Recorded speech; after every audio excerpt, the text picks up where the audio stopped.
with wokeness or whatever, and it was fixed a little bit. So now we're going to have to see, number one, how they're going to mesh that in with their biggest product, which is search. Observers have been really worried about search being completely outdone by this LLM. So we'll have to keep eyes on that. We'll also get updates to their Android 15. I know you're going to be excited about that. Yeah. So we'll have to see exactly what. Got an appetite for dividends? Yeah. Come get your slice. You were saying on eToro. You've been using Gemini a little bit more of late, and maybe there's already been some improvements as far as the back end. And I got to tell you, Brendo, every time I enter kind of very similar information, a week or two apart, I get different results. So you can tell that they're definitely making iterations. Yeah. I just saw an interesting headline. Skechers, SKX, announcing a global footwear partnership with John Deere. Getting into the work boots side of the world, I guess, for Skechers. SKX for that. But yeah, not much action here so far on Google.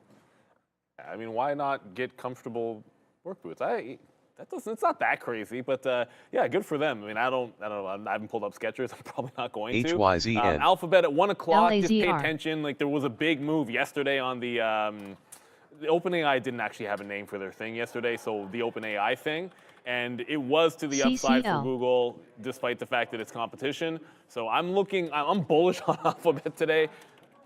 On a normal day, I'd probably be like dip buying at the open at like 167 into these levels, or at the 166. I'd probably have a stop order to look for a long at 170. But I feel like the momentum names today will be more of a, let that opening range play out, with maybe the exception of an AMD. I think I still like that at 151. But yeah, let it play out. I am bullish overall on Alphabet, and I'm looking for longs. I think at 1 o'clock, unless you're deep in the money, we want to be careful around there. That event's going to cause a spike in the stock. So you trade with a stop in the afternoon. I don't think you have to worry about it too much till then. It'll likely trade normally. Not a lot of pre-market volume here on Alphabet to be concerned with. So I like some of the levels in there. Like I said, that 167 and 170 does look like a good break. We mentioned that in the afternoon show. But no orders out for me. Not a day like today. I know at 9:30, like I said, if these stocks halt, they halt, and I want to be kind of ready for that. Just in case. Because if I see it halt down, I want to try to take a short. I'm talking about GameStop.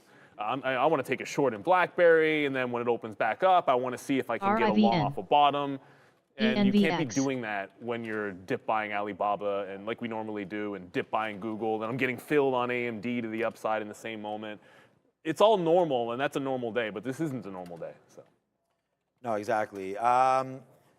Google. So yeah, this signal is going to be under 1 second. It's just a brief one here. By the way, we're now going, AMC is going to try to break 12 again here, where we last got out at. So, I mean, that was an absolute monster again here for that. So, I just wrote down, let's just watch Google. The event's going to be 1 p.m. I'm feeling pretty bullish about it. Like Sharif just mentioned there's going to be a lot of, new things they're going to talk about. I feel pretty positive whenever you're talking about AI. Google's been the leader in AI, for a minute. Google, Microsoft, they're all have to be excited about it, right? So we'll see. The market definitely buying everything back up here. I feel like tech is supposed to be leading the way, and Google will help do that. Obviously, on the daily, we've bounced off this 165. I still like this 170, 150 area, but we're really we're over the moon here today with some of this trading. So yeah, let's just go back to the desk. 15 more minutes to go until we really get going. We're $1.50 in the money on AMC. Only one trade today, and it's a reload position. So I don't, so far so good. We'll try to stay in the pocket here. Yeah, lots of places to look this morning. I was just checking out Robinhood popping up there again. I mean, one that could benefit from all of this action. No question. HOOD, as I mentioned, SKX, there's a little spike, but comes right back. BYND, 20% to the upside. Yeah, even Beyond Meat tested $10 there out of the gate this morning in the pre-market. Has come off a little bit, but I mean, this is one of the higher ones as far as short percent is concerned. Yeah, guys, watch out shorting this. If it starts to move 40% short sell, this could absolutely skyrocket. 40% of the float is shorted. But why wouldn't it be up 20% when they've dropped 15 consecutive quarterly losses in a row? Yeah, you'll recall that they dropped 18% in sales last time around. They reported their Q1 earnings. So, no fundamental reason for this company to go, but this is a trade. Look at it that way. Just noting, oil just fell $1 there on pretty high volume. There was an OPEC Plus headline suggesting they're going to have another look at output, again, specifically for OPEC Plus. So oil just went 79 down to 78, holding there at this point. It Yeah, doesn't get any sure. spicier, my guy. You're probably not going to watch oil today. Look, I'll give you an example. Executed. I took a break on Beyond Meat yesterday in the afternoon. It was like an 8 or 9 cents worth of risk. It has a million short, whatever the massive short float is. It went like 20 cents or so and then didn't really continue. And the volume on Beyond Meat, if you come to the chart here quickly, like the gap up is huge, but this was gearing up for a big break in the afternoon. It barely even moved. It was good, like you don't lose on the trade. And if it does a similar thing today, I'm kind of I'm a little bit skeptical on it that it can go as much as these other ones. Like AMC's already starting to moon. GameStop not so much, but AMC's already in a moonshot mode, and Beyond Meat's barely even going here. That's got to be the differentiator. That SPRW or whatever it was, at least that's moving. And we'll get the plug in a second, but Beyond Meat, just got to see some volume come through on this. It was disappointing taking that breakout because the way I saw it, the way everything else was going, when I had that break in the afternoon, I was expecting it to take the second level and get into that $9 if it was truly going to be a volume squeeze. And that just never happened. Volume was there. It's not necessarily there this morning. You're just in the wrong place if you're looking at this one. You're actually in the wrong place if you're looking at GameStop as well. I mean, that's barely, again, it's barely even moving, and it's just AMC continue to go higher and higher and higher. Ignore these wicks up at the top on AMC. It is a double top at 13. This is the double top. This is a dark pool wick. If it gets up there, essentially it was there for just a couple of minutes up at AMC. It was never really there this time. So this is going to be a new test at those highs. Let's see if it can punch through. I'm not taking any of these other names. If they're going through highs. It's just too risky because Beyond Meat's the kind of thing that'll fall down way too fast on you. I think it'll be at least reasonable for a bounce play on AMC and GameStop, which is still hovering around 70. All right, we'll touch on Plug Power, just reading through some of the details here for this deal. I mean, Sharif and I were just discussing this. I mean, the company as of the close yesterday was a $2.15 billion market cap, and they just secured $1.6 billion in funding from the U.S. government, essentially, to come through. So this thing takes back the entire range here on the daily chart. We're set to open 475. It looks like right now, just below $5. So I mean, 280, 275 yesterday, right through to $5. Crazy. Yeah, I'm absolutely possible if you're up 65% in the pre. So look what they're doing here. They're looking to basically build on their technology using these hydrolyzer machines. It's a New York-based company, but they have areas all over the country where they build out these hydrogen facilities, and that's exactly what this is all going to be. It's not new, Brendo. They received money a few months ago, and really nothing came of it. So we'll see what happens. Yeah, I mean, look at the daily chart. This thing's done nothing since the end of last year. And oh yeah, it is also 27.5% short. KOSS. Plugs lined up nice. It's now $2 in the monies right now for AMC CCL. as we continue to go higher. But I just sat down, so I heard Plug is nice. Well, look, Plug's got a triple top, 200 period, basically everything set up for a breakout. If the shorts if it gets through 525, yeah, I like the quarters just because it's 519 is a random price. If it gets through the quarters, then you've got a lot of room to rally. The fact that it has news is even a little bit better as well. So you got to like it here in Plug. It's giving you that little stair step. Even into VWAP here at 420, I mean, give me a break. If VWAP is going to set up at 420 on a day like today, that's a reasonable area to dip by. So I do like this. I have an order for Novavax, and I'm actually moving it over to Plug because, let's quickly show you what NVAX is doing. Like NVAX, not really doing anything right now. You're seeing it basically go sideline. So if it makes the break, it makes the break. Plug Power, I think if you're looking at something that isn't AMC or GameStop, it just kind of sets up better for me. VWAP in here at that 420. If it gets through the 5.25, I think that's the kind of like smash level. The good thing about a breakout is if it doesn't go, you don't have to take it. And if it does go, immediately scalps them out and then try to hold. Breaks to me resolve themselves really quickly. Otherwise, you don't need to be in them for that long. So Plug Power definitely on that radar. I didn't read too much into the news. Make sure you check out the watch list if you're into that. That's all you need is some kind of a catalyst when you got the short float today. Yeah, we're a name that we just put on the sticky note as well is going to be Palantir. So former meme name as well. So it only has 4 or 5% short because, it's going to be added to the S&P 500. There's lots of talk about Palantir all the time.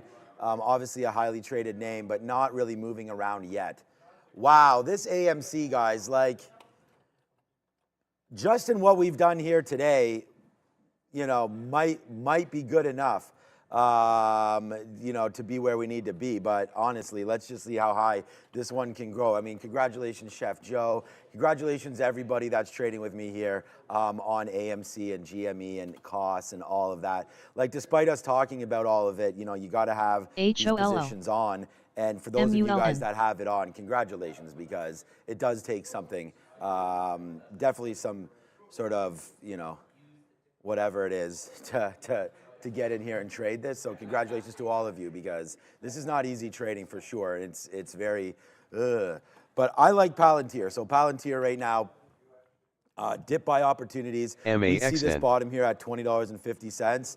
So if something does happen, that's where we'd like to get long. I'm bidding $20.70. I think that would be a really good opportunity there as well. And then just looking for a breakout, I wrote down 21.25, but that's just kind of like this level. I'm not 100% sure about that. The much better break is up here at 21.80. So with the kind of day that we're having, that is a very good possibility to get back up there. So, all right, here we go. So what color Lambo would everybody be choosing? Hamster wants to know. Yeah, I'm just going to probably just go with I like Sharif's blue. I might go with a black one just because that's how I roll, Matte black. I never thought coming from the Matte streets black. of Brampton I'd be able to be sitting here and doing all of this. So I think we'll go black on black. Exactly like that. So that's a little bit of Rick Ross. Executed. There, black on black. We're gonna get going on that one, and then we're gonna be driving around MIA. So get ready for everybody in Miami when Trader TV Live comes to Miami, baby. As soon as Neil's gonna be organizing our trip, and that is gonna be sick. Vegas first. Let's go, Neil. Vegas first. Vegas. Baby. Vegas first. Let's go. I gotta get to Vegas at some point. Let's get to the Blue Lambo man himself, Sharif. Guys, we're talking about moving average crossovers all week. Adair and I on the How to Trade show. Today, specifically, we're talking about choosing the right moving averages for crossovers. So catch that with her and I at 11. There you go. And yeah, I mean, look, obviously we talk about these the fundamentals of trading. I don't think you're going to moving average crosses. I like them on daily charts every now and then for my long term, but just be careful getting too technical on some of these meme stocks. Right? It's fine if it's conforming to something like holding VWAP, or you get a little buy zone, you read the tape, you have a bit of a bid, and it confluences with something else that you like, then go for it. 420 happens to also be VWAP in here. Great. It also happened to break out on plug at that price. So yes, then I do like in front of VWAP for those reasons. Just make sure you're not getting too out in front and sort of predicting that all your old strategies are going to work. We haven't mentioned Reddit today. Obviously, Reddit has a little something to do with this, with Roaring Kitty obviously starting there. It's a breakout as well. It's worth watching. I know a lot of people are looking at Reddit and thinking this is a more stable type of play because there's a business that maybe can sustain some of this a little bit better. Yeah, that looks really good if it holds above 60. I think that's something that can be tradable. It's not going to do the kind of volume that these other names for multiple entry points are going to give you. So just be careful with that. Still have 5 minutes to go, so there's plenty of time to run. We haven't talked as much about GME. Yeah, why were we in such a rush today? Well, it's weird. I feel like we chewed right through that really fast because there isn't, and I'm not going to take many fills on the today's names. But XRT. Someone was asking, saying the trades are very similar between AMC and GameStop. I just diverge. I don't think they're the same. GameStop has been pulling back while AMC is going higher. That's the thing that caught me. I just thought we'd be getting some dip buys at the open pre-market on GameStop. It is starting to come back in while AMC is about to take the high of the day. Plug just took the high of the day, and GameStop is coming down. So I'm still thinking there's a chance of that down halt on GME based on the way this is going. We have 5 minutes, and I just heard the best thing probably I've ever heard on this floor, period. right? And I turn over to Big Patty Ice, and he goes, let's go, let's go. And I go, where are you going? And then he goes to me, we're gonna have a big day right here. And the thing is, he's like, I'm either gonna graduate or that's it. And the thing is like, if you have an attitude of coming in here and not trying to actually make money, then it doesn't make any sense. Like, what's the point of sitting here and making $20? Right? Like you have to say, I've been trading long enough. I've seen these things, so let's go. This is a good opportunity to make money. Now you could also lose, but that's the point. You got to understand what level of trading you're at in your career.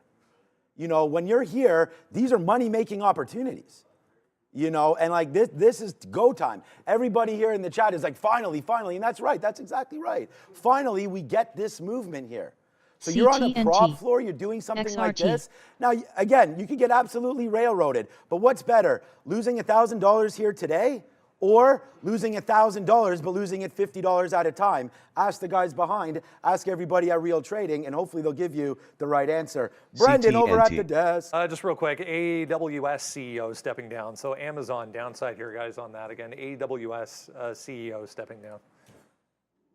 It was weak yesterday too. I remember at the Open, Amazon and Meta kind of did that. If you're trading those names, they were really weak at the Open yesterday, so I would just look at and be careful with both of those. Probably more so now Amazon on that light. Look, and the other thing too is I remember last meme round, the biggest trades it was right at the Open. They were breaks and halt trades, where people were just taking shots. And I'll never forget the day that GameStop halted like 8 or 9 times to the downside. Well, I forget the exact number. It was the day people could only go one direction, halted multiple times into the downside. And when it made that bottom, I was telling Sharif this, at the time, it then opened up, the first time it opened higher after like 8 straight down halts, you could punch costs through the bottom. Like it was like the easiest trade ever. The first even dollar level cost retook, and it was instantly in the money a couple bucks. GameStop then halted up, and it was free money punching any of the other following names. So it's little things like that. All right, we got like 2 minutes to go in here. GME is still kind of falling in. I'm anticipating a bit of a XRT. It could happen, it couldn't happen. If it does dip into like the $50 level, it probably halts into that one. And I'll look for a quick short on BlackBerry if I can find it. But more importantly, if it halts down, I want any kind of a bounce off of a halt downside on GME. The imbalances have probably come out because it's 928. So for anybody interested, let's just go over Virgin Galactic and AMC, 800,000. Alibaba is a sell of 600,000, predictable. Plug Power's pull back off that high now. So maybe we'll get VWAP, 400,000 shares there, BlackBerry. I don't see GameStop on the imbalance locator, but all the other ones are there. And none of the big names. It's basically all meme names up at the top here on the locator. Not that those numbers mean anything on a day where they're chewing through volume the rate they are. Yeah, ARM up to 116. AMD is going to be another level for us. Oh, yeah, ARM 120. AMD, sorry. NOVA. Let's have a quick look. We're looking at 151 half right there, up to 152 where the 50-period moving average is possibly. There as a quick little out coming through for that. So, I mean, all right, so you know, when you're looking at a stock like this for AMC, if you just have to look back sort of yesterday, you know, right when we opened up, the volume came in here at 9:30. It was a move down, then a move up, then a huge move down into $3 before we started to go. So there is that dip down possibility. Yesterday off open, we dipped down about 20%.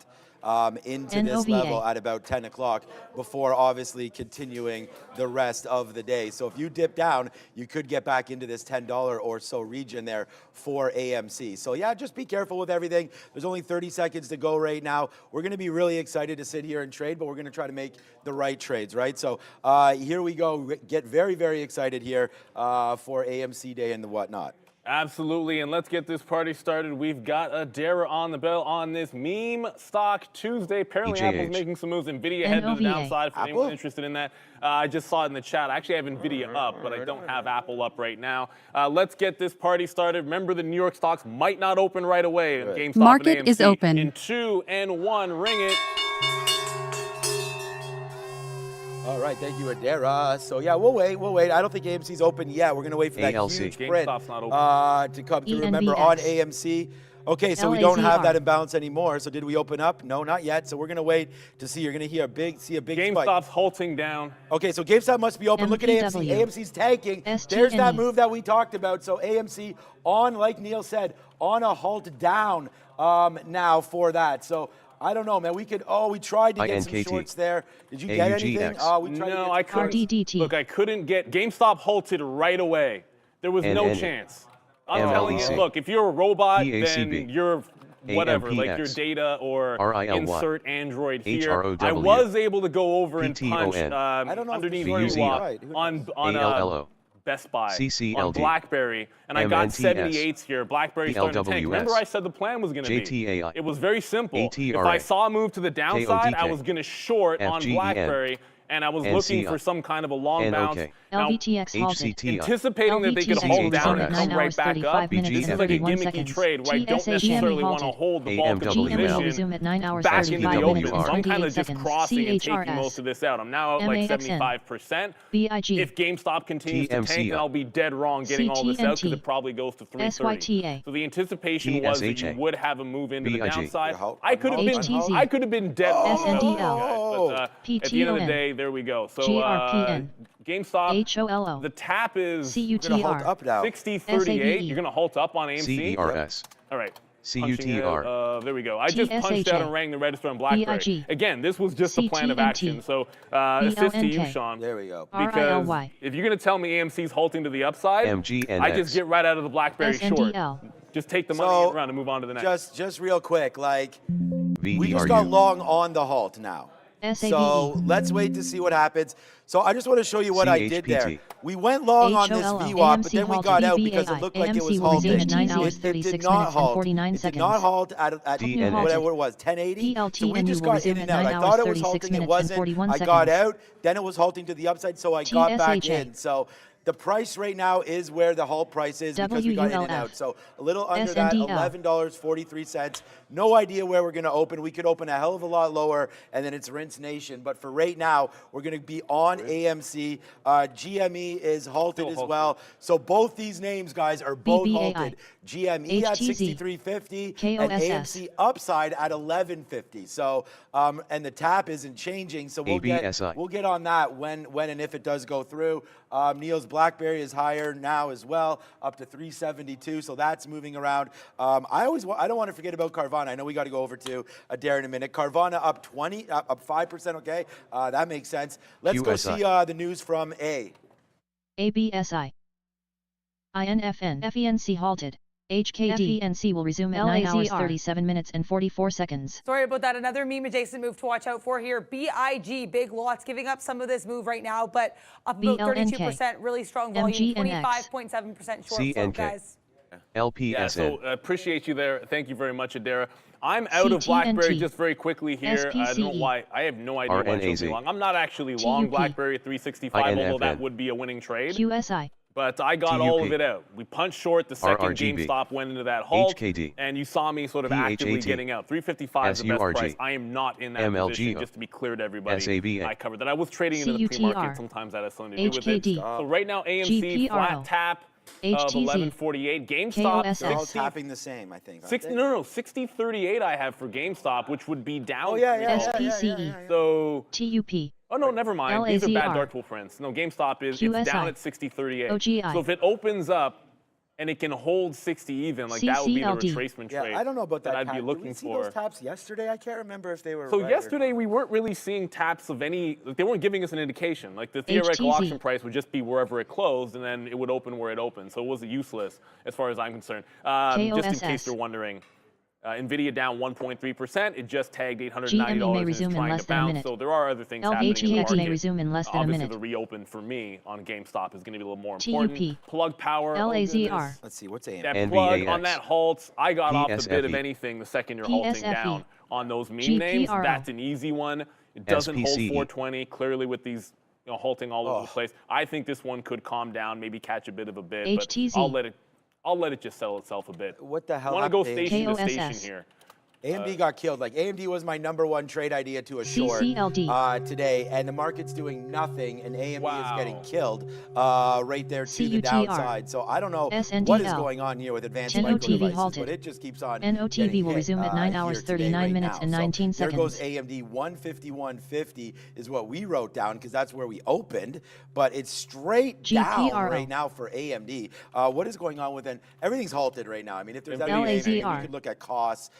Maybe here to see what's going on with HKD. KOSS. Tesla's halted. Moonshot Tesla. Yeah, Tesla was a name that we had talked about yesterday with the memes, but again, Whoa, GameStop's open. Way lower, Down. way lower. OGI. Okay, so 59 and change right now for GME. So that's not going to be good for this AMC position. PLTNU may resume in less than a minute. But there goes, it's going to halt down again. BRCA. Maybe there goes a nice little bounce back up for GameStop. GPR AMC may resume in less than a minute. It's going to open low. It's going to halt lower. It looks like right now. Can it? HKD. Nope, it might not halt. It is. Do it or don't do it. It's going to now. Too big on that offer right now. It's not going to get through that. ALLO. We're going to halt right there. It is now halted at 57. So we are going to be in trouble with this AMC trade for sure. OGITTU will resume at 9 hours 40 minutes and 56 seconds. It halted just shortly halted. after GameStop. KOSS will resume at 9 hours 40 minutes and 16 seconds. On open here for AMC because it might be a disaster. So let's wait to see what happens now. As downside, we don't have a lot of shares, but on halts, very, very risky. It would have been nice for GameStop to open higher because then we would have been like, executed. Oh, okay, AMC's a jam. But for right now, yeah, go ahead. Before we go, I punched into again on BlackBerry, but it's not falling the same way it did before. RCEL. So I'm just going MNSO. FENC may resume in less than a minute. MAXN. The first time through, it was like a very, very clean move. You got like a 10% move down. It's moving like 3 or 4 cents, which doesn't make any sense to me. AMC just opened as well. It looks like it's headed back into the downside. And okay, so it's down at 10.50. All right, we're going to get out. We're going to hold 20% of AMC here. All right, it's halting the other way. CCLGME will resume at 9 hours 41 minutes and 5 seconds. It does not halt. I was taking it short, and then the fake halted. Man, this is a hell of a lot of fun right now. All right, we'll go short again here at 45 on AMC and see if we can get something printing here for us. What's up, Adara? Oh, and there it goes right back up. What's up, Adara? I found a story on AMD here, getting a price target cut from Evercore ISI to 200, 190.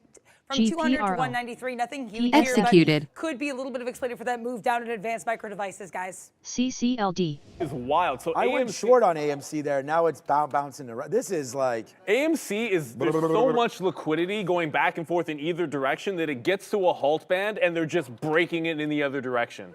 So you got to be real careful. I'd like it to resolve higher because I was looking for bounces. I was covering some of my BlackBerry got back down to the 360. Again, that was the plan of action. If these things go down, AMC and GameStop, I was going to short BlackBerry wherever the hell it happened to be in that moment. And that's all we've done twice.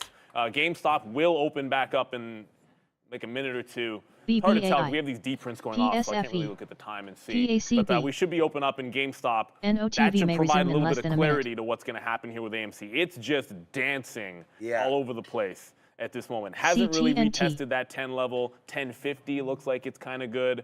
But there's some profit taking coming in here. And I think if he's short, like if you go long, I should say, GameStop halted the downside. If you go long here, you're risking the fact that GameStop could halt down one more time. MEGL. All right, so we people aren't going to like me because I'm short AMC. I understand that. But right now, we're going to go short because of GameStop. It's to the downside. We'll see where it opens. There's another print for us. It's only 20 cents. We've been getting in and out of it. It really, like Neil said, it's kind of been a nightmare just to sit here and wait to see what's going to happen because I don't really know what's going to happen. We may halt the other way. Yesterday, I feel like my best trade looks like, we were maybe thinking about halting there again. It looks like the best trade yesterday was Robinhood. We talked about going long at 1680 yesterday on Robinhood. KOSS may resume in less than a minute. Now it's 1830 with a pretty clean move again here today. So that name, okay, here we go. AMC's halting. Halting down. Looks like it wants to try to halt down. So we'll get rid of some of our bids right now. Nope, and there it goes back up to the upside. So I'm still bidding 10. Like I'm at 10.12 right now to the downside to get something out. This was its last halt, and now it's reset. So this allows it to come back in. We should get our 12s. And we're bidding 12, and look where it's stopping. Okay, we get 12s. So there's a nice move down in for AMC. So we're now short at 1050. Let's wait to see. We flipped up our game on this one, man. We were obviously long. I feel bad because I know there's a lot of people that are trading this one to the north side. PCTH, you may resume in less than a minute. Downside really gave a lot of us an opportunity to understand what was happening. CTNT. And GME hopefully may resume we're able in to less get than out a of it. minute. So now there it is. Now we're halted to the downside. Oh, cost already halted. Yeah, cost. Everything's halted. Whoa, cost is halted at the high.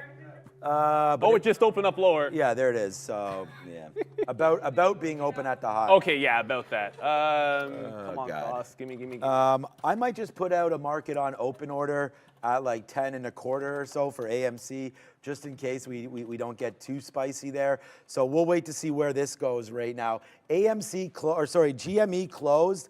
KOS is open. Neil's on it. GME, I don't know when exactly it halted because like Neil said, unfortunately we're printing. Controlling business and employee expenses is difficult. So whatever dark pool is printing these one shares will probably CSLR.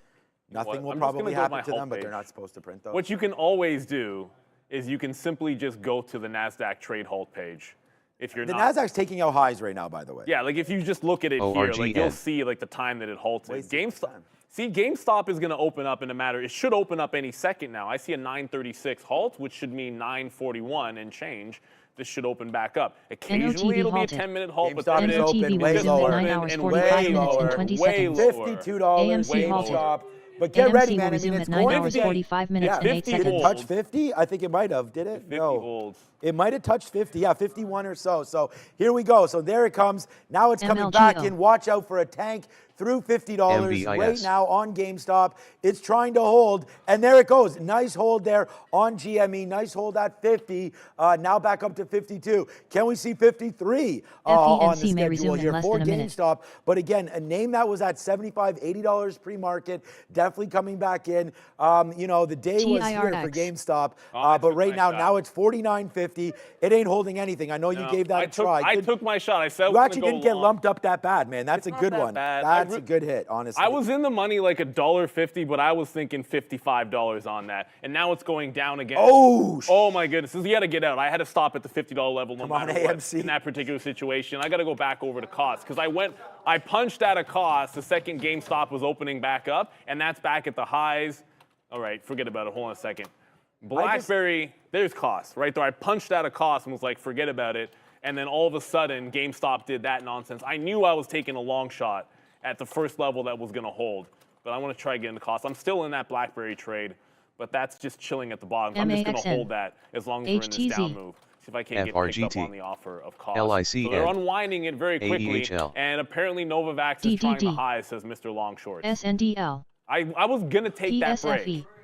GRPN. Some long-ass shorts. That was the break. That was the Novavax break. You know, we said we'd be trading other names at the open. Novavax break was clean through $14.25. Look how clean that is to $15. Remember, Novavax actually has news which can sustain its squeeze. That's a little bit different here because it's fundamental play as well. Let's go to Adara. We have the foreign bankers answering out of it beginning currently. Speaker introducing everyone. Not sure if Powell is set to speak right yet. He is scheduled to speak at 10, but just to be where he is currently in the process of being introduced. We also do have Microvision here. MVIS up about 32%. This one gapped down a couple days ago on earnings. Does have a short float of about 25.3%. So MVIS on watch. If I hear anything coming out of Jerome Powell and the FPA event, I will let you guys know. New position. Thank you so much for that, Adara. Honestly, I'm not focused on anything really other than the obvious here. But I am in another position because I was like, okay, you know what? We got to just go back to our bread and butter, and that is trading the big cap NASDAQ stocks. We're still waiting for AMC to open. Like, I don't know. We're short at 10:45. DCTH. I'm expecting right now the cap is 10. So that's at least a 4.5% win. AMC may resume in less than a minute. Hopefully we can get back in. I have one part of my order, so I have like 10% to get out on open. and then we'll just wait to see what happens from there. Will resume at 9 hours, 49 minutes, and 9 MCI. To the downside. I wrote down here 150. DDD. So we're in this one now because the market really started to rip. And we have FedSpeak. We don't have too much in the way of economic numbers, I believe. And if you're looking for that, man, I tweeted out. It's also on our watch list. Trader TV Live. We actually just have Fed Powell. That's what it was. My bad. At 10 o'clock. I was like, I know there's something at 10. But yeah, he's coming at 10 o'clock. So that'll be a big one for us, needless to say. So now I feel a little stupider than normal because here goes AMD trying to go back up. We're short at 150.30. It's just a small position because I'm just waiting for AMC to open up here and trying to like trade what I thought would be good. But again, the NASDAQ on what was a hot PPI number, like if CPI comes hot tomorrow, this is not going to happen. Oh, geez, wow, okay. AMC, talk about a net blow up right now. We are now $1 in the money. The other way to the short side right there. Now, as we're short AMC at $10.45. That might have been the bottom there. I don't know. Let's put a bid just in case we miss it. Oh, God. Bye-bye. Wow. Okay. Okay. Right now we're in the money about 15% to the downside off of a 10.45 short. We loaded this short up right there. Unfortunately, it went against us a little bit, so we did get some out, but there it comes back in. It is a disaster morning for some of these meme stocks, needless to say, guys. But there it is right there. We're fine. We're actually losing on AMD, which is the problem. But there comes AMC to the downside. It's a short for me right now. We were long in the pre. You guys saw that. Then you can't see it right now, but there it is. There's the short on the halt. It went up and we got a piece out. I told you that. It went out to VWAP right there. Peace out, but then holding now as here it goes, Neil. It's halting down again. Yeah, we're watching it, man. This is $1. You want to, I know there's a lot of people that are in this long, so I actually probably shouldn't be firing off the hot dog cannon. It is what it is. It is what it is. We're professional day traders, honestly, and it's just like we trade for the day. So this could be the bottom. Like I don't know where it's going, but there it is again, man. We're short. We're in the money at $1.52. I hope you guys just saw like. Remember when we got out there? I said we had like 20% left. Well.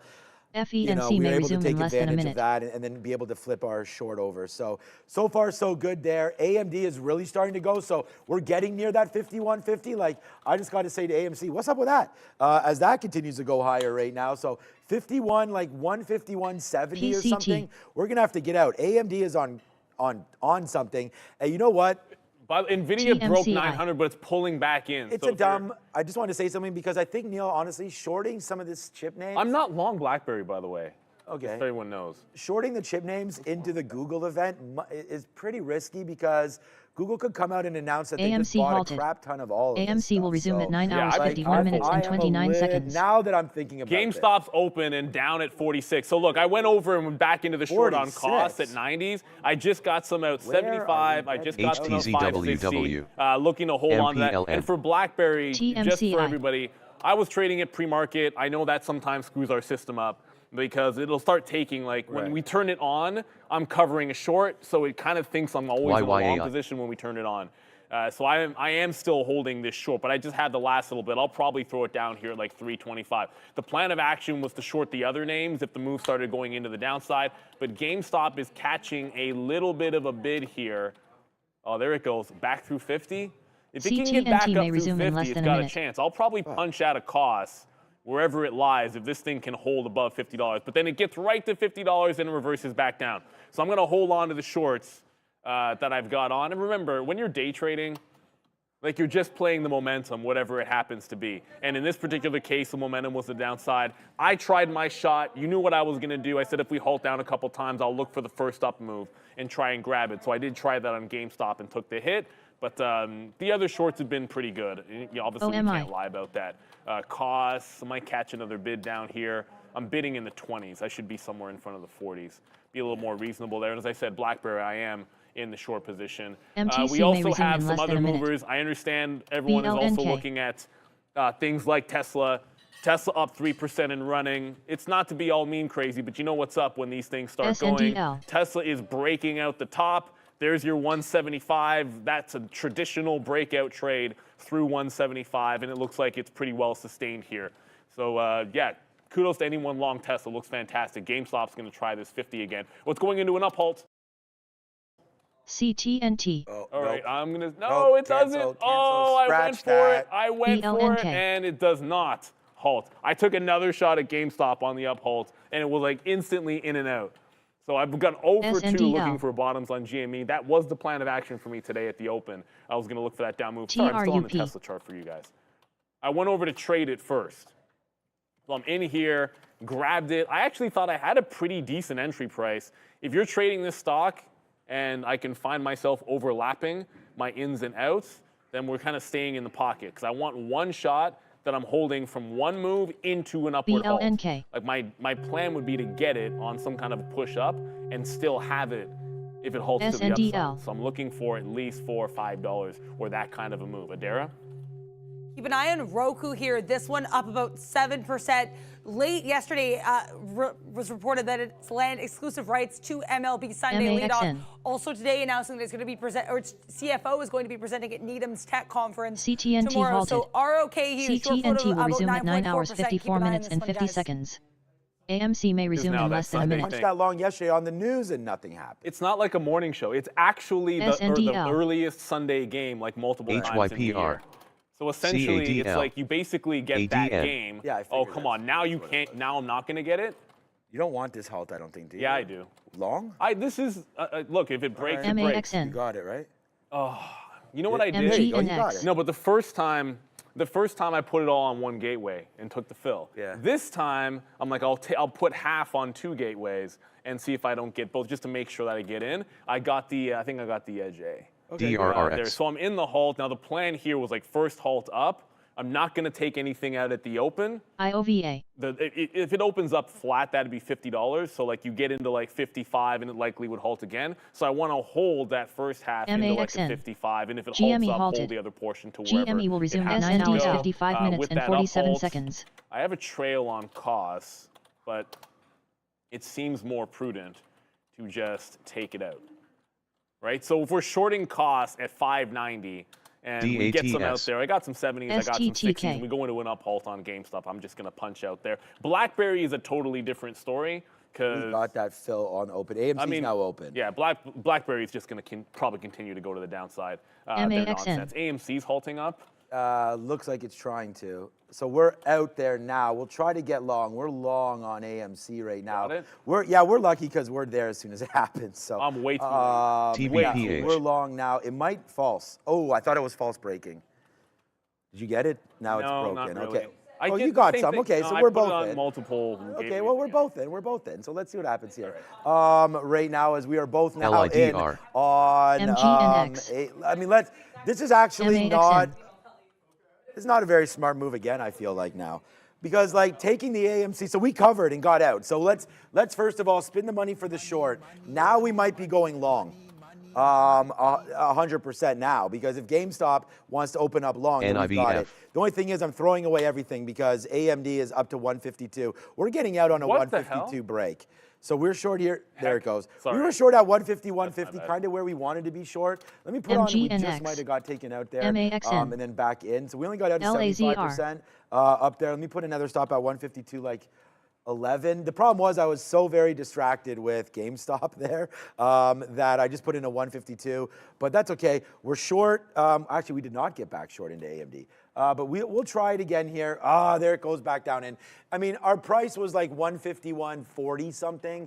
So really, it's not been a great trade there. We'll get stopped out. Look, it did come back in. We were able to get some out. But there's the 152 break. NOTV will resume at 9 hours 57 minutes and 21 seconds. To see if we can get it AMC halted. Back down to the downside. AMC will resume at 9 hours 57 minutes and 5 seconds. Yeah, what a day so far. Where's my NASDAQ chart? Some of my charts are just like randomly closing here today. There's a little extra volume going on this market if you hadn't noticed. With the NASDAQ back at the highs on that print, that PPI print, obviously that's going to be a little bit surprising. So, like, what my plan of action is, I'm going to have, no matter where AMC opens up, I'm just going to be short. Like, I haven't halted at 24, so if it opens up underneath $9, I'm just going to get out. If it opens up higher than that, GameStop's going to open first. It's all about GameStop. Yeah, like, we'll know what's going on with AMC when GameStop does what it does on its open. So I feel at the end of the day, if this is going to open first, we'll get to that 55. This is my 3rd time trying to dip buy in GameStop. If you enjoy the show, or if you like the show, hit that like, hit that subscribe. I can't promise it'll make GameStop go to the upside, but we're taking the shot anyways. When the meme, like Sean said, when the meme stocks happen and you've got a plan of action, we're here to try to trade our plan. And that was halt to the downside and look for that dip buy. So that's what we're going to do right in here. Hit the like, hit the subscribe, enjoy the show. Apparently SoFi is going to the moon. I absolutely love that. Let's go. I'm not going to look at SoFi today, but I'm going to be really happy if it's over $8. I'm hoping it's over $8. NYSE. Wow. SoFi bag holder. raising my hand right here. I got no qualms admitting that. I'm one of those. STTK. It's all good. Let's go to Adara. I was actually just going to bring this up on SoFi as well. Worth noting, beyond the 17.3% short float, we have a little bit of a catalyst on this one, partnering with Teplum to expand access to alternative assets. So, bit of a story here for SOFI in addition to that short float up into that 750 plus area now, guys. SMR. It's like not, SoFi's like not, here we go, but it's kind of like, okay, we're in the fourth quarter. We're down by 25 to Green Bay. Here we don't go. Okay, so here we go. We'll wait to see. SoFi is SoFi the Dallas Cowboys of the financials. STTK. They will come with a lot of hype, but then we'll see if they can. No, but you know why I'm saying $8? Like, look, okay, look, these stocks are halted right now. We can look at the damn chart of SoFi for anybody that's like MTC. a $7 bag holder like everybody else. And it's not that you're holding a bag at $7. It's just the stock doesn't go anywhere and it's in a downtrend. Break $8 SoFi, and then we can go. Yes. Go where you need to go. Yes, GameStop is upside. GameStop. Go GME. GameStop. Who cares about complaining about? There's GameStop 51.50. It opens up much higher there. It does halt. GameStop halted at what, 50, 60, something like that. So let's go, man, because we've got this go. We've got it going, man. We've got it going. There's the halt price, $49.84. We have a decent sized position on AMC. So if that goes, man, then hell yeah, we should be back where we need to be. Light this AMD position on fire, but let's see what we could do here with AMC, man. This could be the sing-song of them all if we open up to GameStop sort of love there. Like, we've got these shares on. Good trade, Neil, taking that. Let's see if we can. Nope. Let's see if we can really get this going now. RCEL. Yeah? No. So I think it might fall down here. So remember, when you get to the halt band, it actually has to hold at the halt band for a full 15 seconds. It's going to do it now, hopefully. Every time it gets there, it's like trying, but it's not actually halting. So you're still heading into the upside. Oh, what am I doing with, let me just punch out a BlackBerry. There we go. Yeah, GameStop's going up. BlackBerry.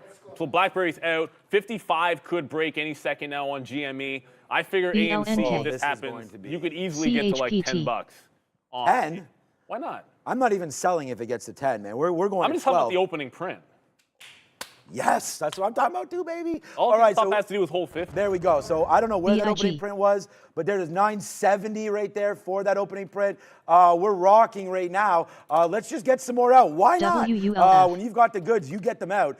Sometimes there it goes. A nice move up there for AMC. Remember, we're long at 920s right now on this name, so we're gonna have to watch GameStop, which I have up still going right beside me right now. So there goes AMC. There goes GME. Let's go right now and see if we can have some of said hands on board right now for a nice move back up to the upside. There's that 10 spot. We like that one right now. Let's go. Boom, boom, boom. That's what we're talking about. AMC, the #1 P&L name here, unless someone's rocking GameStop behind me. Here we go right now. Good trade, Neil. Another halt up is attempted on GameStop here. I'm holding the last of AMC through this 10 break. If it breaks 10 and GameStop actually does halt up, don't have an order out during the halt. If you're at real trading, you know why. But at the end of the day, you're halting upside, so I wanted to hold. So I'll take some out, then I'm holding through the next up halt, and I want this at $60 on GameStop. It's right now 6 in the money, and AMC's about to halt up. I wonder if you can't grab something like, there might be a chance to grab something like a cause on a bit of a break if one of these wants to go as well, but we're holding on to these dice as we see fit. So the move, you had to wait for it. The dip buy came in, and now they're absolutely flying. Both of these names, you just had to hold out there. 10, now 50, 10.42 is halt, going to halt baby. again. Let's go. Give me some more. Feed. Let's go, Zeke. Let's go. Here we go to the upside right now, man. We took some more shares here. I don't know if it's going to halt again. We took some more. Let's see what happens right now. Hey, let's put something out in the 60s. You want to halt again? Let's rock and roll, baby. We're long $1 in the money right now on that AMC. We've got GME. This is your numero uno, baby. Let's go to the upside. It doesn't want to halt, does it? Too much liquidity. It's halted. But the halt is in again. Hit the like. Hit the subscribe. Let's get going. Halted. And by the way, GME let's just say you got some streaming wealth after all of this. I have something for you right now. This is going to be the #1 podcast in the history of Spotify, of everything. When you hear me and whoever this handsome gentleman is, Brendan Wickens, we're going to talk about all of this stuff, man. talk about this. Join us up. Hit that like. Hit the subscribe. My guy Bears vs. Bulls. Get that in the chat right now. We are a fuego. Look what's happening with AMD. Okay, AMD, you thought we were gone, but we're just... Here we go. It's back in the business right here. Oh, man. This has been a fun day. You know, like sleep? What sleep? Who needs sleep? Sticky note. Sleep is unimportant. SMR. Whose idea was I had some plans on, like, I'll look back at Google and see what happened. I have no idea. I'll have a look at Intel at some point, some of the other stocks. Heck, even Plug Power. It is time. It's 10 o'clock. I added on AMC, but GameStop I did not get. Will resume at 10 GameStop hours, I 4 couldn't minutes get and filled. 21 It was, seconds. I don't know, like it wasn't really going into that halt guaranteed the way that AMC was stacking up. So sitting on the bid of GameStop seemed a little bit reckless in that moment. But let's get to happening now with Adara. And apparently Powell's going to talk too. Oh, no. Fed Chair Powell not speaking yet. We are waiting on him to speak. Some other introductory comments right now coming out of the Foreign Bankers Amsterdam event. I will let you guys know if he says anything of note. There is also going to be a Q&A after the fact as well, specifically for Fed Chair Powell, according to the introductory comments. So that'll be something to watch out for. We did get that month-over-month PPI a little bit hotter than expected here. So initially took the market to the downside. Right now, both the SPY and the NASDAQ more or less flat on the day. And there are some other stocks to watch out for in addition to all of the meme frenzy that has continued now in day 2 for a lot of these names and week 2 for GameStop. We also, though, have Google to watch out for here, down about 0.14% of the day ahead of its I.O. event. Sundar Pichai, CEO of Alphabet, set to deliver a keynote around 1 p.m. Eastern time, so we'll definitely have to keep an eye on GOOGL here. Amazon, AMZN also on watch, down about 1+%. AWS CEO Adam Slipsky announcing that he's going to step down, so that took that one to the downside. Last but not least here, Alibaba was one of the bigger earnings names on watch today, down over 6%, missing earnings per share, though it did beat sales estimates. They also approved of a dividend, so BABA worth watching here as well. So many names to keep an eye on, guys. Fed Chair Powell as well. I'm just going to do something that we haven't done in a long time. So go over here, hit the like, hit the subscribe right immediately. We're trading live, like showing you all of our ins, all of our, what's wrong with my YouTube page? 1,000 likes right now, over 10,000 watching. So let's get those like buttons going up right now. We've got Powell coming on. Something's wrong with my YouTube, but hit the subscribe bell. Let's get going on that one. Hit the like, subscribe, and then hit that damn share button and say, these two maniacs are over here trading GameStop and AMC live, showing you every single damn halt that comes through, showing you costs, showing you BlackBerry, and really just giving it to you, I hope. Yeah, showing it. Yeah, exactly, Fabian. Show it to your dog, your mother, your uncle, your abuela, whoever you got. Show it over there immediately because they're... Most importantly to your abuela. Let's be real. Man. Let's get going, man. Let's get new generations. That's one that matters, man. Yes, man. Let's get new generations involved. Anyways... The best part is Powell. We don't even have to. We don't Everybody have to care wants about us Powell. to clip all this. I don't know. Clip it all. Clip it. There. Look, GameStop's going to open first. Now remember, whatever GameStop does, AMC is going to do probably. So I'm going to, no matter what happens, I'm going to have a stop set on AMC. But if GameStop opens higher and gets to $60, which it just opened, there's 50. Go to another halt, and we're going to be golden on AMC. Yeah, this is kind of move my trail on that way. I just moved my trail down into 53 because if this comes back into the downside, I am long underneath the $50 level. I do not need this pulling back and then losing on both. Executed. That's the problem. So if it goes down, if it halts down, I'm punching. BlackBerry is the short that I want because BlackBerry is BlackBerry and it doesn't have as much of a reason to go higher. So I'm looking for a hold into the 60 level. But if we can't hold on to 53, I'll get out of that, punch short, but it's still going higher in GME. Come on, go up, break the top.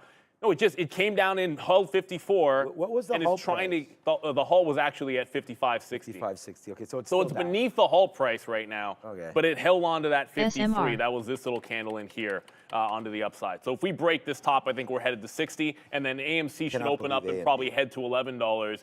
But it has to break this top, which is the initial halt down at 57. Once that's broken, I move my trail higher.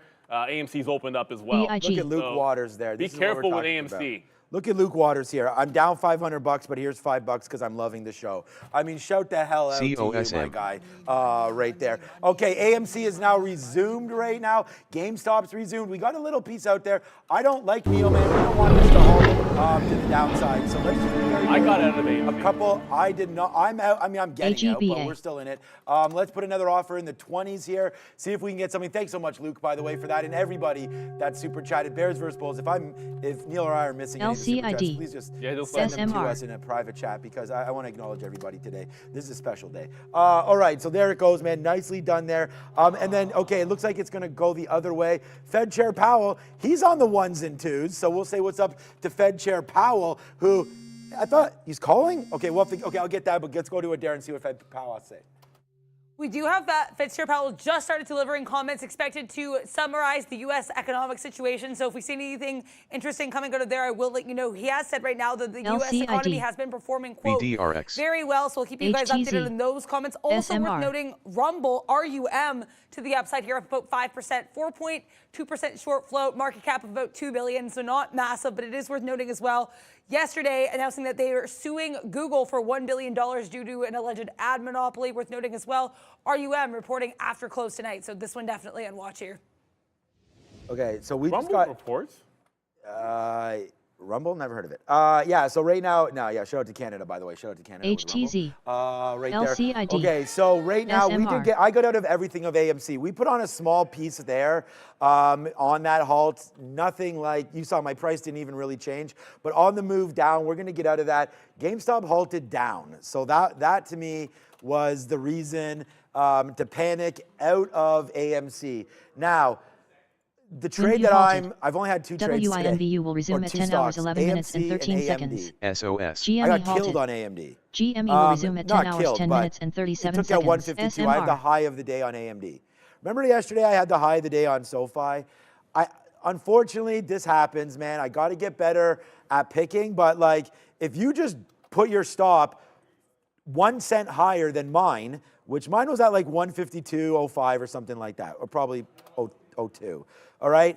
Then you're still in this trade and it's an absolute monster. We don't even have, those are just for fun. These are the real positions. We put that on our sticky note, 51.50. Bye-bye. Okay, nice little downside move right now happening in AMD. So now we're back in the money. Hopefully we can spin this $1 club, but we would be on cloud 9 right now if we didn't have that move back to the upside there for AMD. But that's trading for you. I'm trying to stay focused in what we want. It is now Powell on the 1s and 2s. Dead Poets. I have no idea. Taylor Swift is Dead Poets. What's it called? Society. OMI. Oh, Tortured Poets Department. Wow, that was way off. I actually said that to my daughter, and she was like, what the hell's Dead Poets? That's a great movie. I know. That's a really Anyways, we're starting to go back up to the upside right now for AMC. Yeah, it is AMC's ripping. Right now, back to the upside. So there goes AMC now. I was just going to bring it back to watching movies. But Taylor Swift movie, of course, is on Disney. Here we go, AMC breaking through 10. We got out there. So, and we're waiting for GME to open back up, really. That's yeah, GameStop, of course, halted down. This is why I said I'm moving my trail up. Every time I didn't want to get caught in a halt, so my trail has to move higher on GameStop because I don't want to be sitting in a long position when it halts down. So I got out trailing just before it stopped out. We did have the long underneath 50, so it'll end up being a winning trade. But I got out of AMC, and then when Sean said just now, I looked over at AMC back above 10. I was in BlackBerry. What's the first thing I did? I punched short BlackBerry when GameStop halted down. It worked to the downside, but the second I saw we're back over 10, I got back out of BlackBerry. I am up on BlackBerry, but the other ones have been kind of nasty. I'm 1 for 3 on GameStop looking for bottoms because I'm going short in BlackBerry, and that's been the easier trade, to be honest with you. You know, like because every single time things look really heavy, I've just been punching short into BlackBerry, and it's worked every single time. So I don't want to get away from that too much, but there are some other moves out there. We're going to go to Adara. I see people talking about SOUN. That's near those highs, but not nearly as crazy. It's falling back underneath VWAP. And then last one, Novavax is trying to make another run at the top. Novavax has legitimate reasons why it's going up outside of just the squeeze because that Sanofi deal. So let's go over to Adara, but a 15 break on Novavax looks imminent here. SMR. Powell just finished his comments on the state of the U.S. economy, though he is still set to continue speaking. It's an ongoing conversation, but I do have the cues up here. We got a little bit of a move up. Fed's Powell saying that they do expect continued GDP growth and expect that inflation will move back down. However, he did add this caveat saying that his confidence in inflation moving back down is lower than it was. So Powell losing confidence in inflation moving back down here, worth noting, guys. 125. Thanks for guys in the chat there for Palantir. It's right here. 20. I only have 3 names on here. Palantir, AMD, AMC with prices. We said 2050. That didn't come in, and I said we really like 2125. That you would have never even had to blink on that one. WINV may resume in less than a minute. Just straight up from that. It did baseline there. It gave you lots of opportunities to get in. Missed opportunity of the day right there. So AMC and GME. So GME is going to open back up very soon, and AMC is starting to motor again back up to where it halted. So, just trying to wait to see if there is like a change in, so here's AMC 1050, so right back to where it halted. RYD. 10, what do we get? GRPN. Yeah, so that's what I mean. So let's now see what happens with GameStop and see if there's a trade here. Yeah, it's holding. The halt bottom is 52.38 so far, or somewhere around there. So far, it's going to look like it holds it and heading back into the upside. Oh, yeah, going to break this top break. Remember, 57 is what it couldn't take out. Oh, it's going to halt into 57? We punched long. Yeah, it's going into another halt here on GameStop. Did you punch long AMC? Yeah, I have long BYND. 40s. And it's halting right now. So AMC, GameStop's halting. So is AMC, I think. No, it's not. No, it's not going to. All right, we got it. We're gonna punch out another fake out. Oh shoot, man! Another one. Makeouts to fake outs and breakouts here. Oh no. Okay. Well, now we're back. Okay. I don't know. This Neil. If GameStop halts to the upside, I'm looking for a quick punch long on AMC. But that just hasn't really happened yet. So GameStop's still flying around here. Fake halting? GameStop needs to break $57. That was the halt down price. That was the best reopen top. So if that breaks 57, I think it could let some of the floodgates open up there. I know Rivian's at $12, and if Novavax breaks $15, I probably am going to get triggered into it. I do have that one up. It's still at $14.40, so we got some time in there. But I'm just watching GameStop here. I'm trying 57 break. Or halt to the upside, or it goes into a halt, and I'm going to punch AMC to the long side. If we fail and break down and 52 goes, you should know by now I'm just going to go over and short BlackBerry, wherever the heck it happens to be. But here comes this test of 57 executed on GME. Should get there any second now. You know what? I see you in the chat, Scott H. Reddit's probably a decent trade because Reddit has its own reasons why people actually want to buy it and hold it for the long term that aren't involved in like the meme rally, and it's a bit adjacent to it. So there's nothing wrong with that. I just feel like there's going to be some big opportunities here on these other two names as GameStop. I guess we're not going to get this 57 break. No, I mean, the problem is I'm long biased for these dips on GameStop, so I'm not even trying to short the stock. But if it goes down, like I said, it'll be BlackBerry I jump into. I could have held on to the short I had in BlackBerry instead of going over on that bounce play, because I'd still be in the money. But I did punch it out. The second AMC was above 10 again. I went into that. Look for the bottom one more time on GameStop. I'm going to try and get into BlackBerry as long as we're holding underneath 57. I should be shorting BlackBerry, and if this breaks, that's an easy out for me. So it's all about GameStop 57, and then this little bottom range here at 52. Once we break out of there, I think you can just sort of safely get into something. But the short at VWAP on BlackBerry actually looks like a great scalp trade as well. And as I said, Novavax, I will just get into Novavax if 15 breaks. I'm just taking that breakout wherever it happens to be. If you're watching the chips, BYND. I have GameStop up on another level too. There's no point staring at it if it's not going to break one way or the other. If you're watching the chips, NVIDIA just did another NVC. kind of like false breakout at 900 and back underneath. If this holds a bit over 900, the market's going to stay green and start flying. So it's worth watching these chip names a little bit more closely. I got to check out where ARM is, but NOVA. GameStop's going to resolve itself one way or the other, and I just don't want to take my eyes off it. It is what it is. If I miss a million trades on the chips today, so be it. I want that one shot if we're going to break out here on GME. Yeah, for sure. I mean, that's what we said. Try to be as focused as you can today because, you want to have, the right ammo ready to go for when you see something. So we've been shorting AMD again. It's at 152. So again, just to talk about something else a little bit, this is decent. Well, we have some bids here, so hopefully it can cover and we can come back in and then make a real winner here. But right now, unfortunately, we sat there and talked a little bit, obviously, about GameStop and AMC. Well, I got out here until I see something else. So like, if something flies through here on AMC and we actually get something on a halt up, then we can get back in it. I'm very, very light. It's obviously my number 1 stock. We're still positive on it. And it might be P&L number 1 on the floor, but I have to check. I don't know. But right now, AMD pulling back, AMC just dancing. So I'm focused now on AMD because it just hit that 152 again.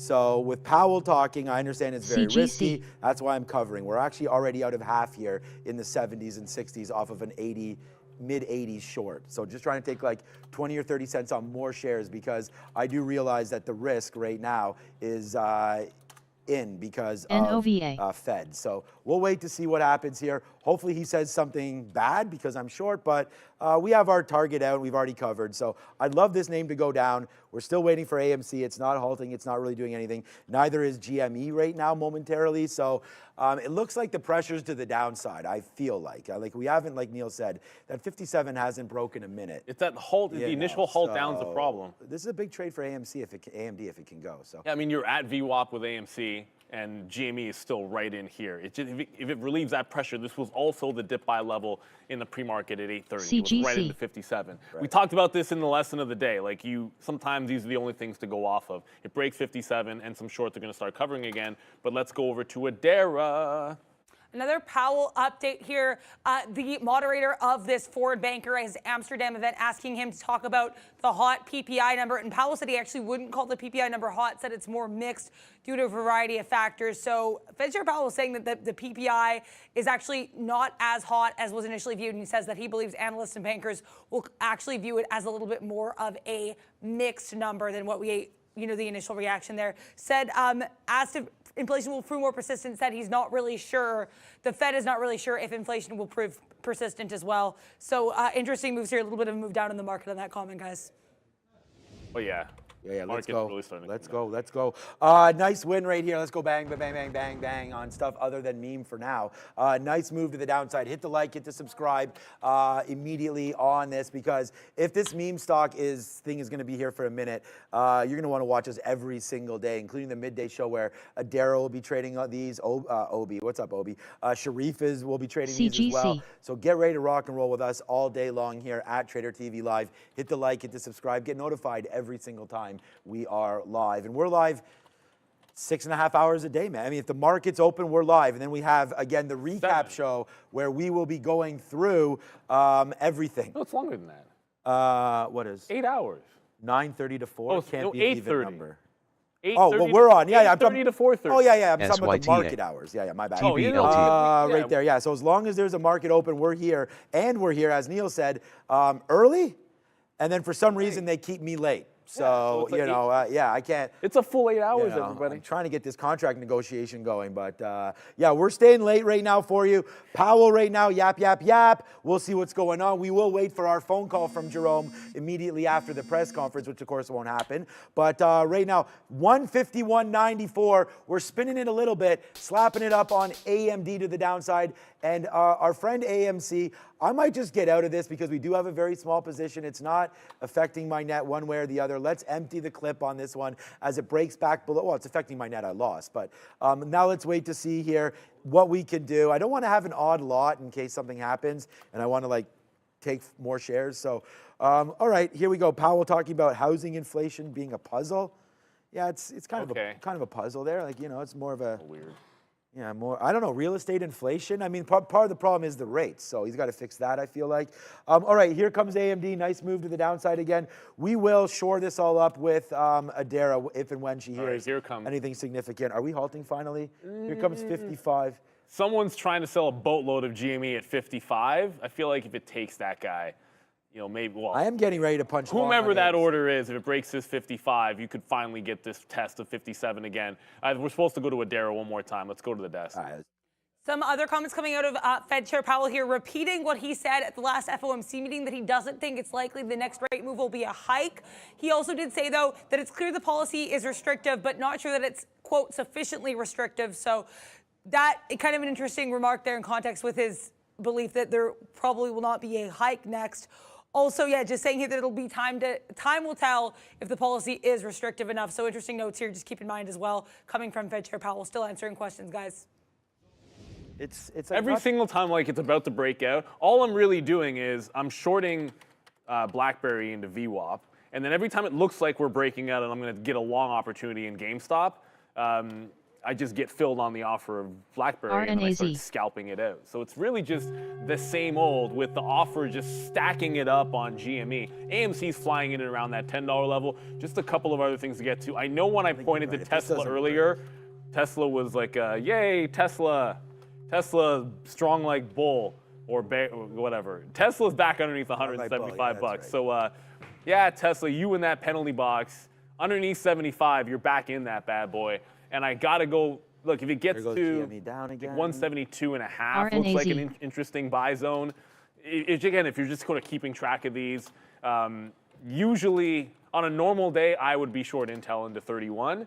No question about it. And if the market rolls over, I think that's a reasonable place to be. It is up 0.7%, but look what it did to the up move yesterday. They sold that sucker off the entire way. So I'm still just scalping BlackBerry. Oh no, Alibaba. Oh, Alibaba stinks. Alibaba, if it goes down 10%, that will be, what is that, 8.5, so like 66 bucks. Sorry, 76 bucks is the SSR level. So we'd be down 10% if you go to $76 on Alibaba. That said, the bid where I liked it is off of 77.5. So that could be a nice little midday rally spot for Alibaba. I just didn't think that was that likely to happen. GameStop's halting down. Oh, no. Give me more. Is this. Give me. Not GameStop. I'm trying to get more BlackBerry if I can. Oh, I still have bids out. RDDT. Trying to get out. I'm taking profit on the short as I'm trying to get more. Yeah. Nope. So GameStop is going to halt down. Apologies for being on the Alibaba chart. It just is what it is. But you're halting to the downside on GameStop. AMC As always, halted. when the trend is AMC down on will the resume memes, at 10 hours, I am 26 short in minutes and BlackBerry 33 all day. seconds. So that's going to continue GME to work halted. for me. That was the plan of action. GME will resume at 10 hours, 26 minutes and 24 seconds. Should have just shorted GameStop apparently, but that wasn't my plan. Let's go to Adara for the small cap recap last I checked. IWM curling to the downside a little bit here, but still up on the day. Another day, though, for small cap recap to focus on some of these heavily shorted names, including here Faraday Futures, FFIE, this one up over 100%, 85.2% short float. So market cap around 2.2 million, so definitely one to watch out for here, FFIE. We also have here SAVE, Spirit Airlines, this one up about 8% on the day, 26% short floats. This is another one to watch out for as well. Market cap below $1 billion. Last but not least, Beyond Meat, BYND, this one up here around 18%, does have a short float of about 39%. So once again, a lot of these small caps are going to be heavily shorted, guys. Yeah, so we short. So again, we've only traded two names today, AMC and AMD, both with the A's, and we just got a nice little move down there for AMD as well. So covering some of that, but we're in trouble now with AMC because we're long. We punched long when we thought GameStop was breaking longer, and it didn't break. So we should have just punched out immediately, but it was just bouncing back and forth. So I thought it was breaking right there, and it didn't. So we got into AMC like 2-3 minutes ago, and then this happened. So yeah, so we're stuck now at 10 here on AMC. So I don't, it's definitely not going to open. I mean, I don't think it's going to open any higher because GME halted down. So this is going to have to be a wait and see kind of trade right now for us.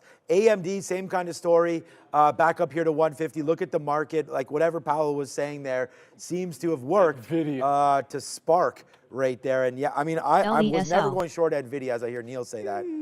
Okay, so yeah, so whatever he had said right there gives NVIDIA $7 of juice straight there to the upside. Probably its friend Meta probably helping out as well. Palantir's by far the missed trade of the day. I thought I was all smart like when I wrote down, let me put down Palantir here at 21.25. I mean, there it goes right now. That was by far the missed trade for me of the day, like not even close. Especially when we write it down. and we talk about it. We like that break level. Remember in the pre-market, I was like, oh, I kind of like this 21.25 level right there, but not overly convinced about it. I should have just put a stop order in, even for like CLSK. 100 shares, so at least I get something so that I can see what's happening. But anyways, all in all, the market is really starting to rip up here. We'll try one more. I'll put another bid here in the 50s for AMD because we're short at 95. You know, we'd like to take some more. In case we're wrong, let's take about 15% off. There it is right now to get some out for 45 cents. We did get hit once on it right there when it ripped up. We took some SGTK. out, ripped it up through 152. Now our stop's just a little bit higher than 152, like 152 teens. So we'll take another short in the 80s if we can get it on this one. But we're just waiting for this. This is going to be... I'm not loving this trade at all. GameStop and GME both right now halting downside. So what that means is that it's hit a level. Now we wait for the 5 minutes or 10 minutes for it to settle out. It should be just 5, and then we'll get going. It's not news pending or anything like that on both of these names. So we'll wait. Space is another one. Not all GME of may these resume in less than are a minute. actually halting down, are moving to the downside. I just double-checked. Plug Power is back underneath VWAP. AMC I'm may in resume in less BlackBerry. I than can a tell you minute. that's been under VWAP the whole way. But Virgin Galactic, for reasons unknown, I don't know if it had its own story. I'll double-check that, but I didn't think it did. It looks like it's up 33%, but it's holding VWAP pretty nicely here. So you want to look for things that are, if we're going to be shifting and GameStop and AMC go to the downside and continue to kind of flush there, if you're going to shift, find what is actually still strong. So Virgin Galactic seemingly the case. I don't know if it's its own story. I don't want to ignore Novavax. Even though it never broke out, it's at least holding the early breakout price. It never broke the 15. If that can creep above VWAP, it looks a little bit better. Again, this is really just Powell just took this market straight up. NVIDIA is now absolutely gonzo. If it breaks 910, then I think this is going to rip some faces off here. Oh, he's done. But anyways, 910, if that goes, it can be nasty. But even a dip back into 905, we love that number. GameStop just opened back up for anyone that's interested. Now, if it continues, 50.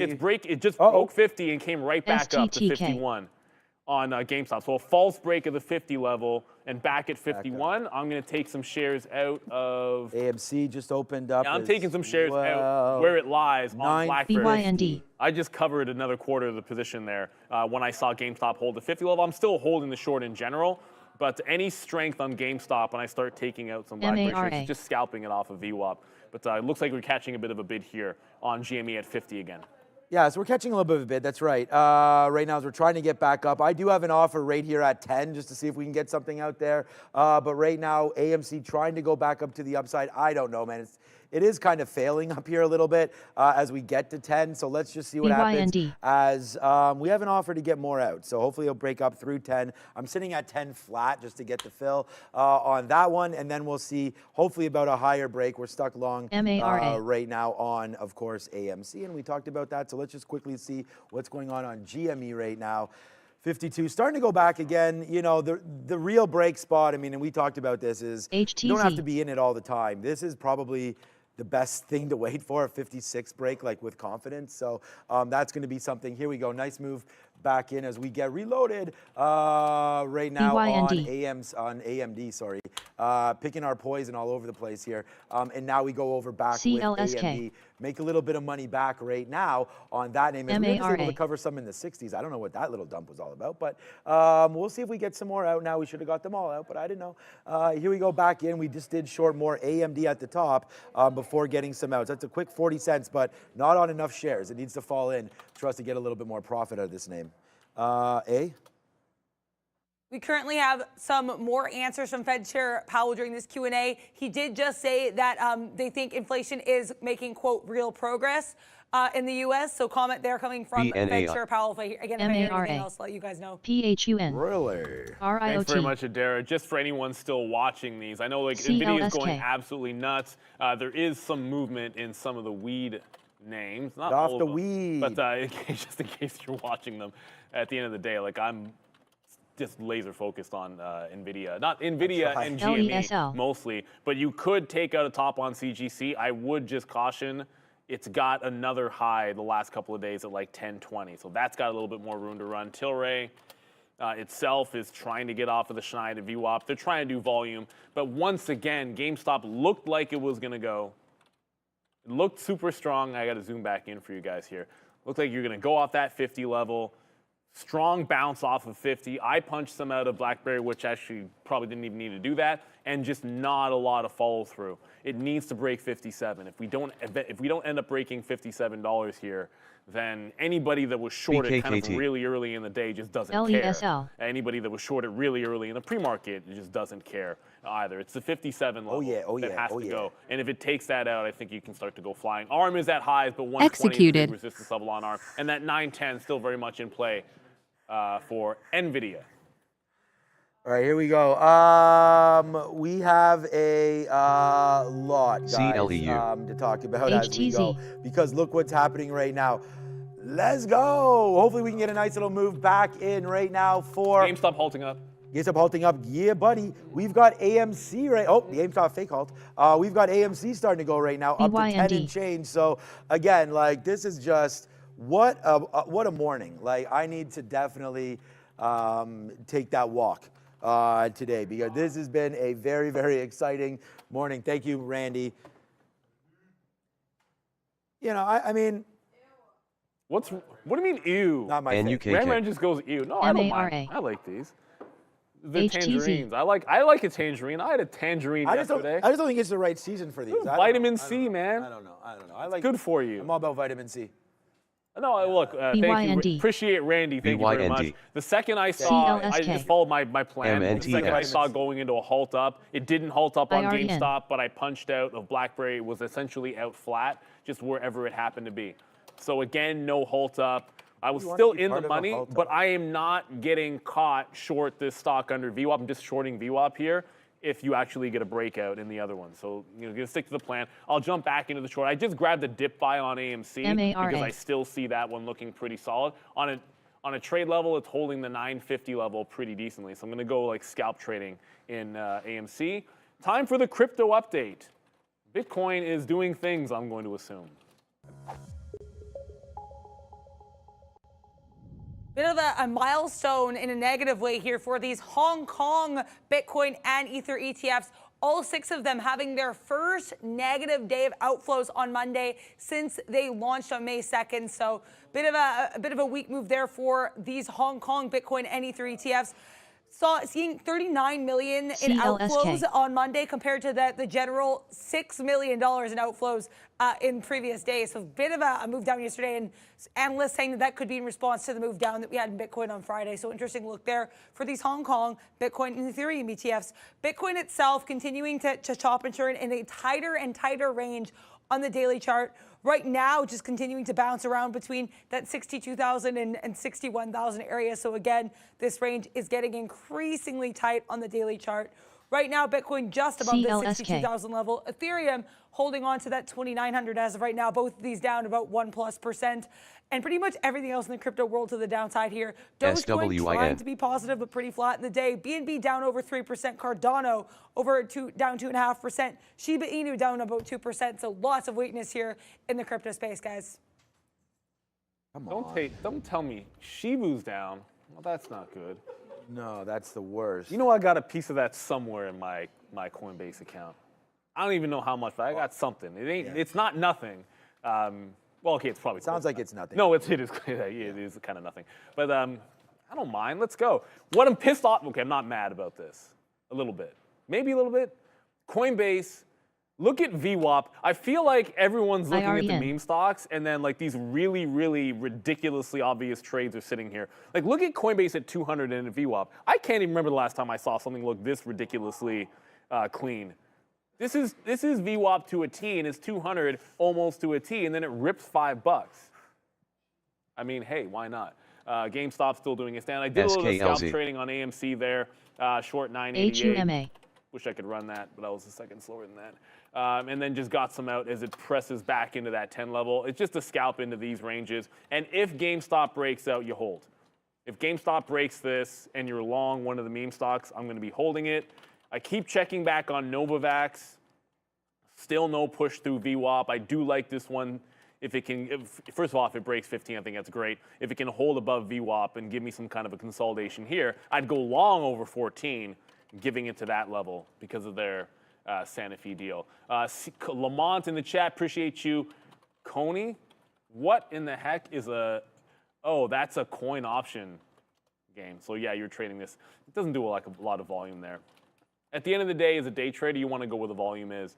You can trade the same trend over here. It's just following the Coinbase chart. But ALT. You know, for us, it's just easier to trade the actual equity. And there's a million things. If you want something lower price, GV. there's reverse ETF, XELA. leverage ETF. There's so many options. For us at Real Trading, we just go right to the main. Sometimes it can be to your advantage. Like during a halt, maybe you can trade a warrant in something. But most well, actually, once you get there, then what's next? People need to invest time in themselves to think about their own purpose. The market's pulling back in here. I want something short. Shouldn't, why does GameStop like? It's not moving. Right, I was gonna say it shouldn't really halt here. If it fails 50, it's not or breaks XELA. 57, I'll let you guys know. But I want to get to some things that I've been leaving at on the side. One of those, I said on a normal day, I'd be short this top on Intel, and with the market starting to pull in, I'm going to short this top on Intel. So for the first time today, I will trade something that is not a meme stock. It's been BlackBerry, GameStop, COS, and AMC for me. CLSK. With trying to catch bottoms on GameStop, little scalping on AMC, basically shorting every single point of weakness on the meme names with BlackBerry. MARA. For the record, I was the last dude on the earth with a BlackBerry. It's not that I hate the company. I even went to Waterloo. No, but I went to Waterloo. Like, I know people that work there. I don't have anything against them. It's just you do. HTZWW. Of course you I'm don't. like the biggest BlackBerry lover. Yeah, we don't have to. I mean, Neil, I'm long AMC. I'm short AMC. Just which way does the wind blow? So here we go. To the east. To the east. To the east. To the west. To the west. All right. We are short again. AMD and ringing this Reggie one more time all the way. It's all the way up and now all the way down. Right there for AMD. But you know what? Your boy is getting right now because we went long GameStop against 50. So we're long right now, small. We're trying to get longer in this area right now, 51.30s. I don't know if we're going to get down into there. Well, maybe we are. Here comes, oh, missed us. Okay, that would have been nice to get picked up there. But right now, wow, we are really Sam Bankman-Frieding right now on AMD as we get to the downside right now. Wow, this is just an undercover 80-cent winner right now on AMD from the top. UCAR. Okay. We are reloaded, needless to say on that one. That is too bad that we got missed $1 lower. We were bidding 51.25. It went to 51.35, or else we'd now be in the money on said position. We are still waiting around for I can't believe I said that, how am I able to trade these three names? I'm just waiting for something to happen. So AMC, let's take a little bit off again. We're only in the money here at 80s. We're just taking 97 there or 10s. GameStop, waiting for that, waiting for AMD to fall apart, and here it is right now. It is once again another Dollar Club winner back in on AMD as there. Boom goes the dynamite. I know you shorted Intel, but we pick our poison over here with the biggest and the baddest, not NVIDIA, but AMD with now $1. How much is Intel moving down there? Nicely, right? Well, I'm taking it now because it usually lags it. So it made the wick high. First trade of the day here on the lower high in Intel. I'm going to take it to the low of the day, but look what's happening on NVIDIA as well. Back into that 900 level. Futures are coming into the downside. GameStop's still doing its thing, and so is AMC right around that. I just missed a dip buy in AMC in the 60s, but that's still hanging around that 980. So the chip's starting to come back in here. We got 20 minutes to go. We got plenty of time until we get to the midday here. So oops, that's AMD. With this market starting to go, I want to get to quickly. ARM just pulled into VWAP. I thought 120 was going to be the jam for ARM in terms of short trade. It didn't get there, so no ARM trade for me. Underneath VWAP does look pretty good, but I picked on Intel because you had overhead resistance as well, lower high. We'll get some out 70, then 65, then into the 50s. As now the market is going lush. I like to pretend that we didn't know this was going to happen, and we didn't. But there it is. Boom goes the dynamite. A monster. Honestly, monster for me trade here on AMD. So yeah. Not a monster happening right now, as GME is probably going to be a downside nightmare right now as it continues. Okay, maybe we get a bounce. We're long at 51.50 right now. Let's take some out if we can get something back upside. I don't know. We're long at, 51.50. right now as we are falling down pretty nicely here on GME, a break of 50, and watch out, here we go. Now watch out for 49.50 is my out. There it is. False break, but it still broke, so it wasn't really false, just didn't go down too much after that. Here we come back up into 50.75. Maybe we get a little bit of a movement spot here. We'll take something out on GME just because we don't want to get too rinsed on that. Let's take a piece out there at 50.75. Yeah, we're trying to hold out for this. So nice upside move, and there's the break back down again. Breaking,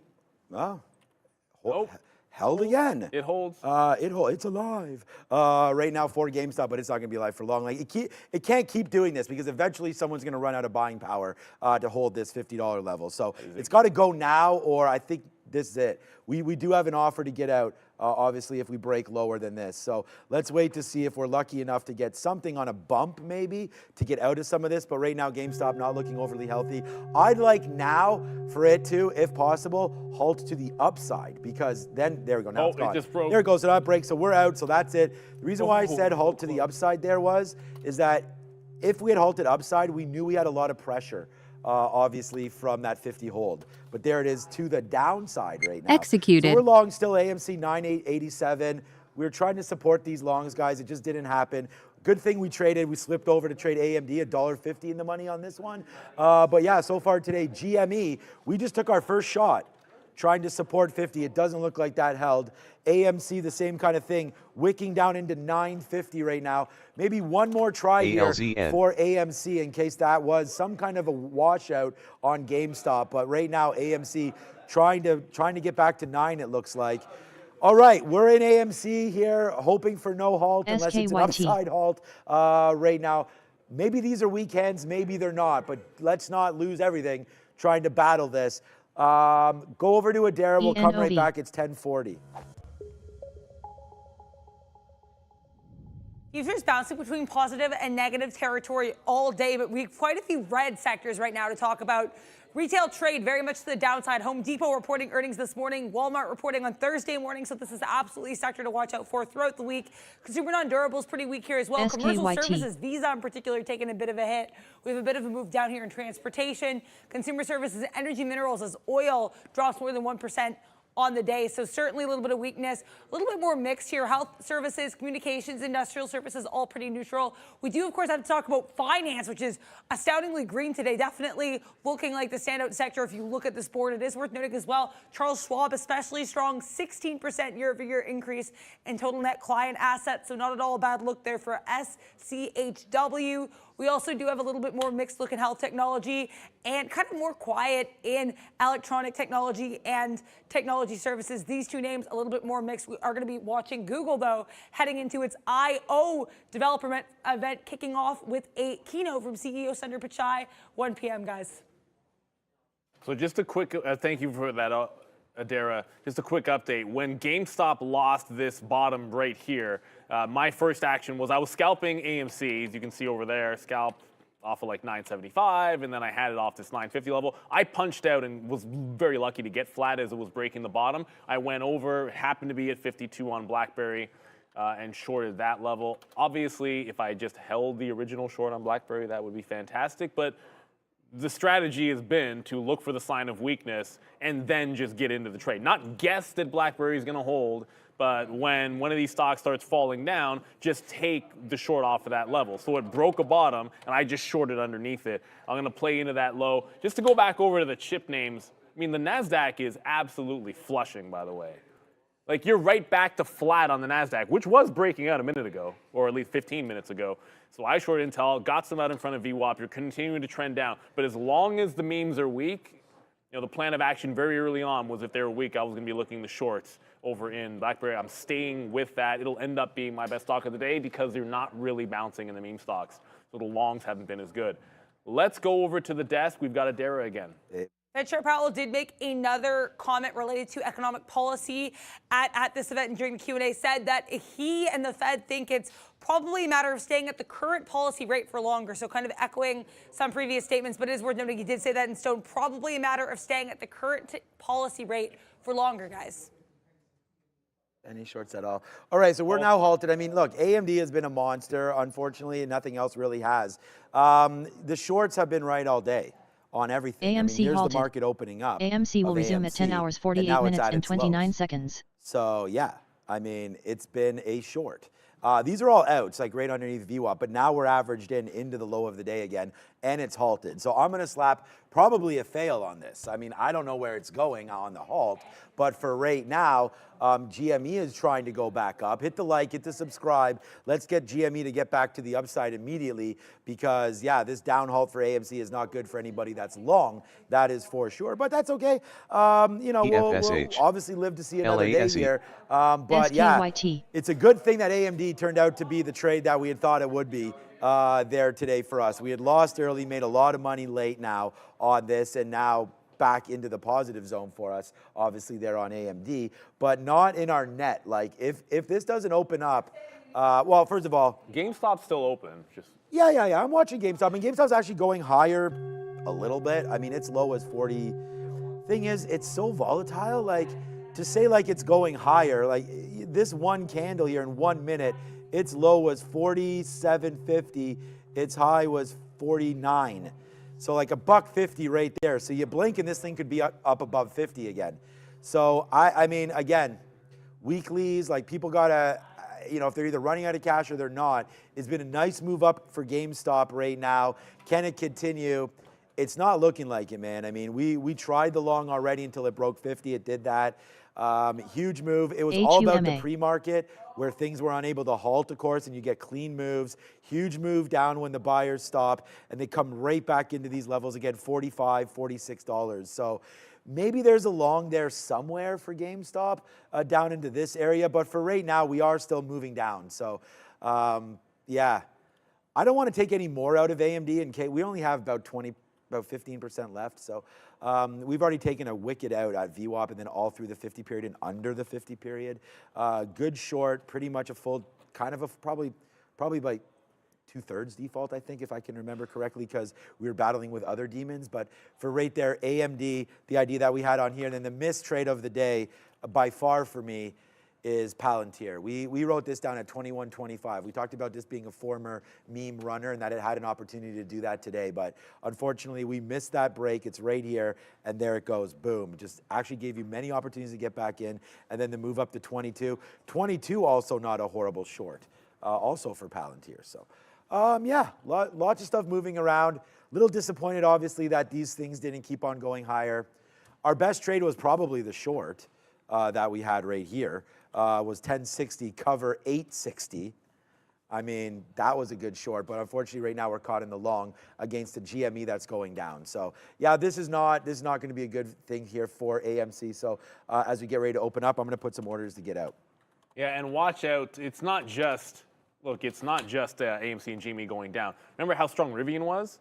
Was it $12? All the way back. Only 3.5% to the upside. That just dropped 80 cents in almost a straight line. So it has been the pullback story, no question about it here. But it's not just these guys. Tesla, we talked about Tesla early being pretty strong, trying to get back into VWAP. If you like may resume in less than a minute. Resistance to support. LGBN. I think Tesla looks strong today. If they can hold into VWAP, I think that's a good shot for the afternoon. And Alibaba completely, we've generally ignored Alibaba, down 7%, but it held in front of 77.5. That was the zone I liked. So it actually made the bounce. If it can put in a higher low, I'm going to go bottom picking on Alibaba. I knew the plan of action today, if we were going to be weak, was I'd probably be in a lot of BlackBerry shorts. But we took some shots at GME and they were all to the long side. There's no question about it. MTC will resume at 10 hours 52 minutes and 22 seconds. You can cop to that. If you get the first halt down, you probably had literally nothing to worry about if you took the initial halt. That 57 price that it could not break through ends up being a bit too much. That said, when you zoom it out, has it even broken pre-market lows? Has it even approached yesterday's highs? In the grand scheme of things, it probably just needs to have a little bit of a settle down day, which is exactly what it's attempting to do. AMC's back open, holding that $9 level. Yeah, that's pretty cool. I was really happy with what we're holding right now on AMC. I thought this could have been a chance for disaster right there on AMC, but it looks like it's okay here right now. So we're fine, actually, after all that, thankfully. I was a little nervous there, thinking that we were going to be in trouble on that AMC hold down there, but we did hold so far as GME's trying to make a move back up as well. So we'll hold on, see if we can get something going now on AMC. But again, there it comes right back up. So good job so far. We did get out of some on open. We talked about that, but I wasn't expecting it to go back up here to where we were. So nice move so far, so good on AMC. Let's put, on AMC. Let's put some offers a little bit higher on that one and get something out if we can get like into the 60s or 70s maybe, breaking through that 50 level. But here we come back in. We're watching out for that bottom break of 880, I believe was the bottom. So 870 break.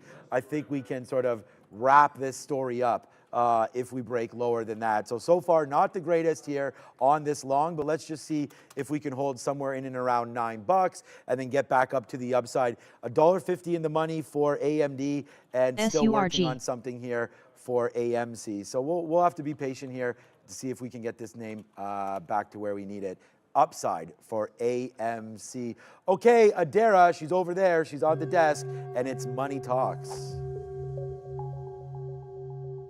Money talks, but we also have Fed Chair Jerome Powell, who has been talking for the last hour here, saying that it's probably a matter of staying at the current policy rate for longer, also echoing his comments at the last FOMC meeting in April, saying that it's more likely, early May, that they'll have the next move will not be a hike. So continuing to say it's more likely that if the next move will not be a hike. RKT. So worth noting that has been repeated. We also did get some PPI data early today, bless you.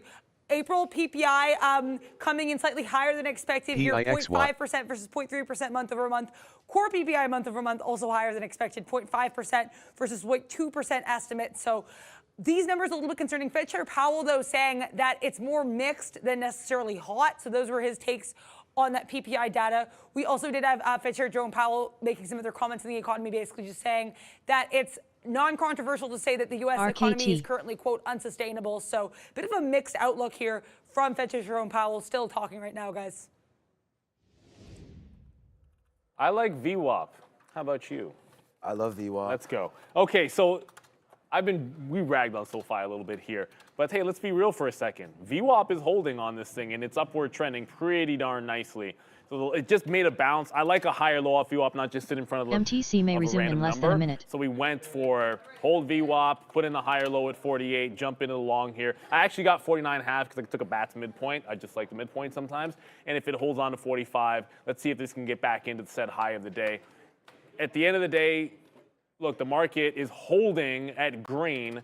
So anything that looks strong that could, be adjacent to the memes, but could have its own reasons to follow the market, I kind of like, and I would put this in that category. RKT. Financials are kind of strong as well. But the NASDAQ has done a dance. You have to remember how big the move was to the downside initially. So even though we've pulled back, it's still pretty bullish on the overall market. BTOC so will resume at 10 hours, 56 minutes, and 2 seconds. Not meme stocks right now. So I'm going to get some out here on the way to the high of the day on SoFi, and maybe it gets that $8 we've been begging for. Intel still trying to, it's holding underneath VWAP. But if you're watching GME, it can't get back above 50. So if it's not going to break 50, then I want to get back into VWAP on, like I said, BlackBerry. If you're not breaking 50, I'm shorting into VWAP on BlackBerry. If we break out, I get out. That's what it's all about there. PLBY. I hope I'm right too, INSG. but I'm trading it because of the trend SoFi. Not because I think SoFi has finally broken away from $7 and suddenly all of this nonsense, it's been downward trending on the daily chart. I'm not anticipating that changing. I just think today it's strong, and today it's trending up, and it just bounced off VWAP. So I'm just long 49.5 into 44. I'm long into my long-term account, and this trade is not going to, it doesn't really matter. That stock needs to get to like the double digits before I care in the old long-term. All right, just quickly, we did get out some more AMD here. I don't know if it's going to bounce or not, but I mean, with the market making this move down, we might as well get out. I mean, a perfect out would be 150.50. It's where we were sitting, but you're not always going to get stuff like that. All right, so we just got a whole bunch out in the 40s again for AMC. We've been buying this dip. We actually got a 909 fill right there as we talked about protecting this $9 level. So we've been sort of doing this, putting on our trading hat a little bit. Just trying to play off some support that could possibly be down here in and around 875 or so. So again, pretty good risk to reward, I feel like, right now with AMC. You know, you do have some upside surprise possibility, but you could also tank. So we're ready for all that stuff with stop orders at that low. GME is not moving, so I just want to check both of those stocks for you, as well as costs before we go 575. Again, not doing much. That did have its day in the limelight. BlackBerry, again, good move early. Not much right now. We'll check on those later. RKT. Rivian, okay, good. I like Rivian now. We're in the money finally.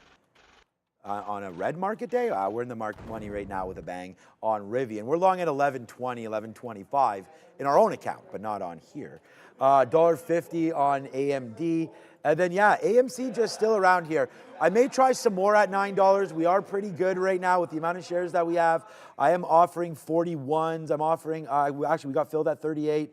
And then we'll try a 50 and then up here in the 60s. And after that, let's see if we can break 10 and then get back into this in $11, $12 mode right now. So hopefully something will happen there. And we'll be able to trade a little bit more of AMC today to the long side. But it's a chop fest. It's got to get going, right? It's got to get going. So hit the like, hit the subscribe. We're almost at here, I'll show it to you guys. We're almost at 2,000 likes BTOC may resume right in now, less than a minute. which could be a record. Make sure you do hit the like. There it is. And this thing, oops, I don't know why that's loading there. There it is right there. LSXMB My whole halted. thing is all messed up. So there it is right now. LSXMB will resume at 8,200 10 hours, watching, 59 minutes and 21 1.7K. seconds. Hit the like, hit the subscribe immediately for all of this meme talk. Let's get to 2,000 in 3 minutes. Let's get to 2,000. And then if you want to too, while you're on it, go to Freedom and Wealth Podcast. 319 subscribers. Let me refresh that and see how many did that. 327. So get over there and like and subscribe to that, as we are ready to rock and roll. There it is, AMC. Look, I told you, man, you guys hit the like, subscribe. You're going to get some action here on AMC, all the way up there to 940. Spin it. Another one right there for AMC. Now in the money, 40 cents, 50 cents, starting to go. It's the GME, which is through 51 now. So shout out to 50 as it's going now. We are now in the club with AMC Executed. And GME. Yeah, back through that 50. Good look for GameStop.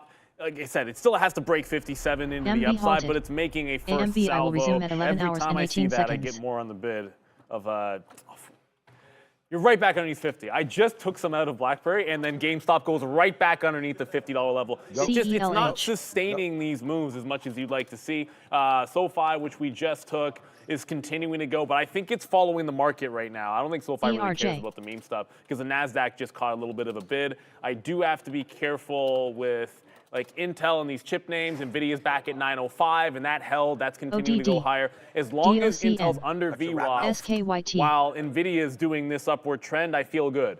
The second Intel decides to follow NVIDIA, then I guess got to get out of there. And I know it's a different name and not always the most adjacent to it, but when NVIDIA really starts to go, it kind of drags everybody with it. If GameStop can hold above 50, that would be a good first step. And then right back to you guys on Tesla. Look at Tesla go. I know there's a lot of excitement about the memes, but we should just do a slow clap for Tesla, up 3% today. And at the high of the day when the market is not. If you want to know what relative strength means, when the market's bouncing off of a low and the stock is trying to break out a high, that's a relatively strong stock. I would not be trying to short Tesla. I wouldn't touch that with a 10-foot pole. Somehow with GameStop still at 50, I just got some bids down at 54 on BlackBerry. Still pretty chilled out with some of these chip names. And Novavax, I've canceled the breakout on Novavax because it's nowhere near 15 bucks. So maybe it's like a lunchtime trade. I'm not giving up on this one. They have a huge short float, and they just got a deal with Sanofi that was the size of their entire market cap. So suddenly they had no going concern issues, but based on the deal, it's a squeeze breakout play through that $15 level. It just has to get up there to go. And it might be able to do it without some of the other meme names. That's the value of it. SKYT. If it doesn't get there, then I guess I don't trade it today. No, yeah, so AMD's back. We only have 10% left. Whoops, we only have 10% left of AMD here as we go. We come all the way back upside right now for AMD into the 50 period moving average right there. So that was that's something. For AMC, because we're about to go now, I'll probably just hold on now. Honestly, like we just got a 57. We just got a 57, I think it was. Yeah, a 57 fill there. So we're doing pretty good right now with our fills. So I'm pretty okay with what we've got on board right now on AMC, hoping obviously for a higher move. But for right now, we'll sit here and wait to see what happens now with GameStop trying to get back down, which kind of sucks. That's GameStop, and then AMC is still holding. So I feel like AMC is a little bit better because we have some of these bottoms. Bitcoin 61 and not doing too much right now either. So a couple risky spots here, I feel like, right now. So let's see if we can get excited about AMC BTOC and halted. maybe get back to VWAP. BTOC will resume at 11 hours, 3 minutes, and 12 seconds. These highs are 10.30 or so. So I think $1 maybe is all for me now. AMBI may resume in less than a minute. Look at SunPower. A lot of these names are starting to crest, right? I can see SunPower coming up over the horizon here after getting absolutely dumped. So if this can break out, you've got a GameStop trying to take 50. You've got AMC trying to hold $9. If they start to go, don't forget something like a SunPower over here. If you can get to that $5 level at the same time, it's already 11 o'clock. So it's been an absolutely crazy, wild show. We said you wanted to stay in the pocket today. So that's what you had to do on these types of days. I think it's well worth it because the opportunity is tremendous when they start to go. You've seen that the last couple of days. I'm talking about the meme stocks. Don't sleep on NVIDIA, red to green. If that takes out 9-10, it could be absolutely nasty. But you know what's up. We'll be back at 2. For now, it is the professor. It is Adara. It is Learn to Trade. Ripping. And it's going to be some meme trading, 100%. NOVA. Let's go. What is up, beautiful people? Welcome to How to Trade, formerly known as That Midday Show. That is your girl.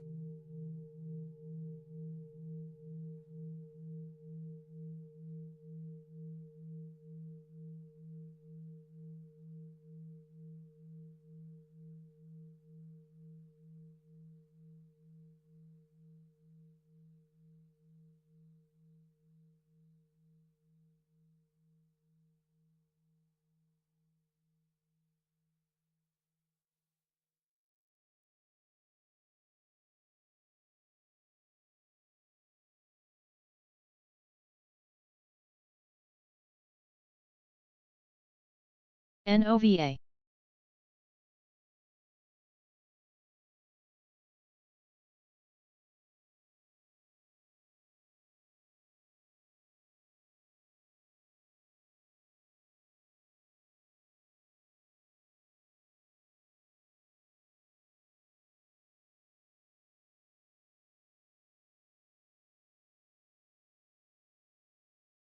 ATLX. ANVS. NOVA.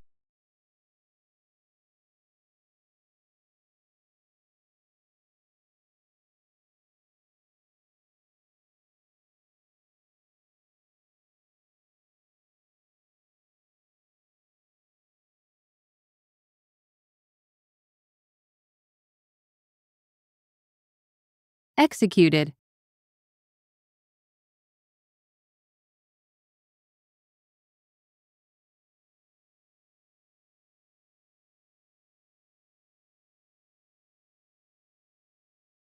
BTOC may resume in less than a minute. AMC halted. Everybody talks AMC about the will resume S&P at 11 hours 6 500. minutes and 24 Here are seconds. 5 facts every investor. GME halted. I don't like that 9 GME will resume curl at up, so 11 we're gonna hours take it 6 out at minutes and 84s. 16 seconds. If we can get that, if not, I'll take mid-80s. I'm not picky. If we break above 187.10, I'm getting out. So the really tight scalp. I like that we had that reduction off 187. Took a small scalp off Robinhood as well. But how are you doing this fine day, Sharif? Good, good. I'm going to get to the halts in a second. GameStop, AMC, both halted to the upside right now, both up halts.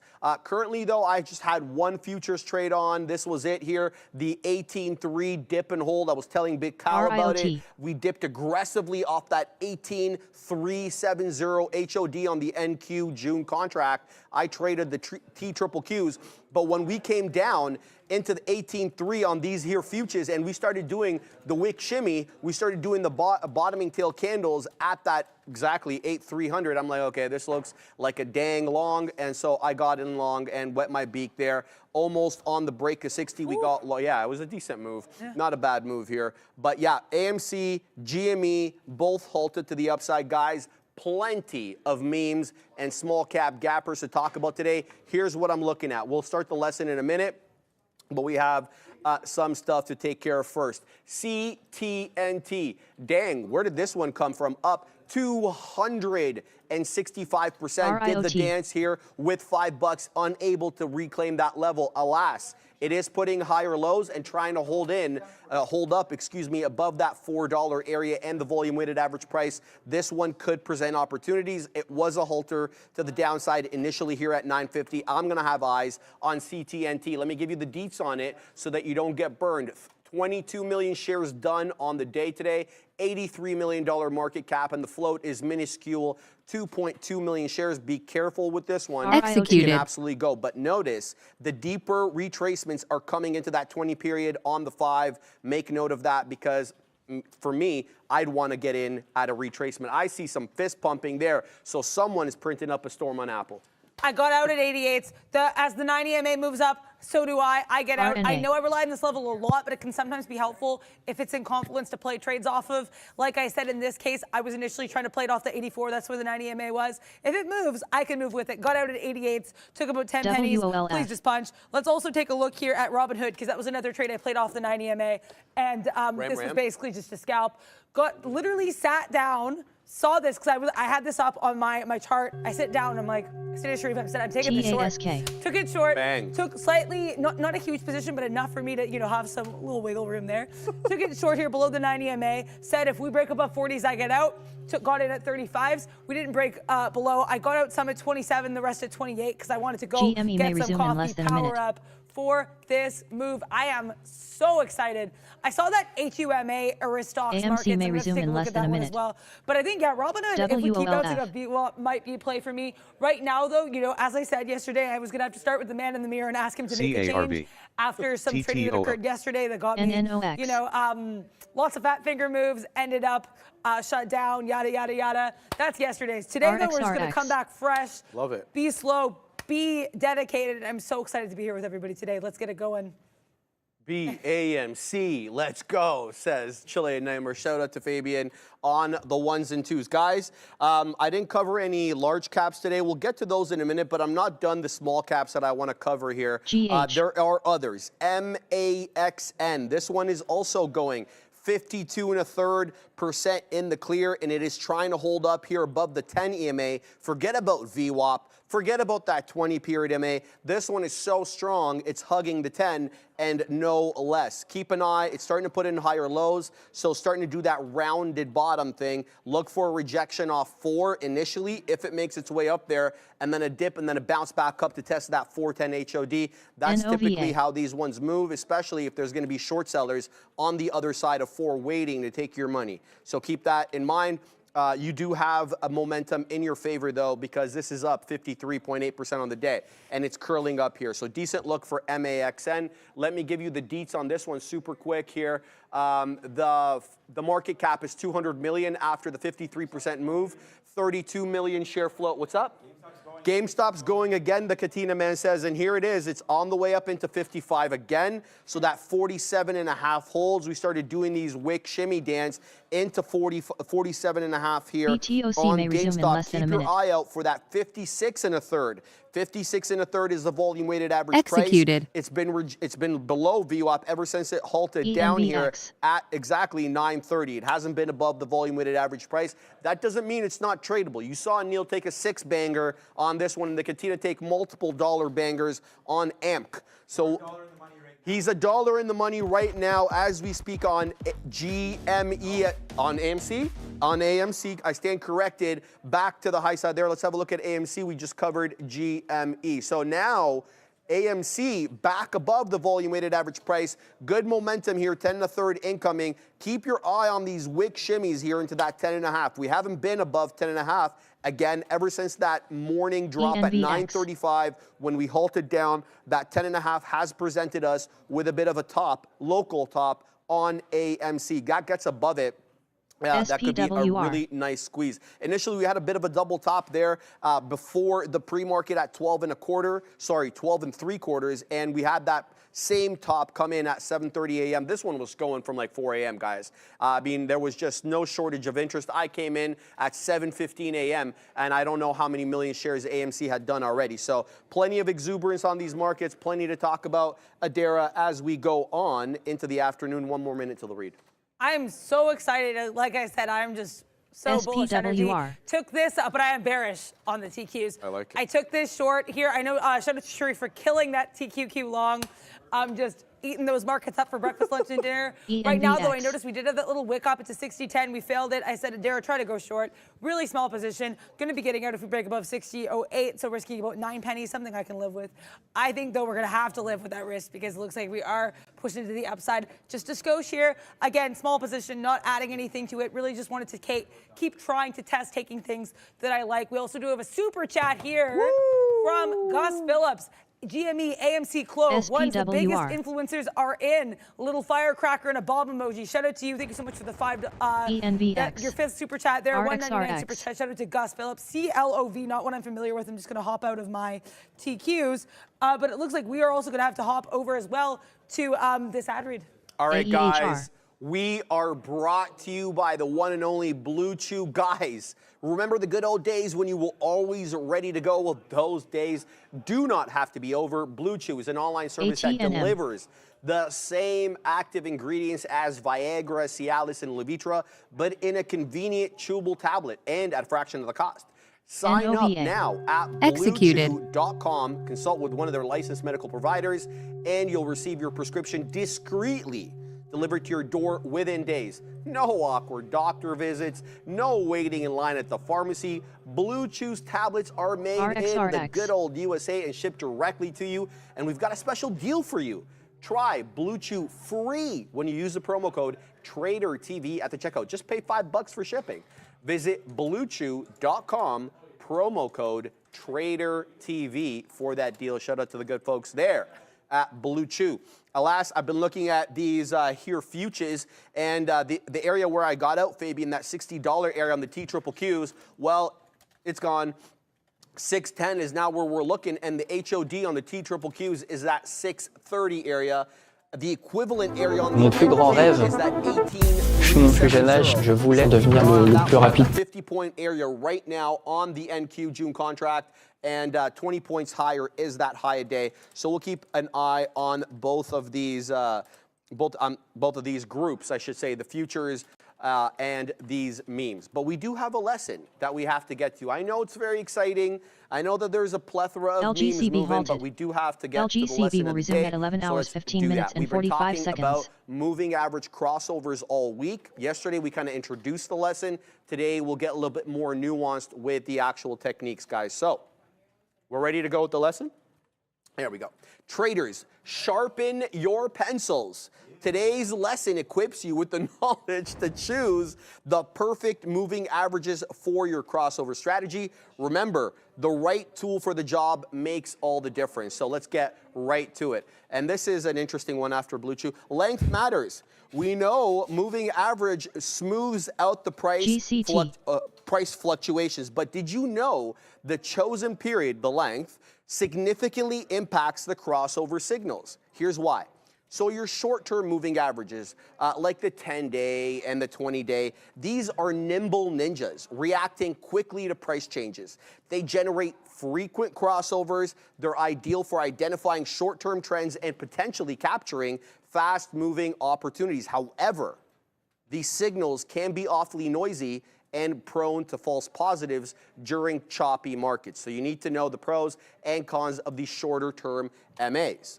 The longer-term MAs, like the 50 period and the 200 period, think of these guys as like the wise old owls, you know, offering a calmer perspective. NBCR. They react slower but provide smoother signals, right? They highlight longer-term trends. While these crossovers, you know, may be less frequent, like the 50 is not going to cross the 200 as frequently as the 10 is going to cross the 20, they tend to be more reliable indicators for major trend shifts. So think about the short term as good for your entry and for scalping, and think about the long-term ones for your major trends. This could be over a period of hours or days, okay? We want to kind of identify what these moving averages are for.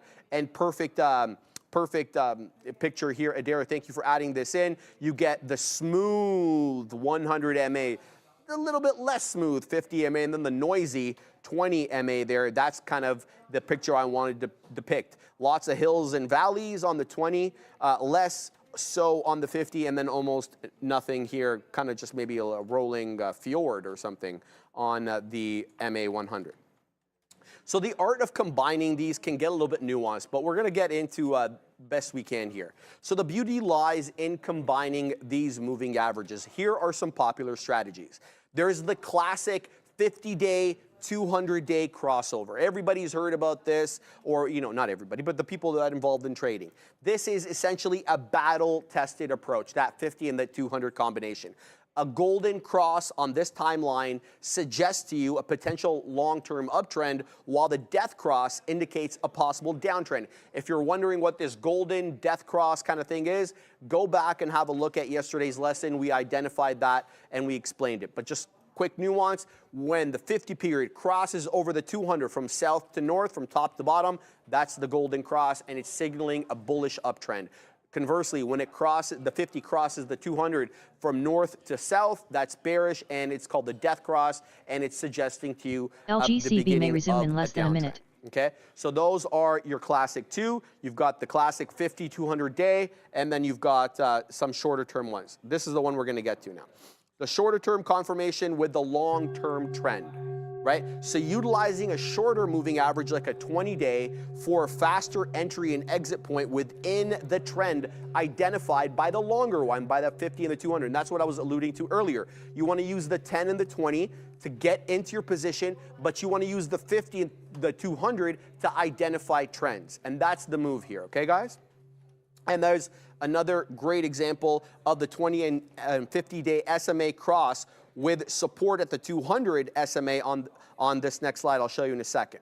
Okay, so there's the 200 SMA. You get the yellow crossing over the aqua, and then you have a nice big move up. However, it does end in this November, and then that's your sell signal there. So that's your buy signal when the 20 crosses above the 50, and then your sell signal when the 20 crosses below the 50.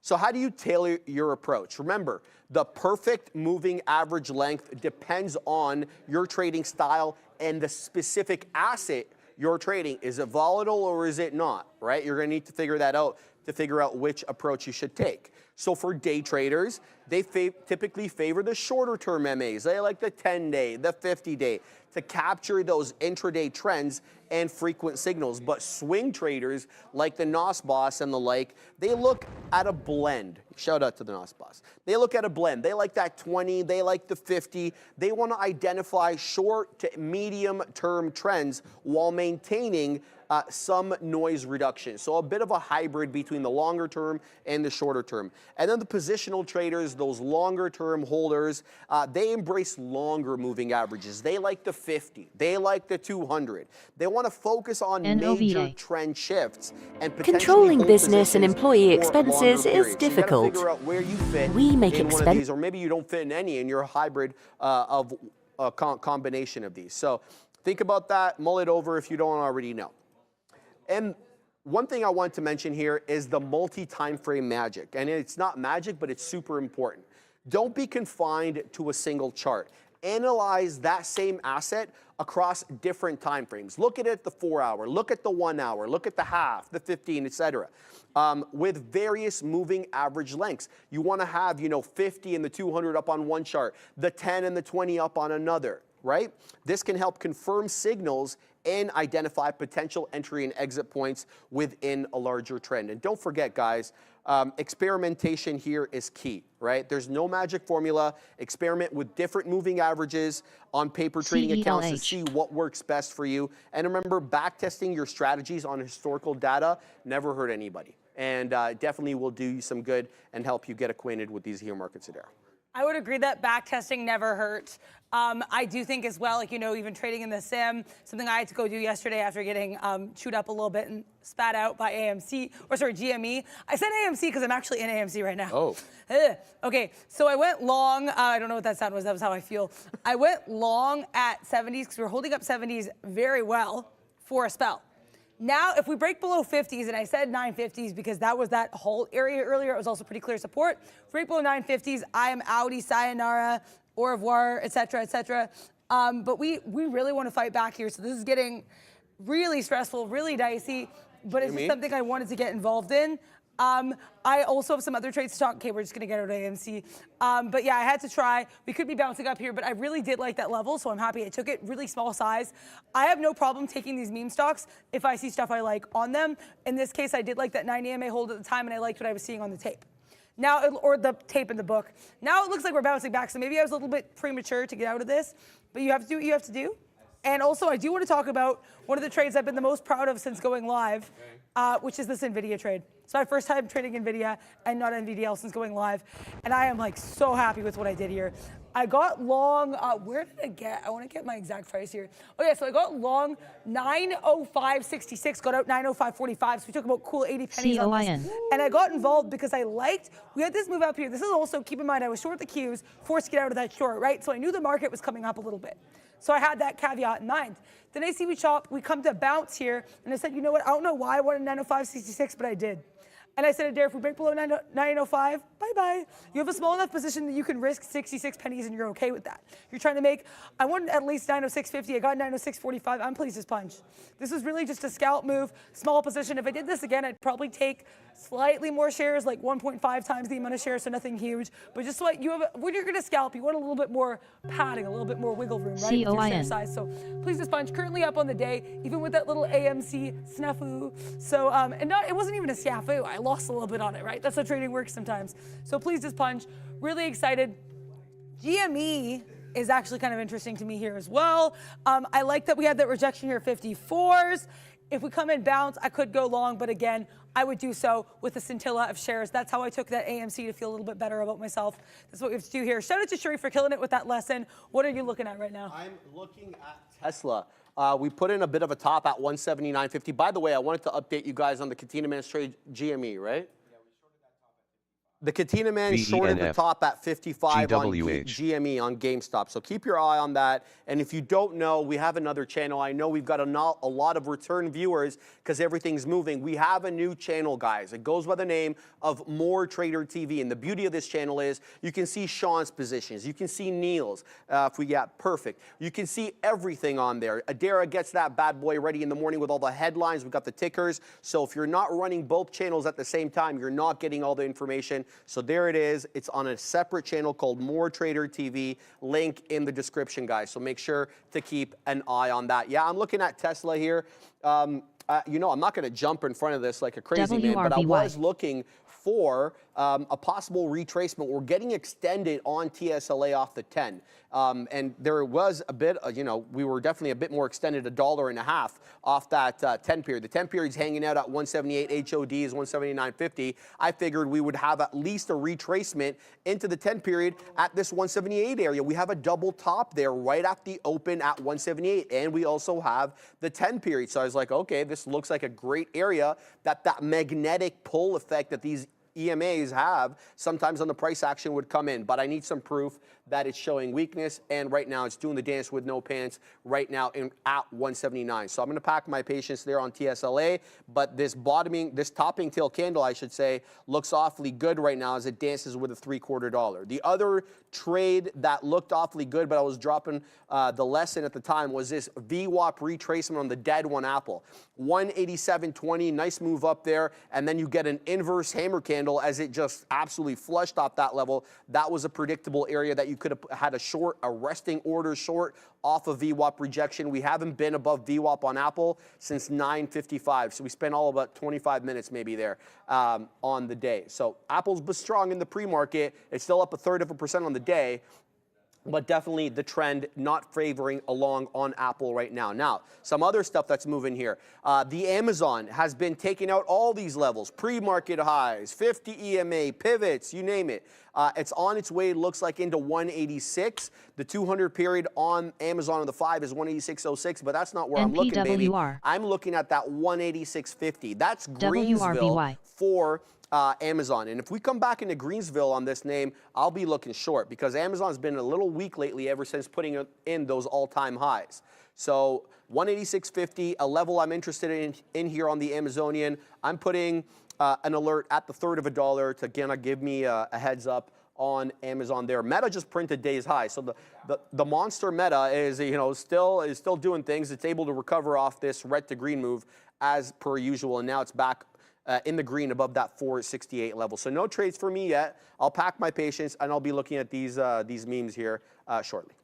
Yeah, I mean, we know like Travis Scott and Drake brought us sicko mode back in 2018. What I'm trying to bring here is scalp mode. Also, there is Roaring Kitty. Oh, Roaring. He is roaring. Shout out as well to Paul Dano for like playing him really well in that Dumb Money movie, which was a really good time. This is a very fun little animation there. I like the little orange headband. Yeah, everybody chicken tendies up, I guess, or I don't know. I'm not super familiar with. What is that, Fabian? Fabian's having a great time back here. Shout out to Fabian Ramin always. Also, the meme stocks I mostly have my eye on, except for that AMC trade I had, are going to be Robinhood and Beyond Meat. Had my short on Robinhood. Beyond Meat, I have a very specific area in mind for that I'm just not able to get time after time. Shout out to that song. Time after SERV. But yeah, so I want that Cyndi Lauper, that's who it was. SKLZ. I like that 980 area. If we have that bounce, I missed that bounce. I'm really just trying to scalp 10 pennies off this. If I can get 980 to 1010, say it with me, please, this punch. That's really what I want here. That is really the look that I am interested in. Rob EV saying, is that a bull pennant on GME ready for another pop-up tomorrow? Let's see. Okay, is this on the daily or let me see? All right, I have to restart my system, so I'm sorry. Okay, Yeah. I can yap a little bit here for sure. Yeah, so I think bull, I would say less bull pennant, but it seems to me with that nice move up, I would say more, honestly, if anything, we have a flat bottom and lower highs. I don't want to say flat bottom break. It's GME. Rules what? Patterns who? But I do think that it is worth noting, if we want to look at patterns here for GME, which I don't know if I would, we do have slightly lower highs here and a pseudo flat bottom around this 48. But I don't know. I'm definitely ready to see what we do tomorrow. And I love this curl on the 90 EMA, my fave level. I like that we have these little wicks below it.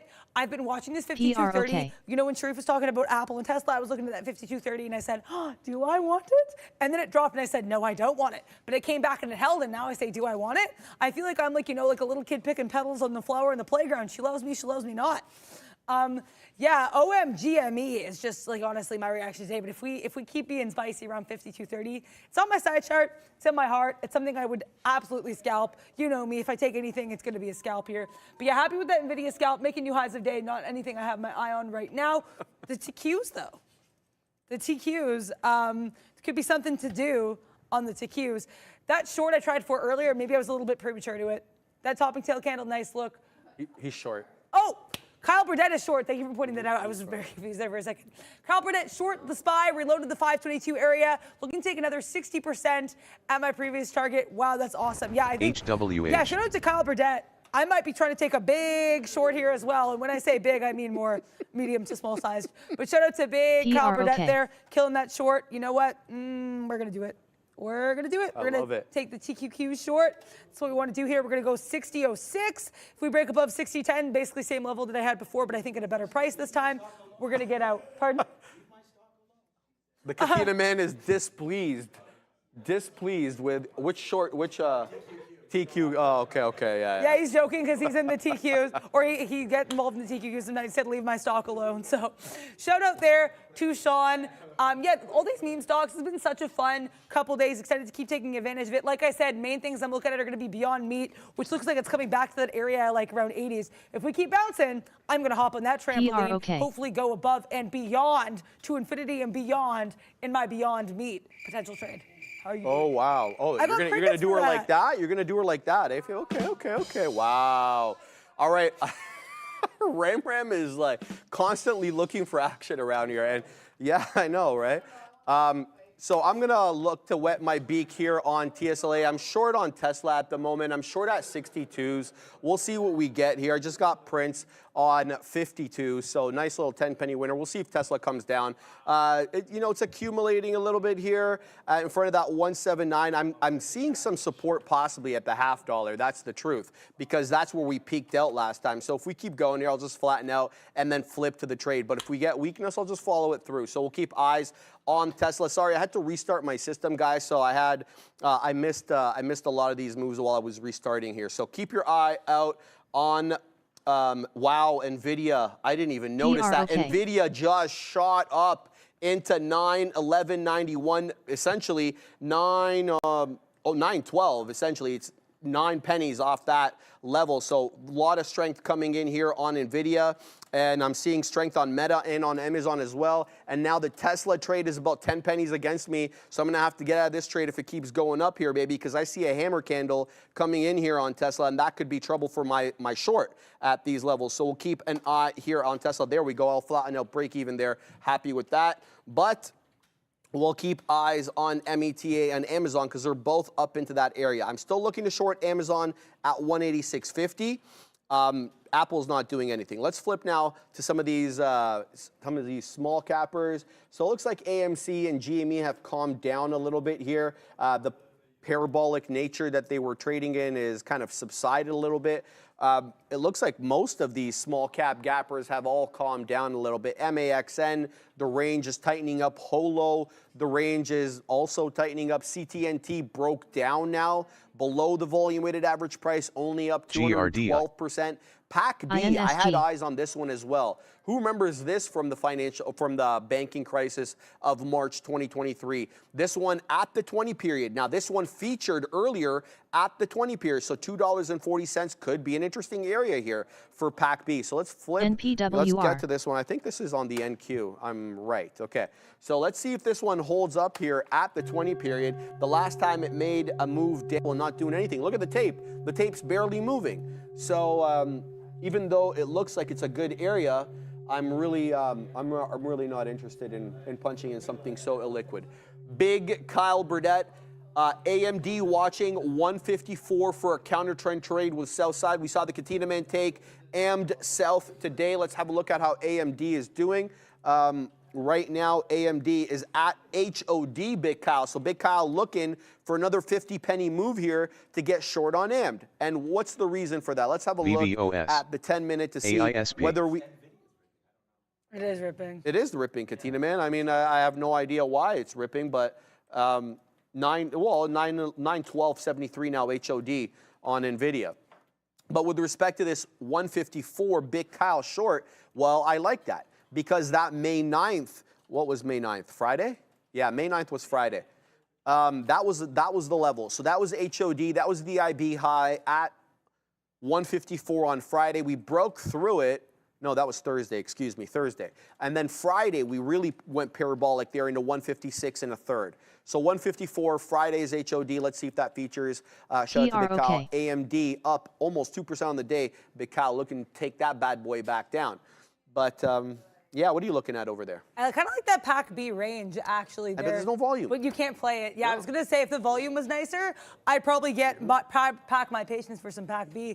But alas, I cannot.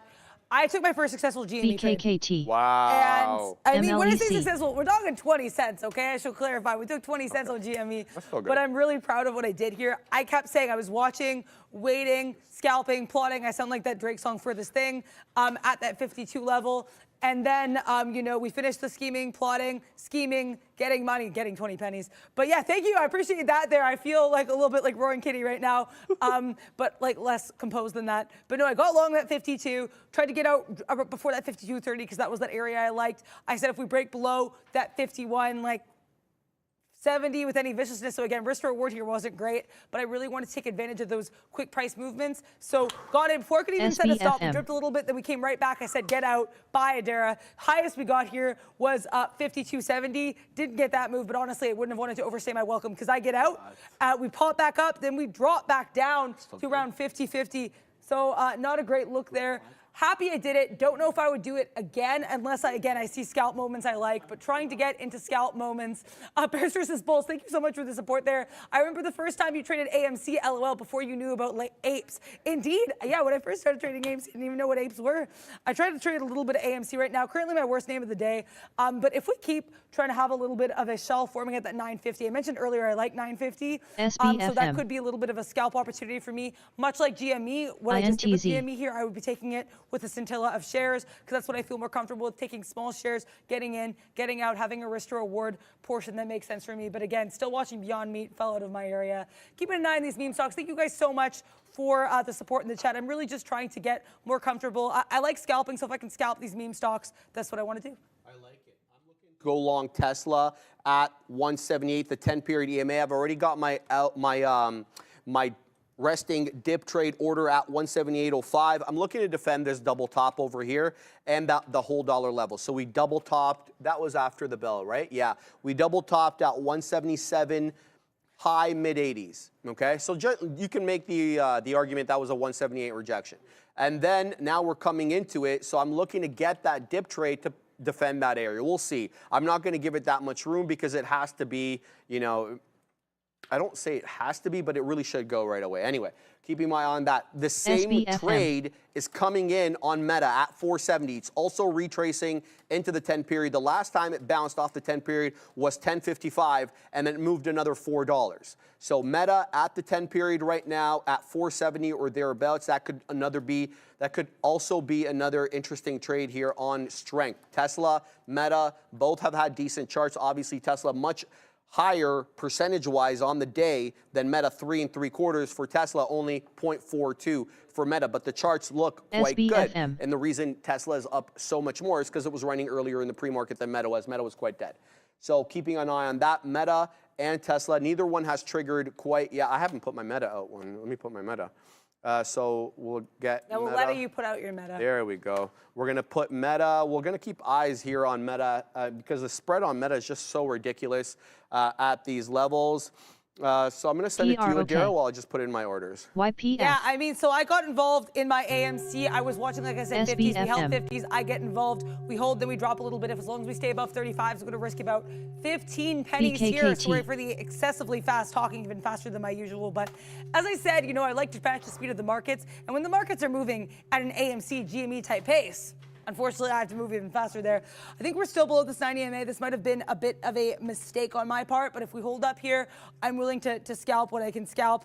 I'm going to try to take 65s on this pretty small position, risking 15 pennies, trying to make at least 15, but it looks like we're going to break down here, so I may have to get out down to the downside. You know what? Yeah, I don't feel comfortable in this position anymore, so I'm going to try to get out here, because that's one thing I've learned. Shout out to DJK in the chat last week, just kind of saying, you know, if you don't feel comfortable in the position, why are you in it? Something I relate to. We're still holding up at 35s, but I don't not know if AMC is my bag. I have not really had any successful attempts to trade it so far, and I have my one GME, so I really should just be sticking with levels I like. I did like these levels at AMC, especially with that 950 being a halt level. You know what I mean? So I thought that could have been interesting. It was support earlier at 8, then it was a halt, so I was like, you know, there could be something there. Alas, nothing was there. And there weren't any movies for me to see at AMC, so I'm gonna have to leave the theater, unfortunately. Did not get a refund on my ticket. Happy I got it where I did though, so just trying to learn. We're called How to Trade, and I think, you know, I'm always trying to learn every day, so happy to be here with everybody, trying to learn there as well. Yeah, how are you doing? Well, nicely, we're doing good. We wet our beak already for a 20-penny winner on the the monster Cybertruck Tesla here, doing decent now, 30 pennies in the money. Let's go, baby. Let's go, Tesla. So waiting for that to move up. 15 pennies in the money. Wet my beak at 20s on Meta. Meta's not as parabolic, I guess, off the 10 period as Tesla is. So we'll see if we can continue to pamp here on META and on TSLA. You know, I feel like I should be a bit more patient with these monsters, but it's just such a volatile day. You never really know exactly what you're going to get here, especially in your highs. But I do like these levels that I'm getting in at. So I'm trying to have a little bit of confidence here in my observations. So we'll see exactly what we get. I've de-risked a little bit too to kind of help calm the nerves and be able to see the trade a little bit more clear. I think Tesla is pumping up a little bit more than Meta here. Meta's coming down to that $0.75. I don't necessarily like it at these levels. I'm going to give it a bit more into the mid-50s. If mid-50s crashes, then that'll be all she wrote for METN, and we're going to have to get at a Zucky's little stock here. So we're going to continue to watch. BKKT. Showing 77s. The spread's tightening up a little bit, 9 pennies. On META, do we hold, do we get out? It still really hasn't broken the 10 period with any vigor. Did I put my stop in on this? I don't think that I did, so I'm just gonna have to continue to watch it. Tesla's nicely in the money though. Meta is giving me trouble at these levels. I'm gonna put a stop for the break of the $0.50. Let's just go ahead and put that bad boy in. If it breaks at those levels. Let's go ahead and put that, and then come what may. But Tesla is just absolutely rocketing up now. We're 50 pennies in the money here on TSLA. So the Cybertruck doing well. Meta not so much. So we'll keep eyes on both these monsters. Yeah, hopefully Meta stops playing Zuck Zuck Goose with your area. But I'm happy. Congrats for you getting them some profit out. Those are great trades. And that Cybertruck hopefully keep revving to the upside. Keep on trucking, Sharif. Pamp it. Keep on truck. Pamp it.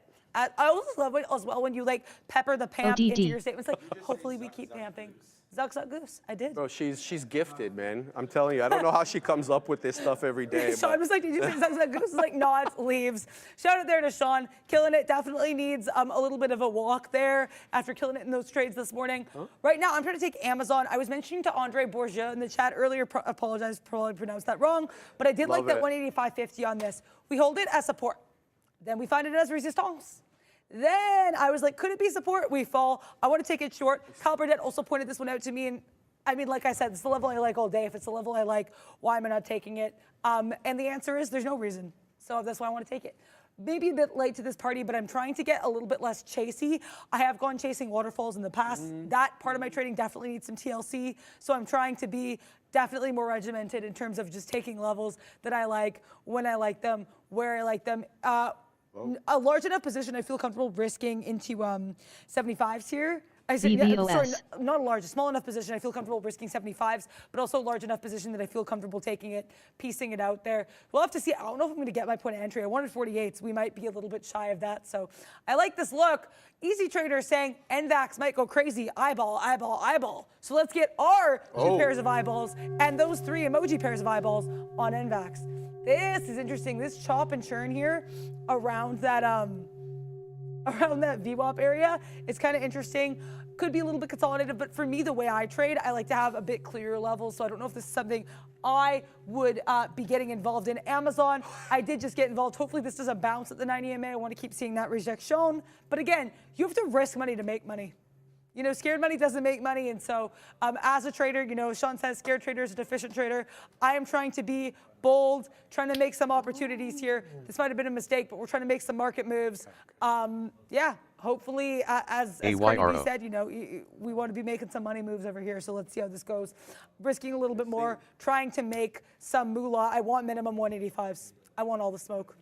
I see you exited your trade. Yeah, I did. You know, Stevie here nearly bailed on you two again. Look, Meta stressing out about his spending. It can do anything at any time. So, you know, it can break the 10 period and then maintain it, make it look like after the fact that it held it.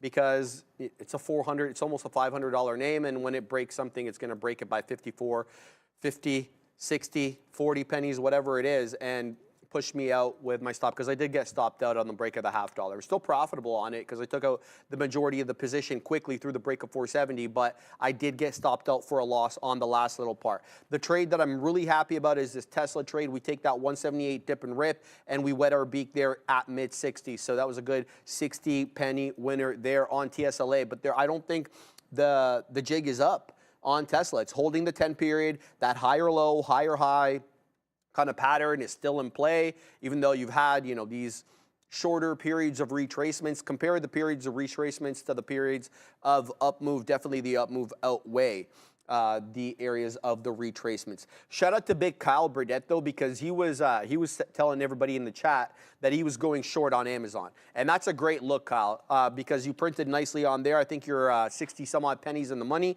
I was looking a little bit higher than you were looking on Amazon. I was looking at that 186.50. I wanted it to go back into that break-even territory before I punch short. So far, it hasn't made its way up there. It can't even make it back into the 200-period moving average. But I see what you were looking at. You saw the whole dollar level, I'm assuming, at 186. You saw that 185.96 HOD touch, and then another candle that was red after that. We've got to halt an AMC. Thank you, Fabian, for bringing that to my attention. Sounds good. Go ahead. Oh, yeah. So we just had a halt in AMC here to the down. Yeah, so currently tap on this. AMC halted. Worth noting here. AMC will resume at 11 hours, 47 minutes, and 9 seconds. On our pal AMP, because people sometimes say. So, yeah, definitely struggling below VWAP there on AMC. Interesting as well, where this 868 is, around where we have that little pre-market pop. Absolutely. So this actually could be an interesting level. Not one I'm going to get involved with, but we wanted to put that out there.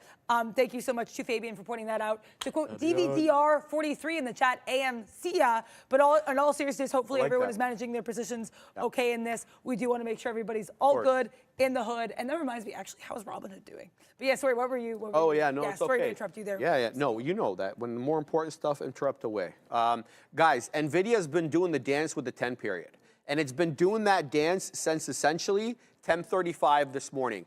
Every single closing print on the 5-minute chart subsequent to 10:20 has closed above the 10 period. Sure, you've wicked below it, but never on a closing basis. And you just got another wick right there at that 907 print, and then bang up it goes right back into that 908 mid-80s. So that's a $1.80 winner, super quick. Anyway, I want to point that out to you guys. The 10 EMA on the 5-minute chart, an absolute, magnetic hold and bounce for NVDA here as it looks to try to maintain that 900 level on the day. So keep eyes on that bad boy. I don't really have any trades on these Mag 7 names, but I am liking this level on Softy. So the soft one here coming into that 413.5, and yes, that is the volume weighted average price. So last time we were at this level, generally, this 413.25 is the level I'm looking at a little bit more. This was a peak right after the bell. We couldn't break through that. So this is a nice crest there off which we can base a level of support, formerly resistance. But we do have VWAP about 25 pennies above that level, so I'm more inclined to try to play VWAP. Now, if I play VWAP and it breaks below the $0.25 level, I'll be definitely looking to put my stop below that $0.25 level. So Microsoft at the volume weighted average price, look for a possible hold at this level. I'm not going to have a resting order to get triggered. I'll need proof that it's going to use it as that level of support and then curl back around, get it on the back end, as my friend Neil likes to say. New 5-minute candle just generated here. So let's see how this one does. It already made a newer low, so that's not a good look. But anyway, Softy at VWAP, let's see what it brings. Meta has now broken down decidedly below that 10 period. And now let's see if we get a 20 period retracement. SKYX. So the 20 period, Adara, is at that 468 2/3. We haven't made it quite down there yet. Let's see if we make it down there, number one. Number two, does it hold that level as an area of support? I could definitely be persuaded to get long. And this is a nice little range here. Look at these tops. I love when the tops conflate with the moving averages. May I say as well, I feel like you've become the meta whisperer. Like, you traded meta so well. You had that great short yesterday on meta. Today, you got out of meta before that sloopy to the downside, and now you're like, I'm going to play that again. May resume in less than a minute. Hard name to trade. That Spreda on meta. Spreda. It could be better. I'll put it that way. It could certainly be better. But yeah, that's what I traded yesterday in the sim to okay-ish effect minus a fat finger. Yeah. But it's one that like my rule with meta, and I mean my rule with all stocks is you want to feel confident in it, especially with the spread and meta, I have to be like literally heart throbbing, like wanting more than anything. To get into that trade. So if I don't have meta, I just don't trade meta. But so that's a good one to look at. I would have like meta whispering powers like Sharif over here, okay? I don't have But it's one I'll keep an eye on. Also, I'm 50 pennies in the money in Amazon. What? I took part of 2/3 of the trade here out at 185. I said I wanted 185, and I'm so proud of myself. I almost got out 185.30, and I said, Adara, that's not what you said you wanted. You said you wanted 185. So I got out 2/3, 185. If we stay below VWAP, or to stay below this 185 area, I'm going to keep my last third in. It's a scintilla of shares now at this point. But I mean, I know it's kind of crazy, but if we can get 184.50, I'll take it.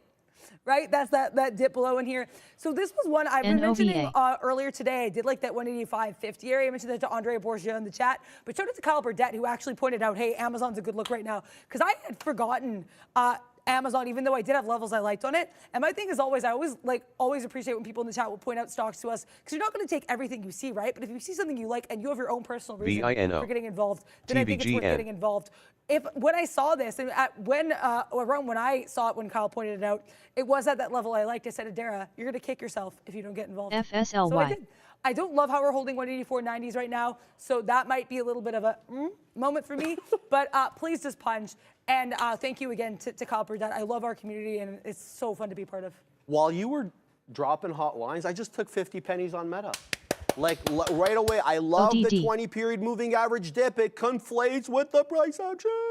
No, for real though. I mean, I love this kind of setup because we look for confirmations. Every time we do a lesson, we always include look for confirmation stuff. I was about to use a different word, but that's okay. And really though, we do mean it. And I guess, you know, doing all these lessons every day, you always look for confirmation. That's what I was looking for here. Price action top, 468 2/3, 20-period moving average. 468 2/3, put the dip, took 50 pennies as quick as they would come. I'm happy about this trade. Now 2 for 3 on META, looking for a possible move back up above 470, and I could definitely be persuaded to get back into this monster. META for another high day touch, 471.50 on Meta. I want to mention something else here. The Amazon just touched VWAP. So shout out to Adara, shout out to Big Kyle Burdett for that short off 186. But here it is, 188.83, I believe, is the volume weighted average price on the Amazonian. So look for support at these here areas. It doesn't have to come in, but it could. We did get a double bottom off VWAP earlier around 10:30 and at 10:40. Both came into VWAP, both bounced, but we'll see if this time presents us with a bit of a different look. The monster, Tesla, well, usually I call the NVIDIA the monster now. The Cybertruck, Adara, came in to 178, so it looks like it was respecting the whole dollar level here because we didn't get a break of 178 rather than respecting the 10 period. The closing prints are all north of the 10 period, but the wicks come off into 178, and there it goes, right back into that $0.75 level. Tesla, the big cap, SPWR. I was going to call it the mega cap meme stock, baby. Mega cap meme stock. TSLA looking to touch high days at 179.50. Less than $1 off those tops. Good look there. Let's flip to some memes. Speaking of memes, AMC right above that $9 level again. What was that level you were telling me about AMC? $9.50. $9.50. I don't know if it means anything, but I like $9.50 on AMC. $9.50. Let's have a look at that level. Yes, I do like that level. How about this level over here? From was this a pre? Yeah, that was a pre double top. 875. Yeah, 860. RIOT. General area. I don't know. I don't know what to make of these. I think we're in a bit of a downtrend, especially since this double top. I can't stop looking at that double top at 12 3/4. And since that double top has come into play, I'm sure you guys have noticed it's been lower lows and lower highs. That doesn't mean that there's not scalping opportunities available. We got the scalper extraordinaire to my left here, so we'll definitely have some scalping. We'll see if we get some on these memes. What else is moving here? Let's bring in the meme watch list, baby. So here's the meme watch list. We got the memes up here. Let's see what's moving. What's KOSS up to? What's it doing at the moment? Let's flip to the 1 minute and have a micro look at these monsters. All right, so KOSS is doing the dance with no pants with VWAP. A little bit above, a little bit below. It's reclaimed it now. Keep your eye on this range here. It's a bit of a wider range on costs, with say 570 to the bottom and then about 670 to the top, give or take. So decent look on cost if you want to range trade a meme. That's your call there. Donald John Trump is also up 5% above VWAP. Good look there. VinFast down 5 1/4. Tough look for them. Vana hasn't been doing much. It's a $120 stock, so I don't know if I'd call this a meme. It's $24 billion market cap. Oh my God. Actually? Yeah, it is. Yeah. RIOT. AMC and GME we've covered. Let's have a look at some of these EVs. Plug Power. VINO may resume in less than a minute. Gave back half the move already, Neil. What? Okay, so Neil's like SPWR. We all saw what SunPower did in the pre today. Let's load up that bad boy and see what is what's going on with that. Let me just adjust my set screen over here. I see you, Manuel Palma. He's talking about Hood. We'll look at Hood in 1 sec, Manuel. Let's have a look at what SPWR is doing, especially since this SPWR. Anything. NOVA. SPWR, SunPower. What are we doing here? Okay. We've reclaimed VWAP again, so some of these CLSK. some of these memes coming back in to tradable areas. Look, I mean, I always say I don't like to trade these small cap gappers below VWAP, but I think the memes warrant different rules, to be quite honest with you. Higher highs, higher lows ever since putting in that bottom at 935. So a nice upward channel now for SWPR recovering off that 750 double top and crash. Decent move here for SPWR. Look at this channel. It's decent. It's proving itself. That's nice. Yeah, it's an upward channel, so I don't know how you play that exactly, but something to keep an eye on. Yeah, I'm also keeping my eye on Amazon, and this has been, honestly, you know, Bears versus Bulls will sometimes put in the chat patience, like with a PAY, like, you know, patience pays. And honestly, I have been so patient in this, and it has been really difficult. I said to myself, if Amazon breaks above 185 with the viciousness, that's where I'll take my money. We tried a couple times, and Amazon was like, I'd rather not. And I'm like, you know what? Amazon, thank you. Thank you, ma'am. I'm going to try to get out around 45s. CLSK. Because I do like that little shelf area as, like, you know, somewhere I want to be out by. Also, thank you so much to Kyle Burdett for the $5 super chat, tagging me saying, Amazon, pay that lady her money, said like the Russian in Rounders. I do not know that reference, unfortunately, but thank you so much, Kyle Burdett, for the super chat. And yeah, Amazon, if you want to take that little message from Kyle Burdett in mind and drop down a little bit more, I'd appreciate that as well. Thank you so much, Kyle, for the super chat, and thank you for that tip on Amazon as well. Like I always said, you know, I love, it's great that we can have advice from other people too, and it's, as long as you have levels you like on the chart, then get involved. And I did love that 185 50 level, so very happy. It came to fruition, and I was able to take it there. Shout out to you as well, Kyle Burdett, for making that big money on AMZN. Also, for the person, someone mentioned Beyond Meat in the chat. I have thoughts on Beyond Meat, so I will. I can share them. I was saying earlier, I like that 980 initially that held pretty well around the 90 EMA. Kind of gave it up. We are holding VWAP pretty nicely as well, and I like that little candle. We come to 960. Go to the downside, get bought right back up. We're still below the 9 EMA though. I think if we break back above 980, then that could be the true VWAP bounce, but we have at kind of lower highs here, so that could be an interesting look. Robinhood as well, mentioned by Manuel Palma. I had a baby Robinhood scalp, and the reason I stopped scalping this is because I said, Dara, this looks like one of Sharif's VWAP bounce type plays, even though it's not a Robinhood. So I said, Dara, take your short and go get your chai tea and Sharif's water and come back. And that's what I did here. But right now, I see what you mean, Manuel Palma. We keep getting these wicks down to VWAP. They're getting bought up. Kind of a similar look to Beyond Meat, but I actually think this is stronger because I think A, kind of above, sitting pretty on the 90 EMA right now, and be a little bit more top and turn. So I think this could actually be a little bit of a compression pattern, getting ready to get that bow and arrow to the upside there. Yeah, nice look there for HOOD. I think it's in VWAP's neighborhood right now, so hopefully you're able to print on that. AMZN popping back up into 185s. Should have taken some profits at that 184.60, but right now, you know what we're ready to take profits on. Neil's lesson of the day. GGAL. All right, let's go. YPF. Here comes your lesson of the day today. Hey, man, the meme stocks have been moving, so we're going to go with something that applied to today, but it doesn't have to be something you trade only when the meme stocks are going. I'm talking about a non-traditional pairs trade. This is not some robot algorithm where you go long one thing, short another at every single moment and you're just sort of arbitraging. I'm talking about using one stock as an indicator and another stock to express the trades. Now, this can apply in any situation where you can find two things that are either going to move together for a legitimate reason, maybe a couple names in the weed space, maybe a couple of meme stocks like a GameStop and an AMC, maybe it's a couple of chip names, or you might have a situation where one is going to move opposed. In this particular case, I want to talk about things moving together. So do they have a reason to move together? Have they done that in the past? If you can find those two things, then you've got yourself an idea. Where I like to take it a step further is if I'm going to trade using one individual equity that's going as my leading indicator and then execute on the other, in less than a minute. I want there to be some relative strength or weakness in the thing that I'm trading. So an example might be when I did this over in the cannabis space, it could be Tilray's moving CGC stronger. If I see Tilray break, I go long in CGC. Or I used to love a situation where one of them would start pulling back, and then I would only ever short Sundial because Sundial was the weaker in the group. So if you can find something along those lines, then you can dig yourself into a trade. Today, a lot of people would have been trying to go into GameStop and AMC as if they're going to start moving together.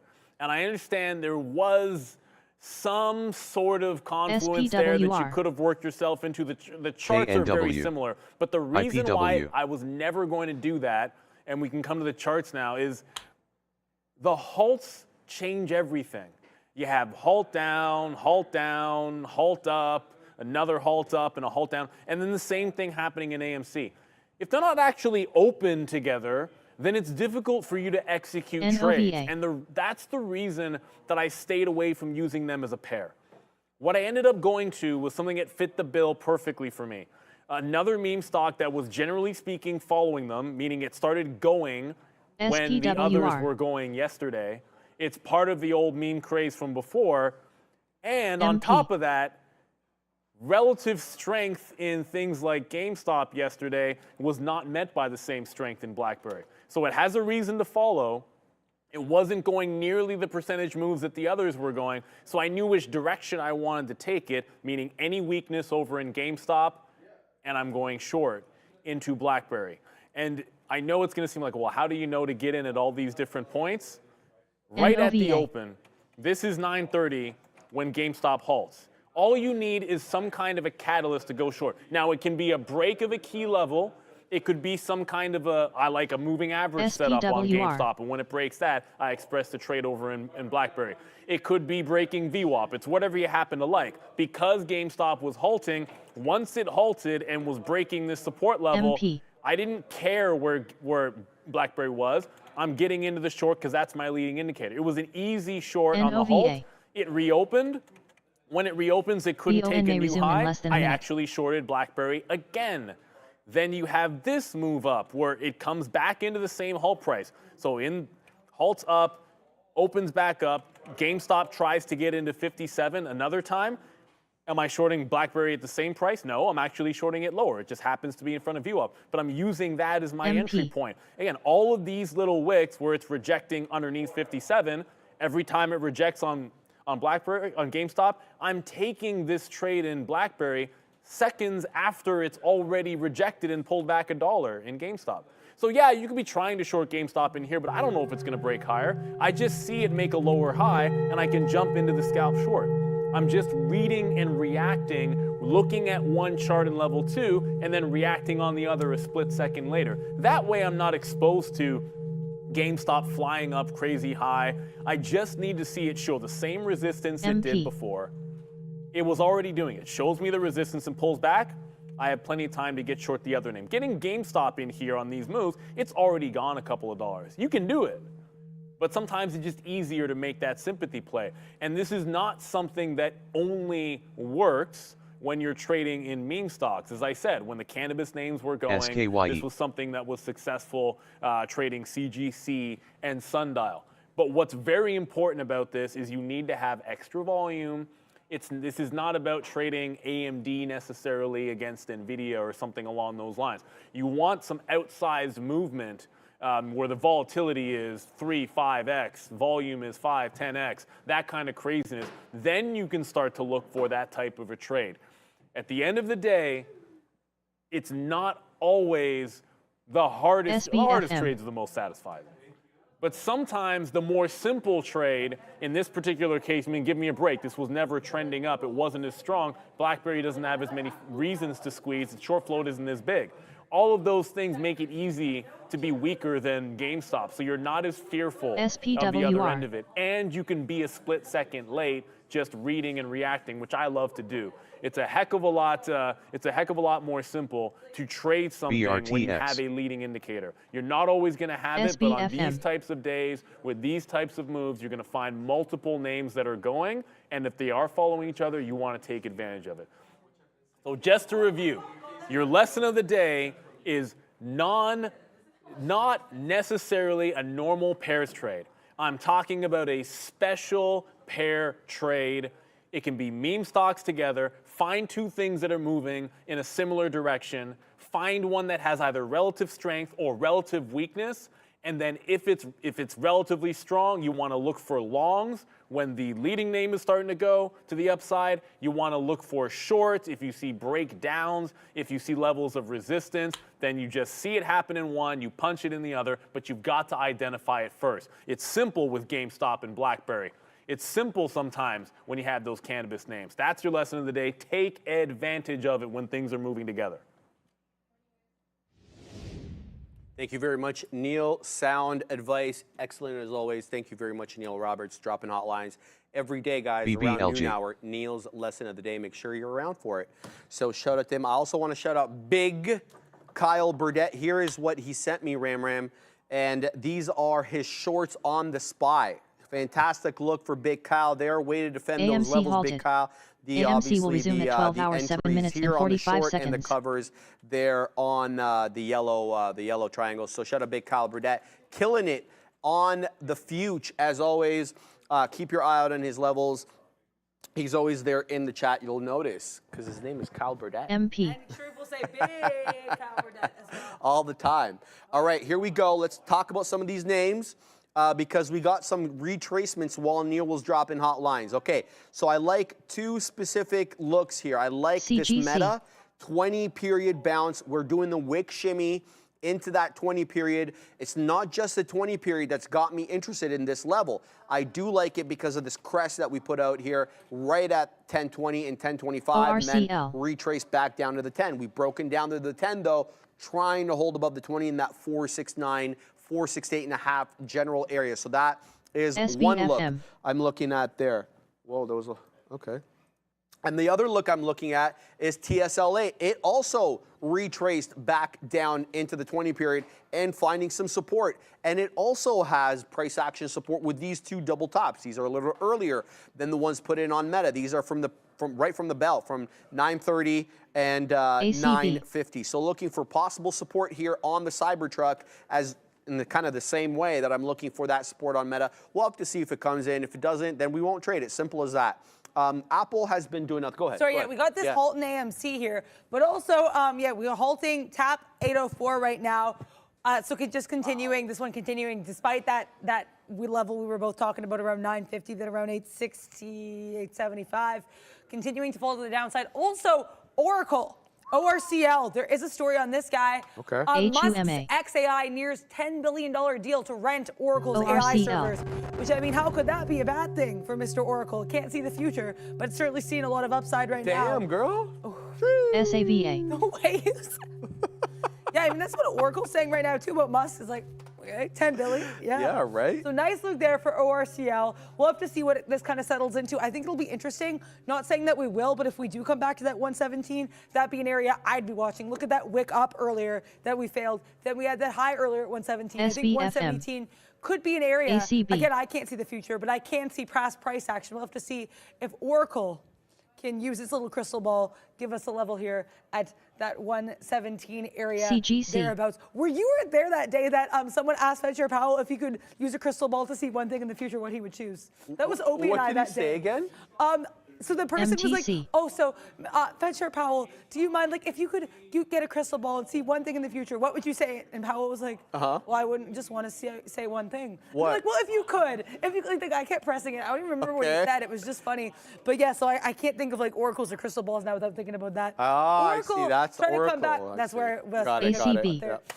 Yeah, really roundabout. Oracle trying to bounce here at 119. 119. 119, I said 117, but 119 could start getting spicy here for our pal ORCL. I am not getting involved in this until I see, some kind of something. Microsoft's trying to curl up a little bit here. This is actually kind of ooh. And we have it as well happening around that chop and churn at 413. BSGM. IMCC. All right. Yeah, I don't know. We'll have to see. Okay, I got into NVDL. I'm liking this NVDA retracement into the 20 and a drop and hold. AMC may let's resume see in if less than that a minute. 20 period on the 5 on NVDA holds up. I'm long NVDL, looking to wet my beak at 82s, and there it is, baby. As NVDA holds up at the 20 period. Look, guys, I'm going to keep saying this, and I don't care how much of a broken record I sound, but it's my observation, and I'm sticking to it. When a stock is trending, like say up and to the right or down and to the right, the more superficial retracements in my observation of things come into the 10 period on the 5. The deeper retracements seem to come into the 20 period on the 5. I've been trading that way for a few weeks and it's been doing well. So there goes NVDA up into the high side as a result of that 20 period on the 5 retracement. Let's see if we can get a 910 touch. We just got a 909 and a quarter touch on NVDA. So if we can continue here, possibly touch high days, that'd just be aces. The other thing that I want to talk about, this META trade, again, also featuring off the 20 period, a deeper retracement, all hold up at the 20 period, and there you go, you're $1 plus in the money now off that 20 period retracement as it knocks on the door of 470 again. The beauty about this one is it had actual price action support at the 20 period. You love when that happens. GRFS.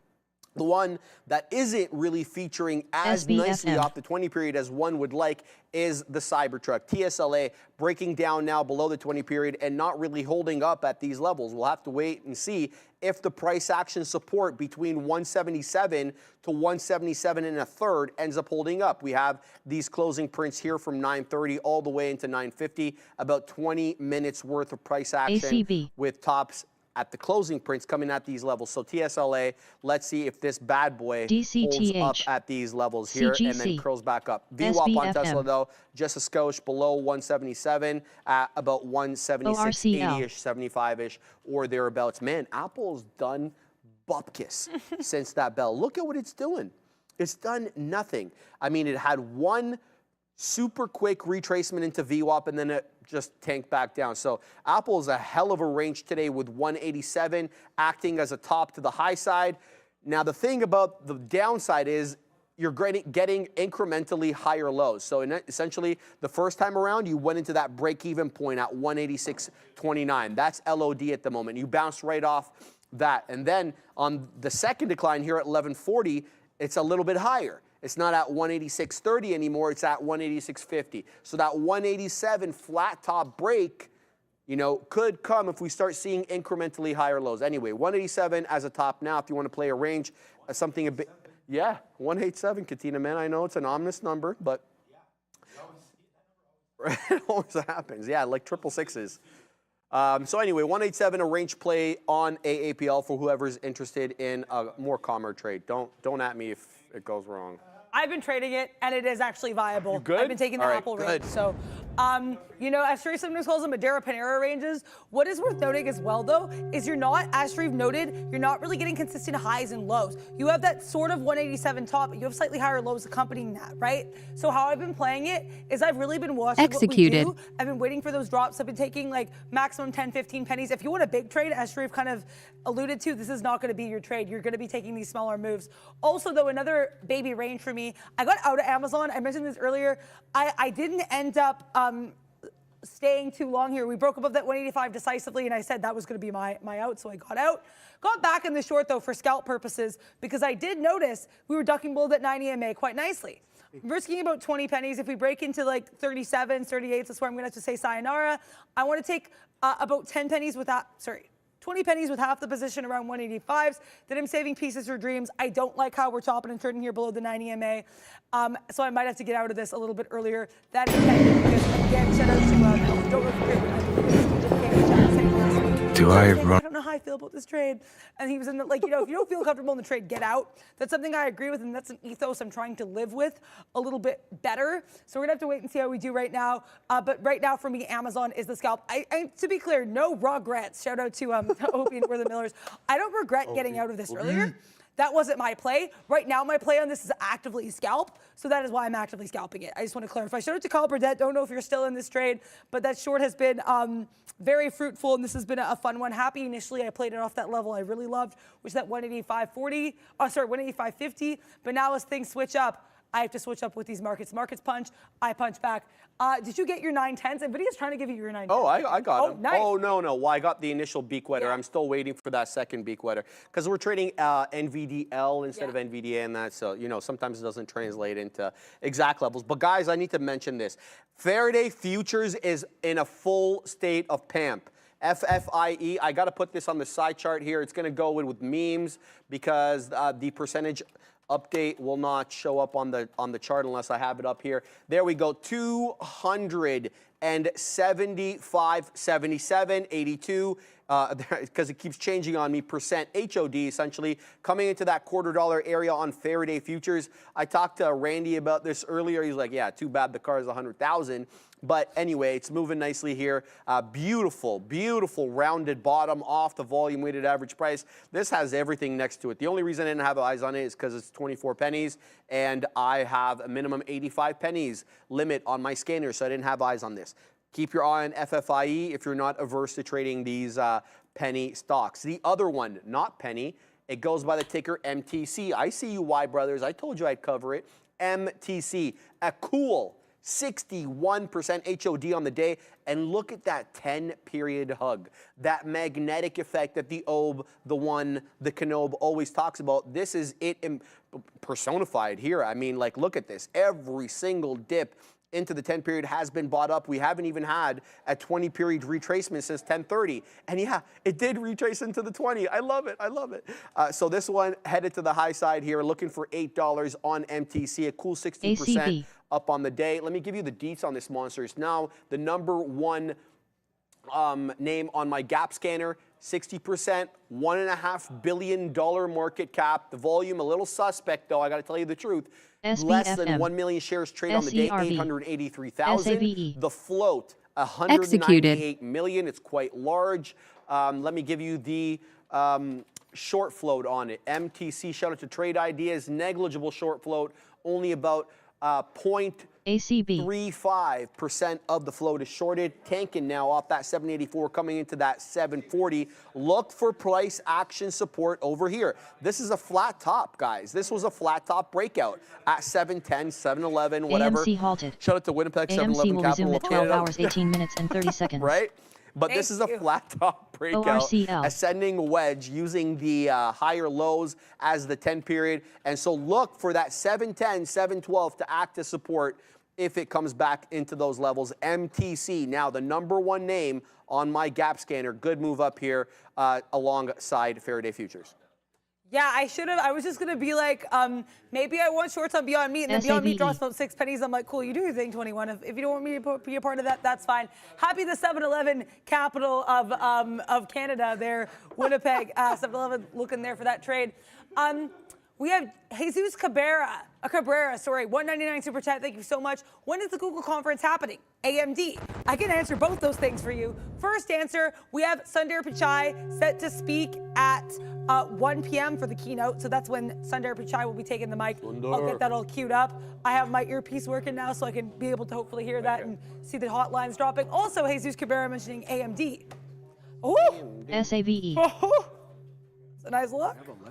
I like that 9 EMA hold. This is a Sharif. You know, you called it a Dara Panera trade, so we have to find a name for this. I don't know if the Sharif Sheriff trade. I don't know. ORCL. But this kind of 9 EMA hold is an interesting one. I know you play these to great effect, so I want to wait and see. Right now, that we're actually rejecting off the 9 EMA. AMD tumbling a little bit. Generally, though, really high. I would love to see us continue to bounce off that 152.40, which we did do earlier today. That was that pop that we got around 10:30, so this could be a nice look.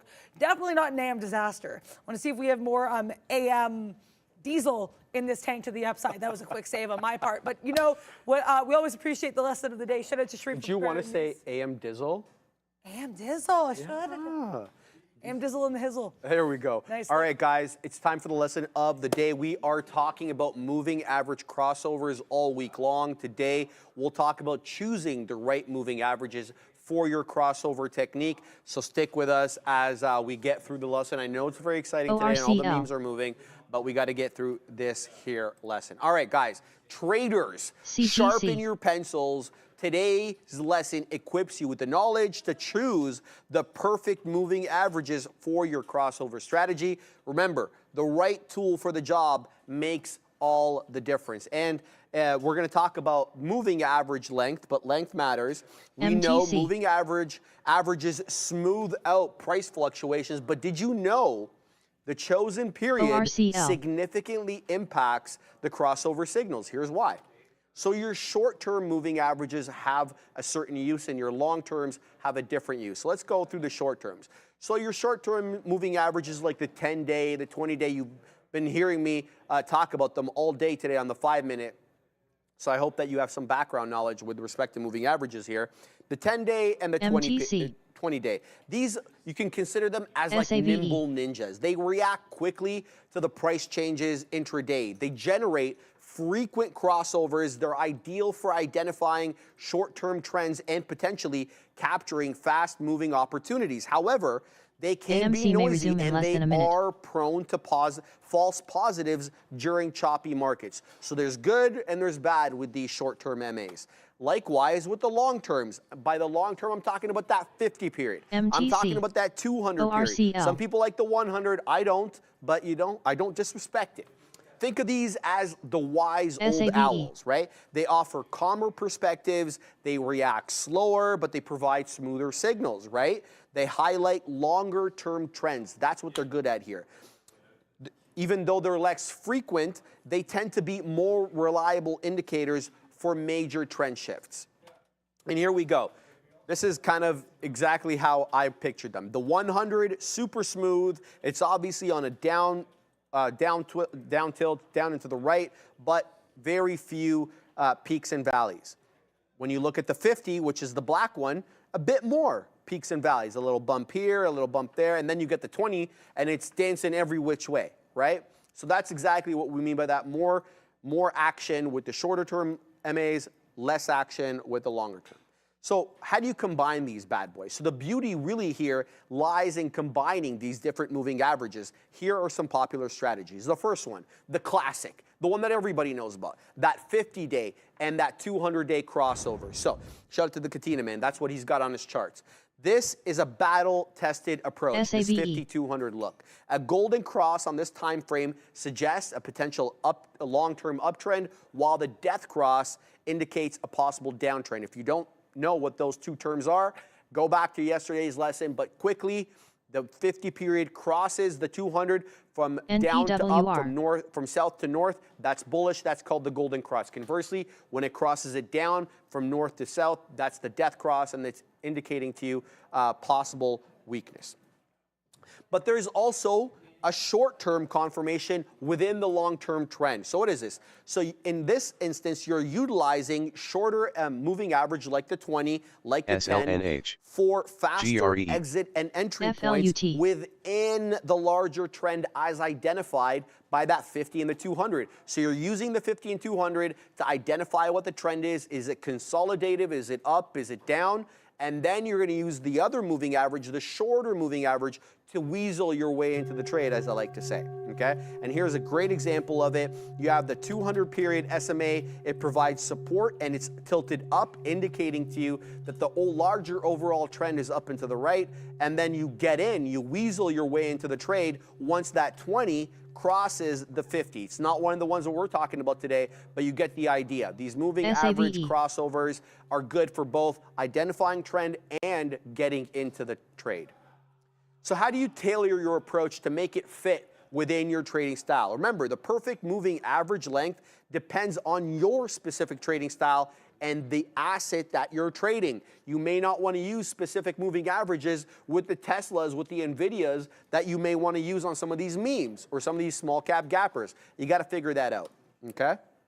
So first and foremost, if you're a day trader, you're going to be more inclined to want to use these shorter moving averages, like the 10, the 50, to capture those intraday trends and frequent signals. But if you're like the NOS boss and you're more of a swing trader, you're in a position for 3 days or 3 weeks or 3 months, you're going to look for a blend. You're going to want that 20-day mixed with a 50-day. So a little bit, a little bit on the short term and a little bit on the longer term. You're trying to identify here short to medium term trends while maintaining some noise reduction. You reduce noise by using, obviously, a longer dated EMA. But there's also the positional trader, or the long-term holder, as they're called. And these guys, they embrace longer moving averages. They like that 50. They like that 200. They want to focus on major trend shifts, not intraday or intra-week, right? And they potentially hold positions for a longer period. So if you fit into one of these, or if you don't fit at all and you want to create a hybrid, do your thing, 21. As I've always kind of mentioned multi-time frame confirmation is just super important in trading, and especially with moving averages. Why? Because sometimes you'll see a stock respecting the 5-minute EMA on the 10. And then on a different stock, you'll see it respecting the 10 EMA on the 15, whatever. I'm just giving you any random numbers. So you need to go through these multi-time frames to see what's in vogue today. What was in vogue yesterday might not be in vogue today, all right? So don't be confined to a single chart. Analyze that same assets across different time frames like the daily, the hourly, the half, whatever, with various moving average lengths. This can help confirm signals and identify potential entry and exit points within the larger trend. And guys, I really want to mention this. Experimentation is key here. Experiment with different moving averages on paper trading accounts to figure out, what your trading style is like, what moving averages fit best with your method or with the certain assets that you trade. And remember, back testing your strategies never hurt nobody. Shout out to Adara. Yeah, I like that. I always say the sim was really helpful, helped me when I got shut down yesterday. I have something I want to talk about, and that thing is GME. And I think I'm going to have to GameStop with GameStop. And you know what? I'm still up on the day, but we basically, I was having my best days as going live by far. We had that one trade, and unfortunately it did eat some of the little profits, but that's, you know what? You guys can keep on going. I'm still up on the day. I'm still bullish on life. And we're talking about this because honestly, sometimes you look at movements like this and all you can do is laugh. Look at me getting out basically at the bottom of that candle, and then it popped up. I feel you saw I've been there before with you. Oh, right? So it's like, you know what? I like that 50-15. We're popping back into it now. I still think it was a level, but I'm a scalper. I like to risk a little bit, and I like to make, not a ton, right? So maybe GME is just not going to be my cup of soup, and I have to live with that. I think that's okay. And you know what? We tried. I don't regret, to be clear. I do not regret any of the trades. Do regret that I wasn't able to get out a little bit earlier. I should have managed the risk in that way better. Nice. But we fell below 50 way too quickly for me to deal with. If there's something I like in there later, maybe it's staying on my side chart, but it's not something I'm going to be dwelling on too heavily because, as I mentioned earlier, my big whale of the day that I'm looking for is still Beyond Meat. I don't know why I made that very evil looking face, horror movie poster face, but I said I love this 88 area on BYND. Yep, Adara, you're doing it. You're getting involved. Nice. If we break, what we're going to do, if break below 75s, I'm out. But I do think there's a range here. And it's like, if I like a range, the heck does it matter if it's on BYND or any other stock. A range is a range is a range. BYND also moving at a little bit more of a languid pace compared to its meme stock buddy pals. So I think you do have a 39% short flow. That is worth noting. But I think that there is something in the water here for me. This is not going to be like a, piece in and out. It's going to be we're getting everything out. It's going to be like first thought, best thought, getting everything out here, coming at it with a viciousness. And I like this trade, and this should have been the thing I focused on beyond the GME. But you know what? I'm all smiles. That looked like a very sarcastic smile. I'm all smiles. Come on, AMC halted. Do your thing. AMC will resume at 12 hours, 29 minutes, and 49 seconds. But yeah, I like this look. Hopefully, we're going to have a trade that takes us to infinity and beyond because P&L is not really there right now, but I'm trying to trade less P&L and more what I like. Nice. Yeah, if I was trading on P&L, I wouldn't have been taking GameStop, so that's what you got to focus on there too. How are you doing? I'm trying to weasel my way into Tesla. I missed my entry by 1 penny. It came down at 177.11. I was sitting at 10s. I'm looking for a VWAP hold here on the Cybertruck. I'm disappointed I didn't get filled there, but sometimes that 1 penny does make a difference, and that's the real deal. So I haven't got filled. The question I always ask myself is, Sharif, if you like the trade, if you're confident in that VWAP hold, why are you not chasing it at 27s, 28s, 29s? The Katina man's shaking his head because I know that's exactly how he thinks. Yeah, exactly. Shout out to the Katina man. He's always killing it. I'm trying to think of what I should do at this level. Yeah, I mean, this 177 hold is the real deal, in my opinion. The reason is not just because it's that VWAP, but there's price action support to mention this 177. And this is the double top over here, the crest that we came into, tanked into the 20 period, and then up we went again. How many dollars? Yeah, CYCC. 3 off that area.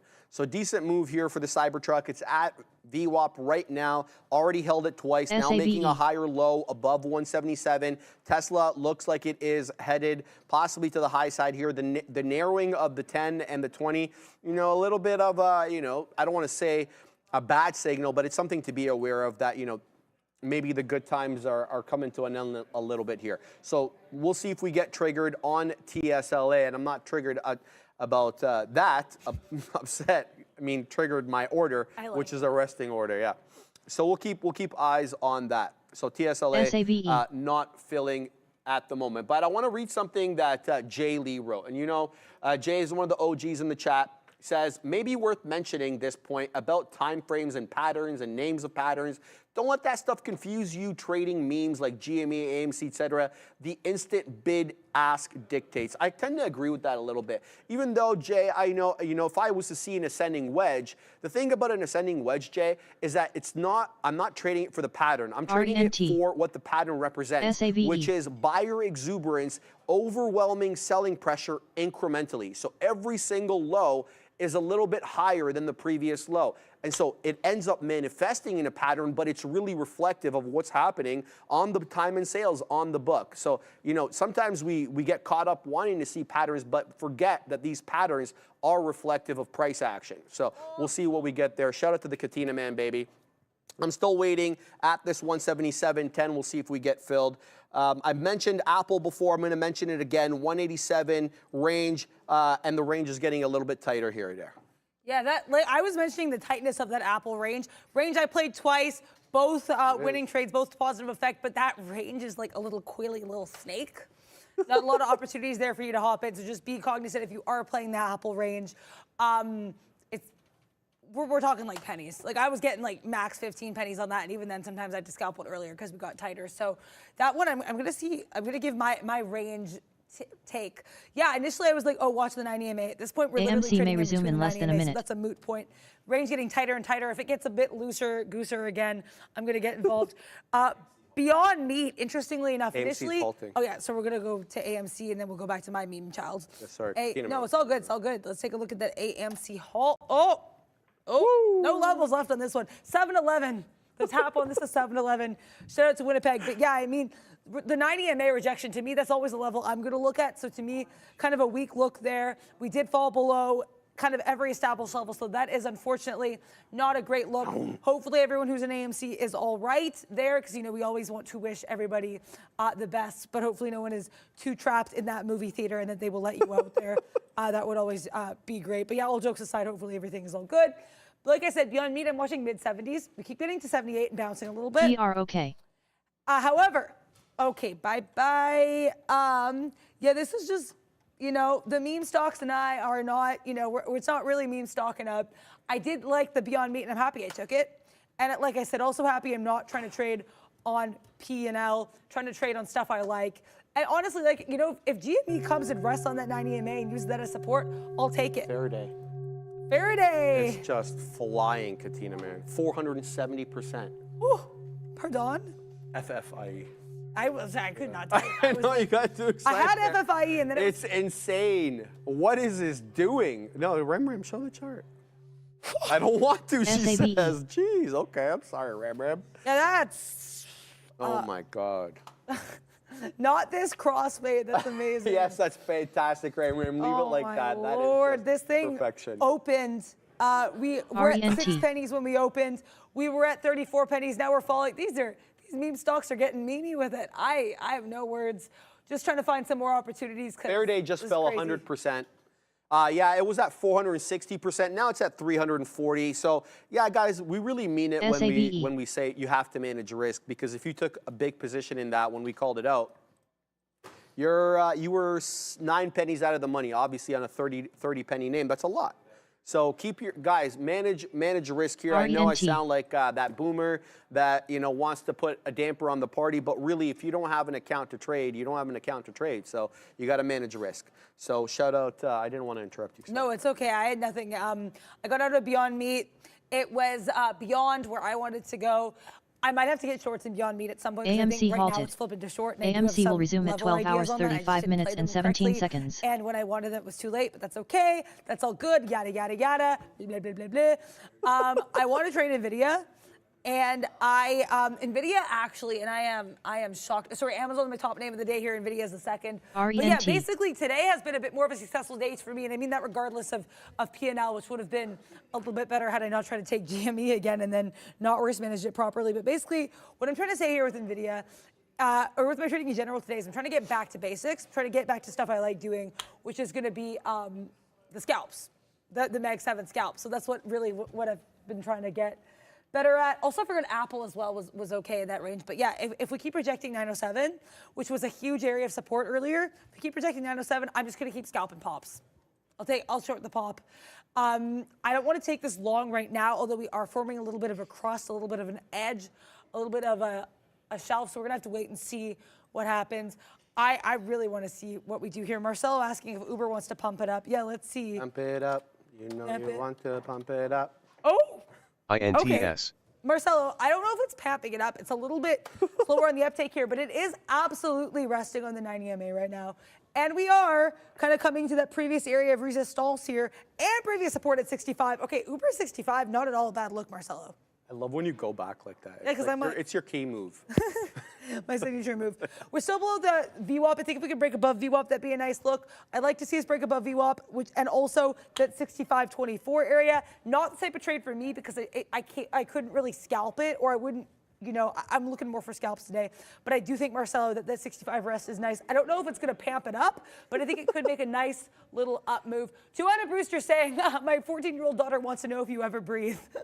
I try my best. She breathes all the time. I'm just having a great time over there. Pardon? She breathes all the time. Bang on Faraday futures. We took that dip. So I want to mention why I took this trade, because it's not for no reason. This was obvious to me. This 25 penny area. Top, that's a crest. We talk about this in TA all the time. Resistance becomes support. Like it or not, it happens, okay? And so we dipped down right into 25. I had a resting order. I said, I'm going to take it long. I'm going to give it 3 pennies. And right up we go. Here we go on to 30s. See if we can get another print above 30. I'll flatten. We're definitely dancing with 30 as we speak. I know I'm getting excited for a 30 penny name, but that's kind of what I do. So I get excited a lot. So let's see if we can break 30 here. We already broke 30. We got to about 30 and a half. Now we're having resistance with that 10 penny level, it looks like. So I don't want to overstay my welcome on a crazy you-know-what name like this FFIE that dropped 100% in a matter of seconds. May resume in less than a minute. 2 1-minute candle drop was that 100% drop. So good look here on this name. I don't want to overstay my welcome, but right now it is not continuing to the top side. So we were able to take a few pennies on this name, but right now it is encountering that resistance wall, so to speak. Let me give you the deets quickly on FFIE since I'm trading it. Here we go. So this is a $12 million market cap. Needless to say, that is minuscule. It's a lot of money for a lot of people, but for a market cap, it's not. 37 million share float.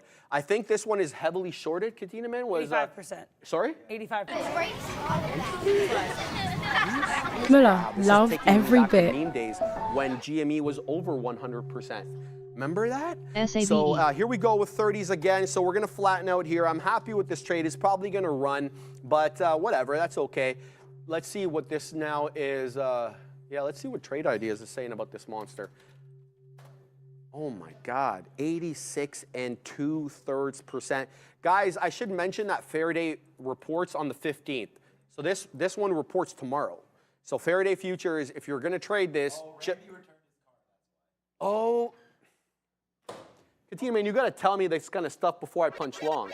No, we're joking. Randy returned his car. When I mentioned it to Randy today, he's like, "Look, man, yeah, nice move up for Faraday, but do they have a car that's less than $100,000, right? I mean, do we have a bigger market, or sorry, a smaller market than $100,000 plus cars? I mean, just look at the Model X and Model Y, or sorry, Model X and Model S, compare the sales of those two to the Model 3 and Model Y, and you'll know exactly what I mean. So anyway, we're at a Faraday right now. Let's see if we can continue to move up a little bit.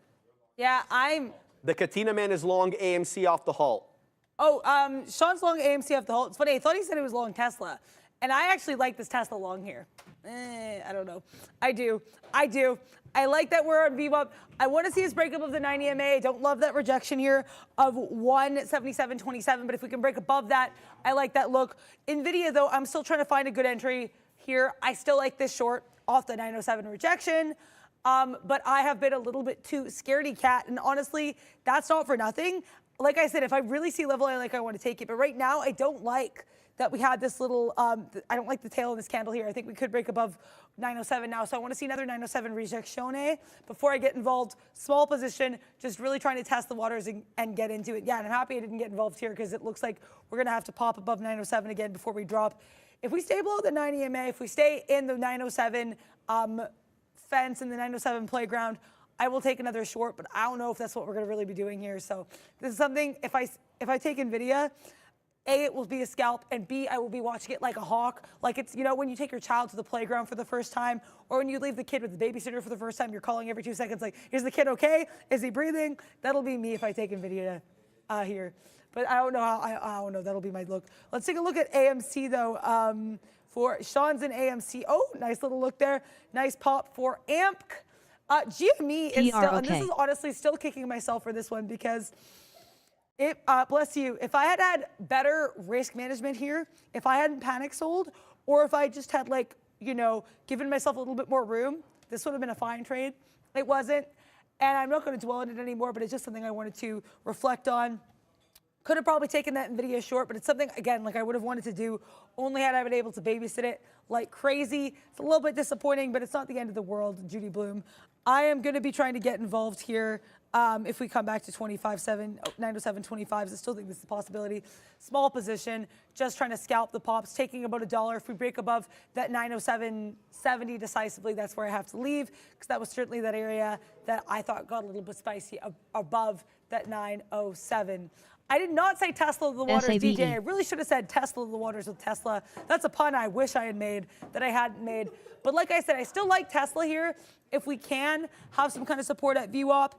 If we can't, it's not something I want to trade. But again, everything for me has to be Scalp City today. That's where I've had the best trades. Should have stayed away from GME because it was initially my best day in the live. But you know what? Bestla Schmestla. That worked better in my head. If things don't, you can't trade on P&L.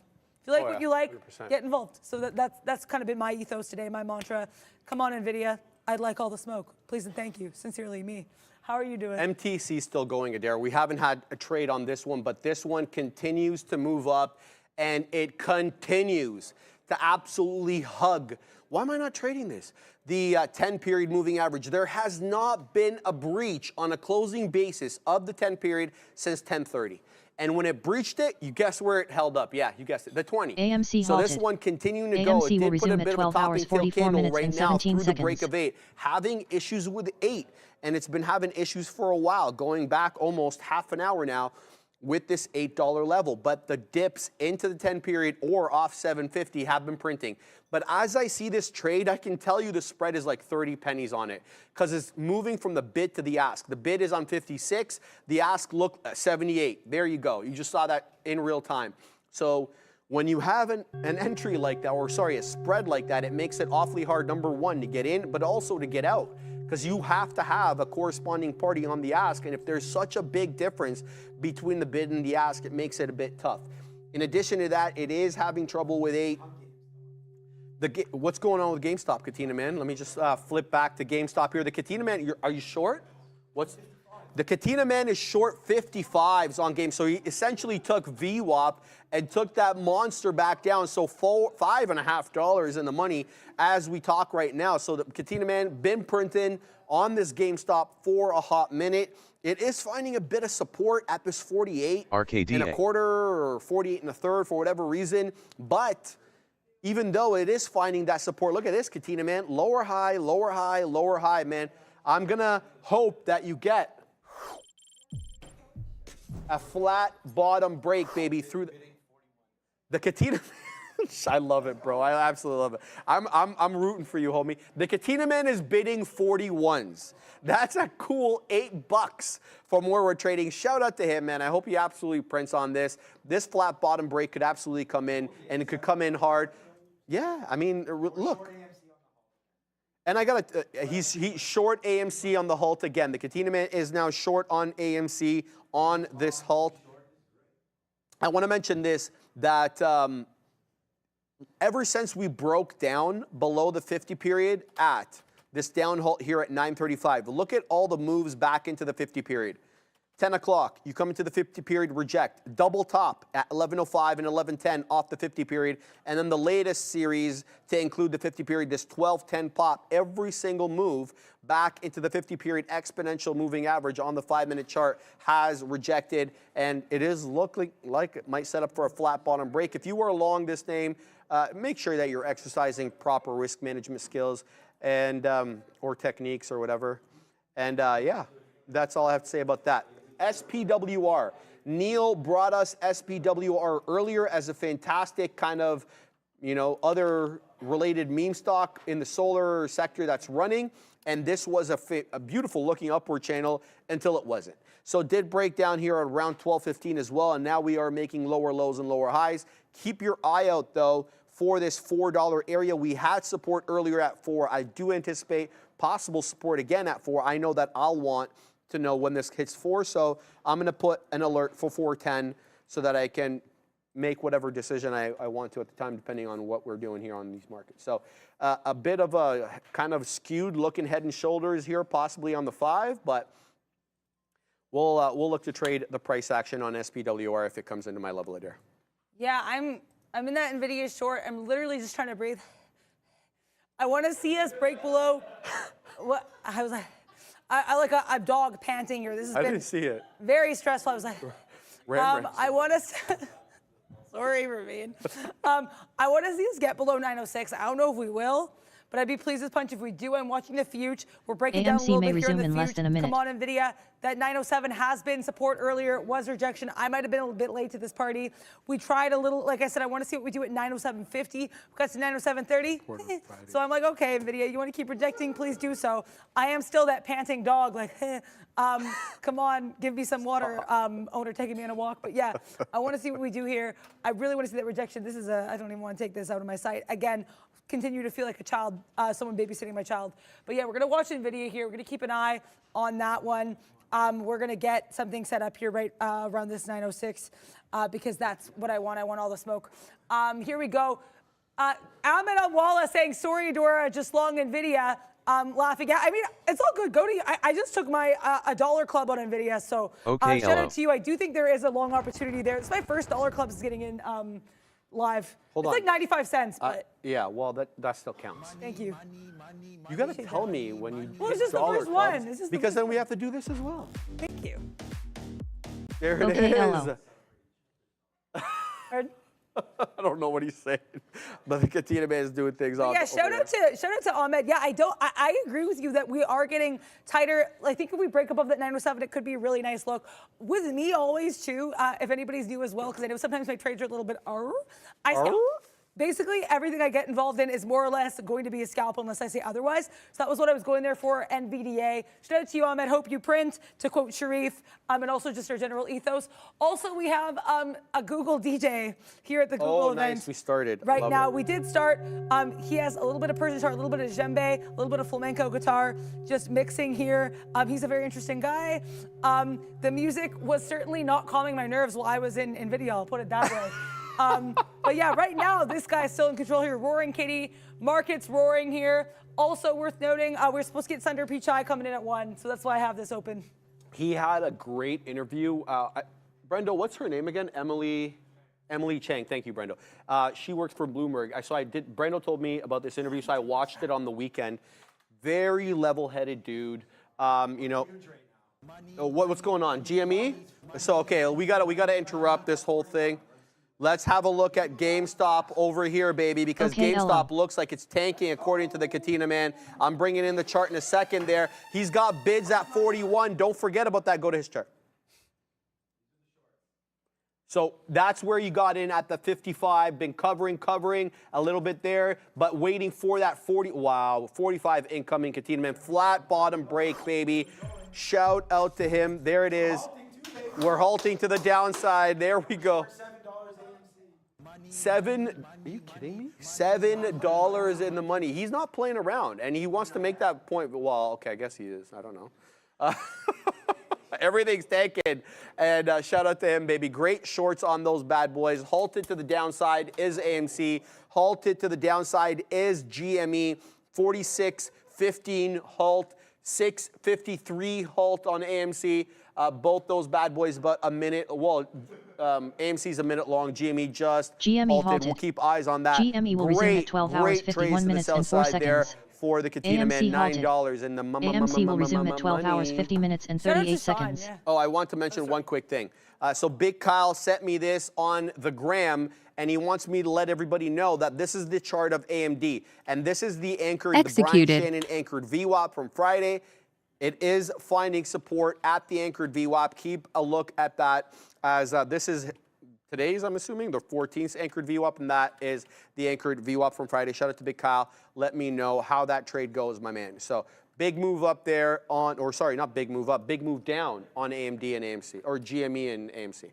Yeah, I mean, AMP and AMD there. We have Sean printing on AMP. We have Big Cal Burdett printing on AMD. It's really fun to say. I get why you say it like ABOS. that. It's very fun. But yeah, so I did get out of my NVIDIA short. I think NVIDIA fell even further, but you know what? That wasn't part of the plan. I'm really happy with what I did. I said I want 906. I got 906. Also, I'm actually kind of vibing with what this DJ dude's dropping right now. Not the singing he just started doing, but that beat was actually pretty fire. Yeah, this dude's really entertaining me. I'm really ready for Sundar Pichai, though. I'm going to have to watch that Emily Chang interview because Brendan was talking about that as well.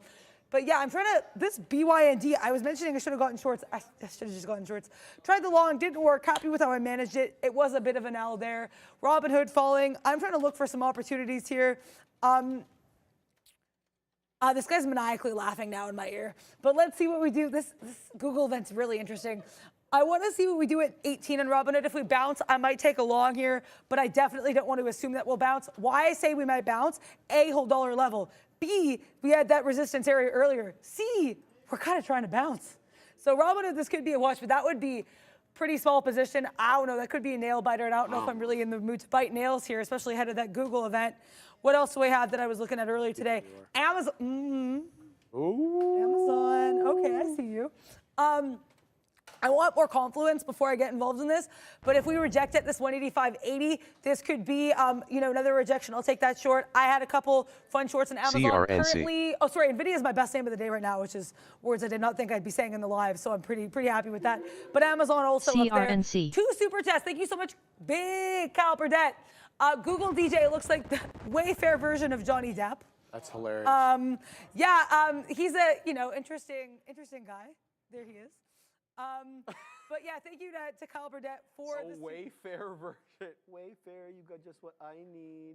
Oh, what is it? I don't even know that. Oh, you don't know that? Oh, that's the slogan. Jingle. Yeah, the jingle. The jingle. Also, thank you so much to Kyle Burdett. $5 shout out to you and your trades. CRNC. Showing the AMD, and thank you again for giving me that Amazon tip. Oklo Flying says Ahmed Amwalas. Let's take a look at AOKOLO. CRNC HROW. CRNC 12 hours, 54 minutes, and 24 seconds. Oh, that is flying. We broke. This is a crazy compression pattern here. Look at this. Lower highs, slightly higher lows. GME may resume in less than a minute. Above here. Nice. Oklo was trading here up. Nice,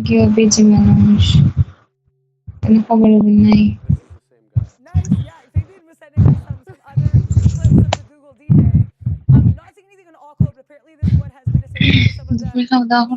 Also the Sam Altman one. This is the Bolt C. I keep forgetting that this is the Fusion one, but nice looking for OKLO. দুপুরে খাওয়া দাওয়া করছেন না এখনো? Fission and fusion কয়টা বাজে কি আছে? Probably 20, 30 years, maybe, I don't know, who knows, off that, but likely to be, you know, one of the আশির কথা হইছে energy generation, the second half of this century, but you got to start somewhere. So super কোন সময়? সন্ধ্যা 6টার সময়। Altman is leading this kind of, not leading it, he's one company, but it's definitely a good look. Guys, AMC is open and it's heading south again. New low a day right now, 603. It could halt to the high side this time at 6. এখনো রইছে নি? We get the halt ticker. It's no 633, 635. ওকে উঠে যাই না এখন। আর বলা হতো না এখন। At the moment it is holding up at 36. এই টাইমে তো ট্রেড করেন না। তে বইতাছেন কেন এখনো? Now we are halted on AMC to the high side this time at $6.36. below the previous halt levels last time at 6.5. So definitely still a downtrend. Yeah, we've had up halts before in this downtrend, like this one over here, and then we continue down again. Now look, just because something's halting doesn't mean it's not going to. Congratulations. Look at how it's hugging the 10 and the 20. It hasn't even touched the 50. This is on the 1. But when you flip to the 5, look what it's doing. It's really, really respecting the 10. So nice look there. Excuse me, we'll keep eyes on AMC. I'm unlikely to trade this today. But this is the one that I had my eye on. SPWR. So this 410 level, and there it is. Now I get the alert that SPWR power is at the level that I want to trade. This 410 area is just to give me a heads up for the $4 area. And let me explain to you why I was looking at $4 on SPWR, even though it has been tanking. This is the area that we held up initially. $3.92 is the low at that print, or from 93, excuse me, but look where the holdup is. The closing print above $4. So now we're doing the dance with no pants here with 4. How does this resolve? I don't know. I'm not going to put a resting order or AMC get halted. in front of 4. AMC will resume at 12 hours 56 minutes and 16 seconds. And if I have to miss a piece of the move, so be it. But I need it to prove to me that it's going to hold up at those levels, especially since it's coming off such a big move. This thing touched $7.50, and now we're talking about a $4 touch. So $3.50 off the top on a $7 name and a $4 name. You get what I'm saying? So it's a big boy move for SPWR. Let's see if this one holds. And if I have to waste some time waiting for the move to prove itself, then so be it. Keep an eye on SPWR. The other one that's still maintaining its pattern and strength and has not wavered may resume one in less bit than a minute. is this MTC. If this hadn't been such a spready name, I'd be all over it, but this name has not broken the 10 period on a closing basis since this print over here at 10 it's been uninterrupted for 2 hours and a half now. Looks at the high side and printing higher highs and higher lows a dare. GME opened and it's tanking again, Katina man. You're gonna get that 41 print. It's 41.76, my man. That's where the halt is. Shout out to the Katina man there. QDEL. I like it, brother. I mean, I love it. There actually is a confident button. I heard about this. I missed one day last week. There's 2 Sean animations, right? There it is. Okay, LO. That's awesome. $14 winner? $14 winner because he's short at 55s. Shout out to the Katina man taking that bad boy short and having the commitment to stay with the trade. Shout out to him, guys. Yeah, I'm really trying to learn from Sean in terms of like, get committed to what, if you like something, get committed to it. If it doesn't work out, it doesn't work out. That's why I'm happy I took that Robinhood. I wanted at least 18.14, so I was trying to get about 9 pennies, got into 18.05s, got out when we broke below 18, risked 5 pennies. I'm not upset I took it. You know what I mean? To quote a classic Tupac song, I ain't mad at you, Robinhood. It is what it is. I really want this Tesla short. I really wanted that Tesla short. I missed it by a couple pennies. GME will resume at 12 hours 58 minutes and 46 seconds. I'll take that. I do like that VWAP projection, especially. Ooh. Sorry, I didn't mean. All good. I like keep doing that. I appreciate that, especially because with Tesla, you kept having this rejection of 177, right? Then we find support at 177 around VWAP. So when that flips, when it flips, that's when I want to get involved. So that was really the look there for my good pal, Miss Tesla. So we're gonna have to see how that goes. Let's see how Nvidia is going. AMC may resume in less than a minute. Oh. Yes. Which one? Yes. Oh, GME. But yeah, so right now Nvidia coming back above that 908. Shout out to Ahmed. I know you said you went long on this one.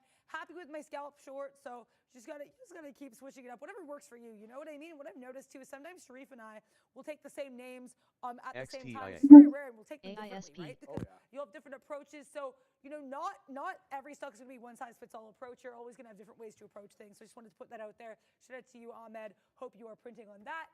Shout out to Jollyman Lawlington. That is such a fun name. 2 British pound super chats. Loving AMC, GME, long and short. I think Sean could probably echo that. Sean was long and short, both of these. Shout out to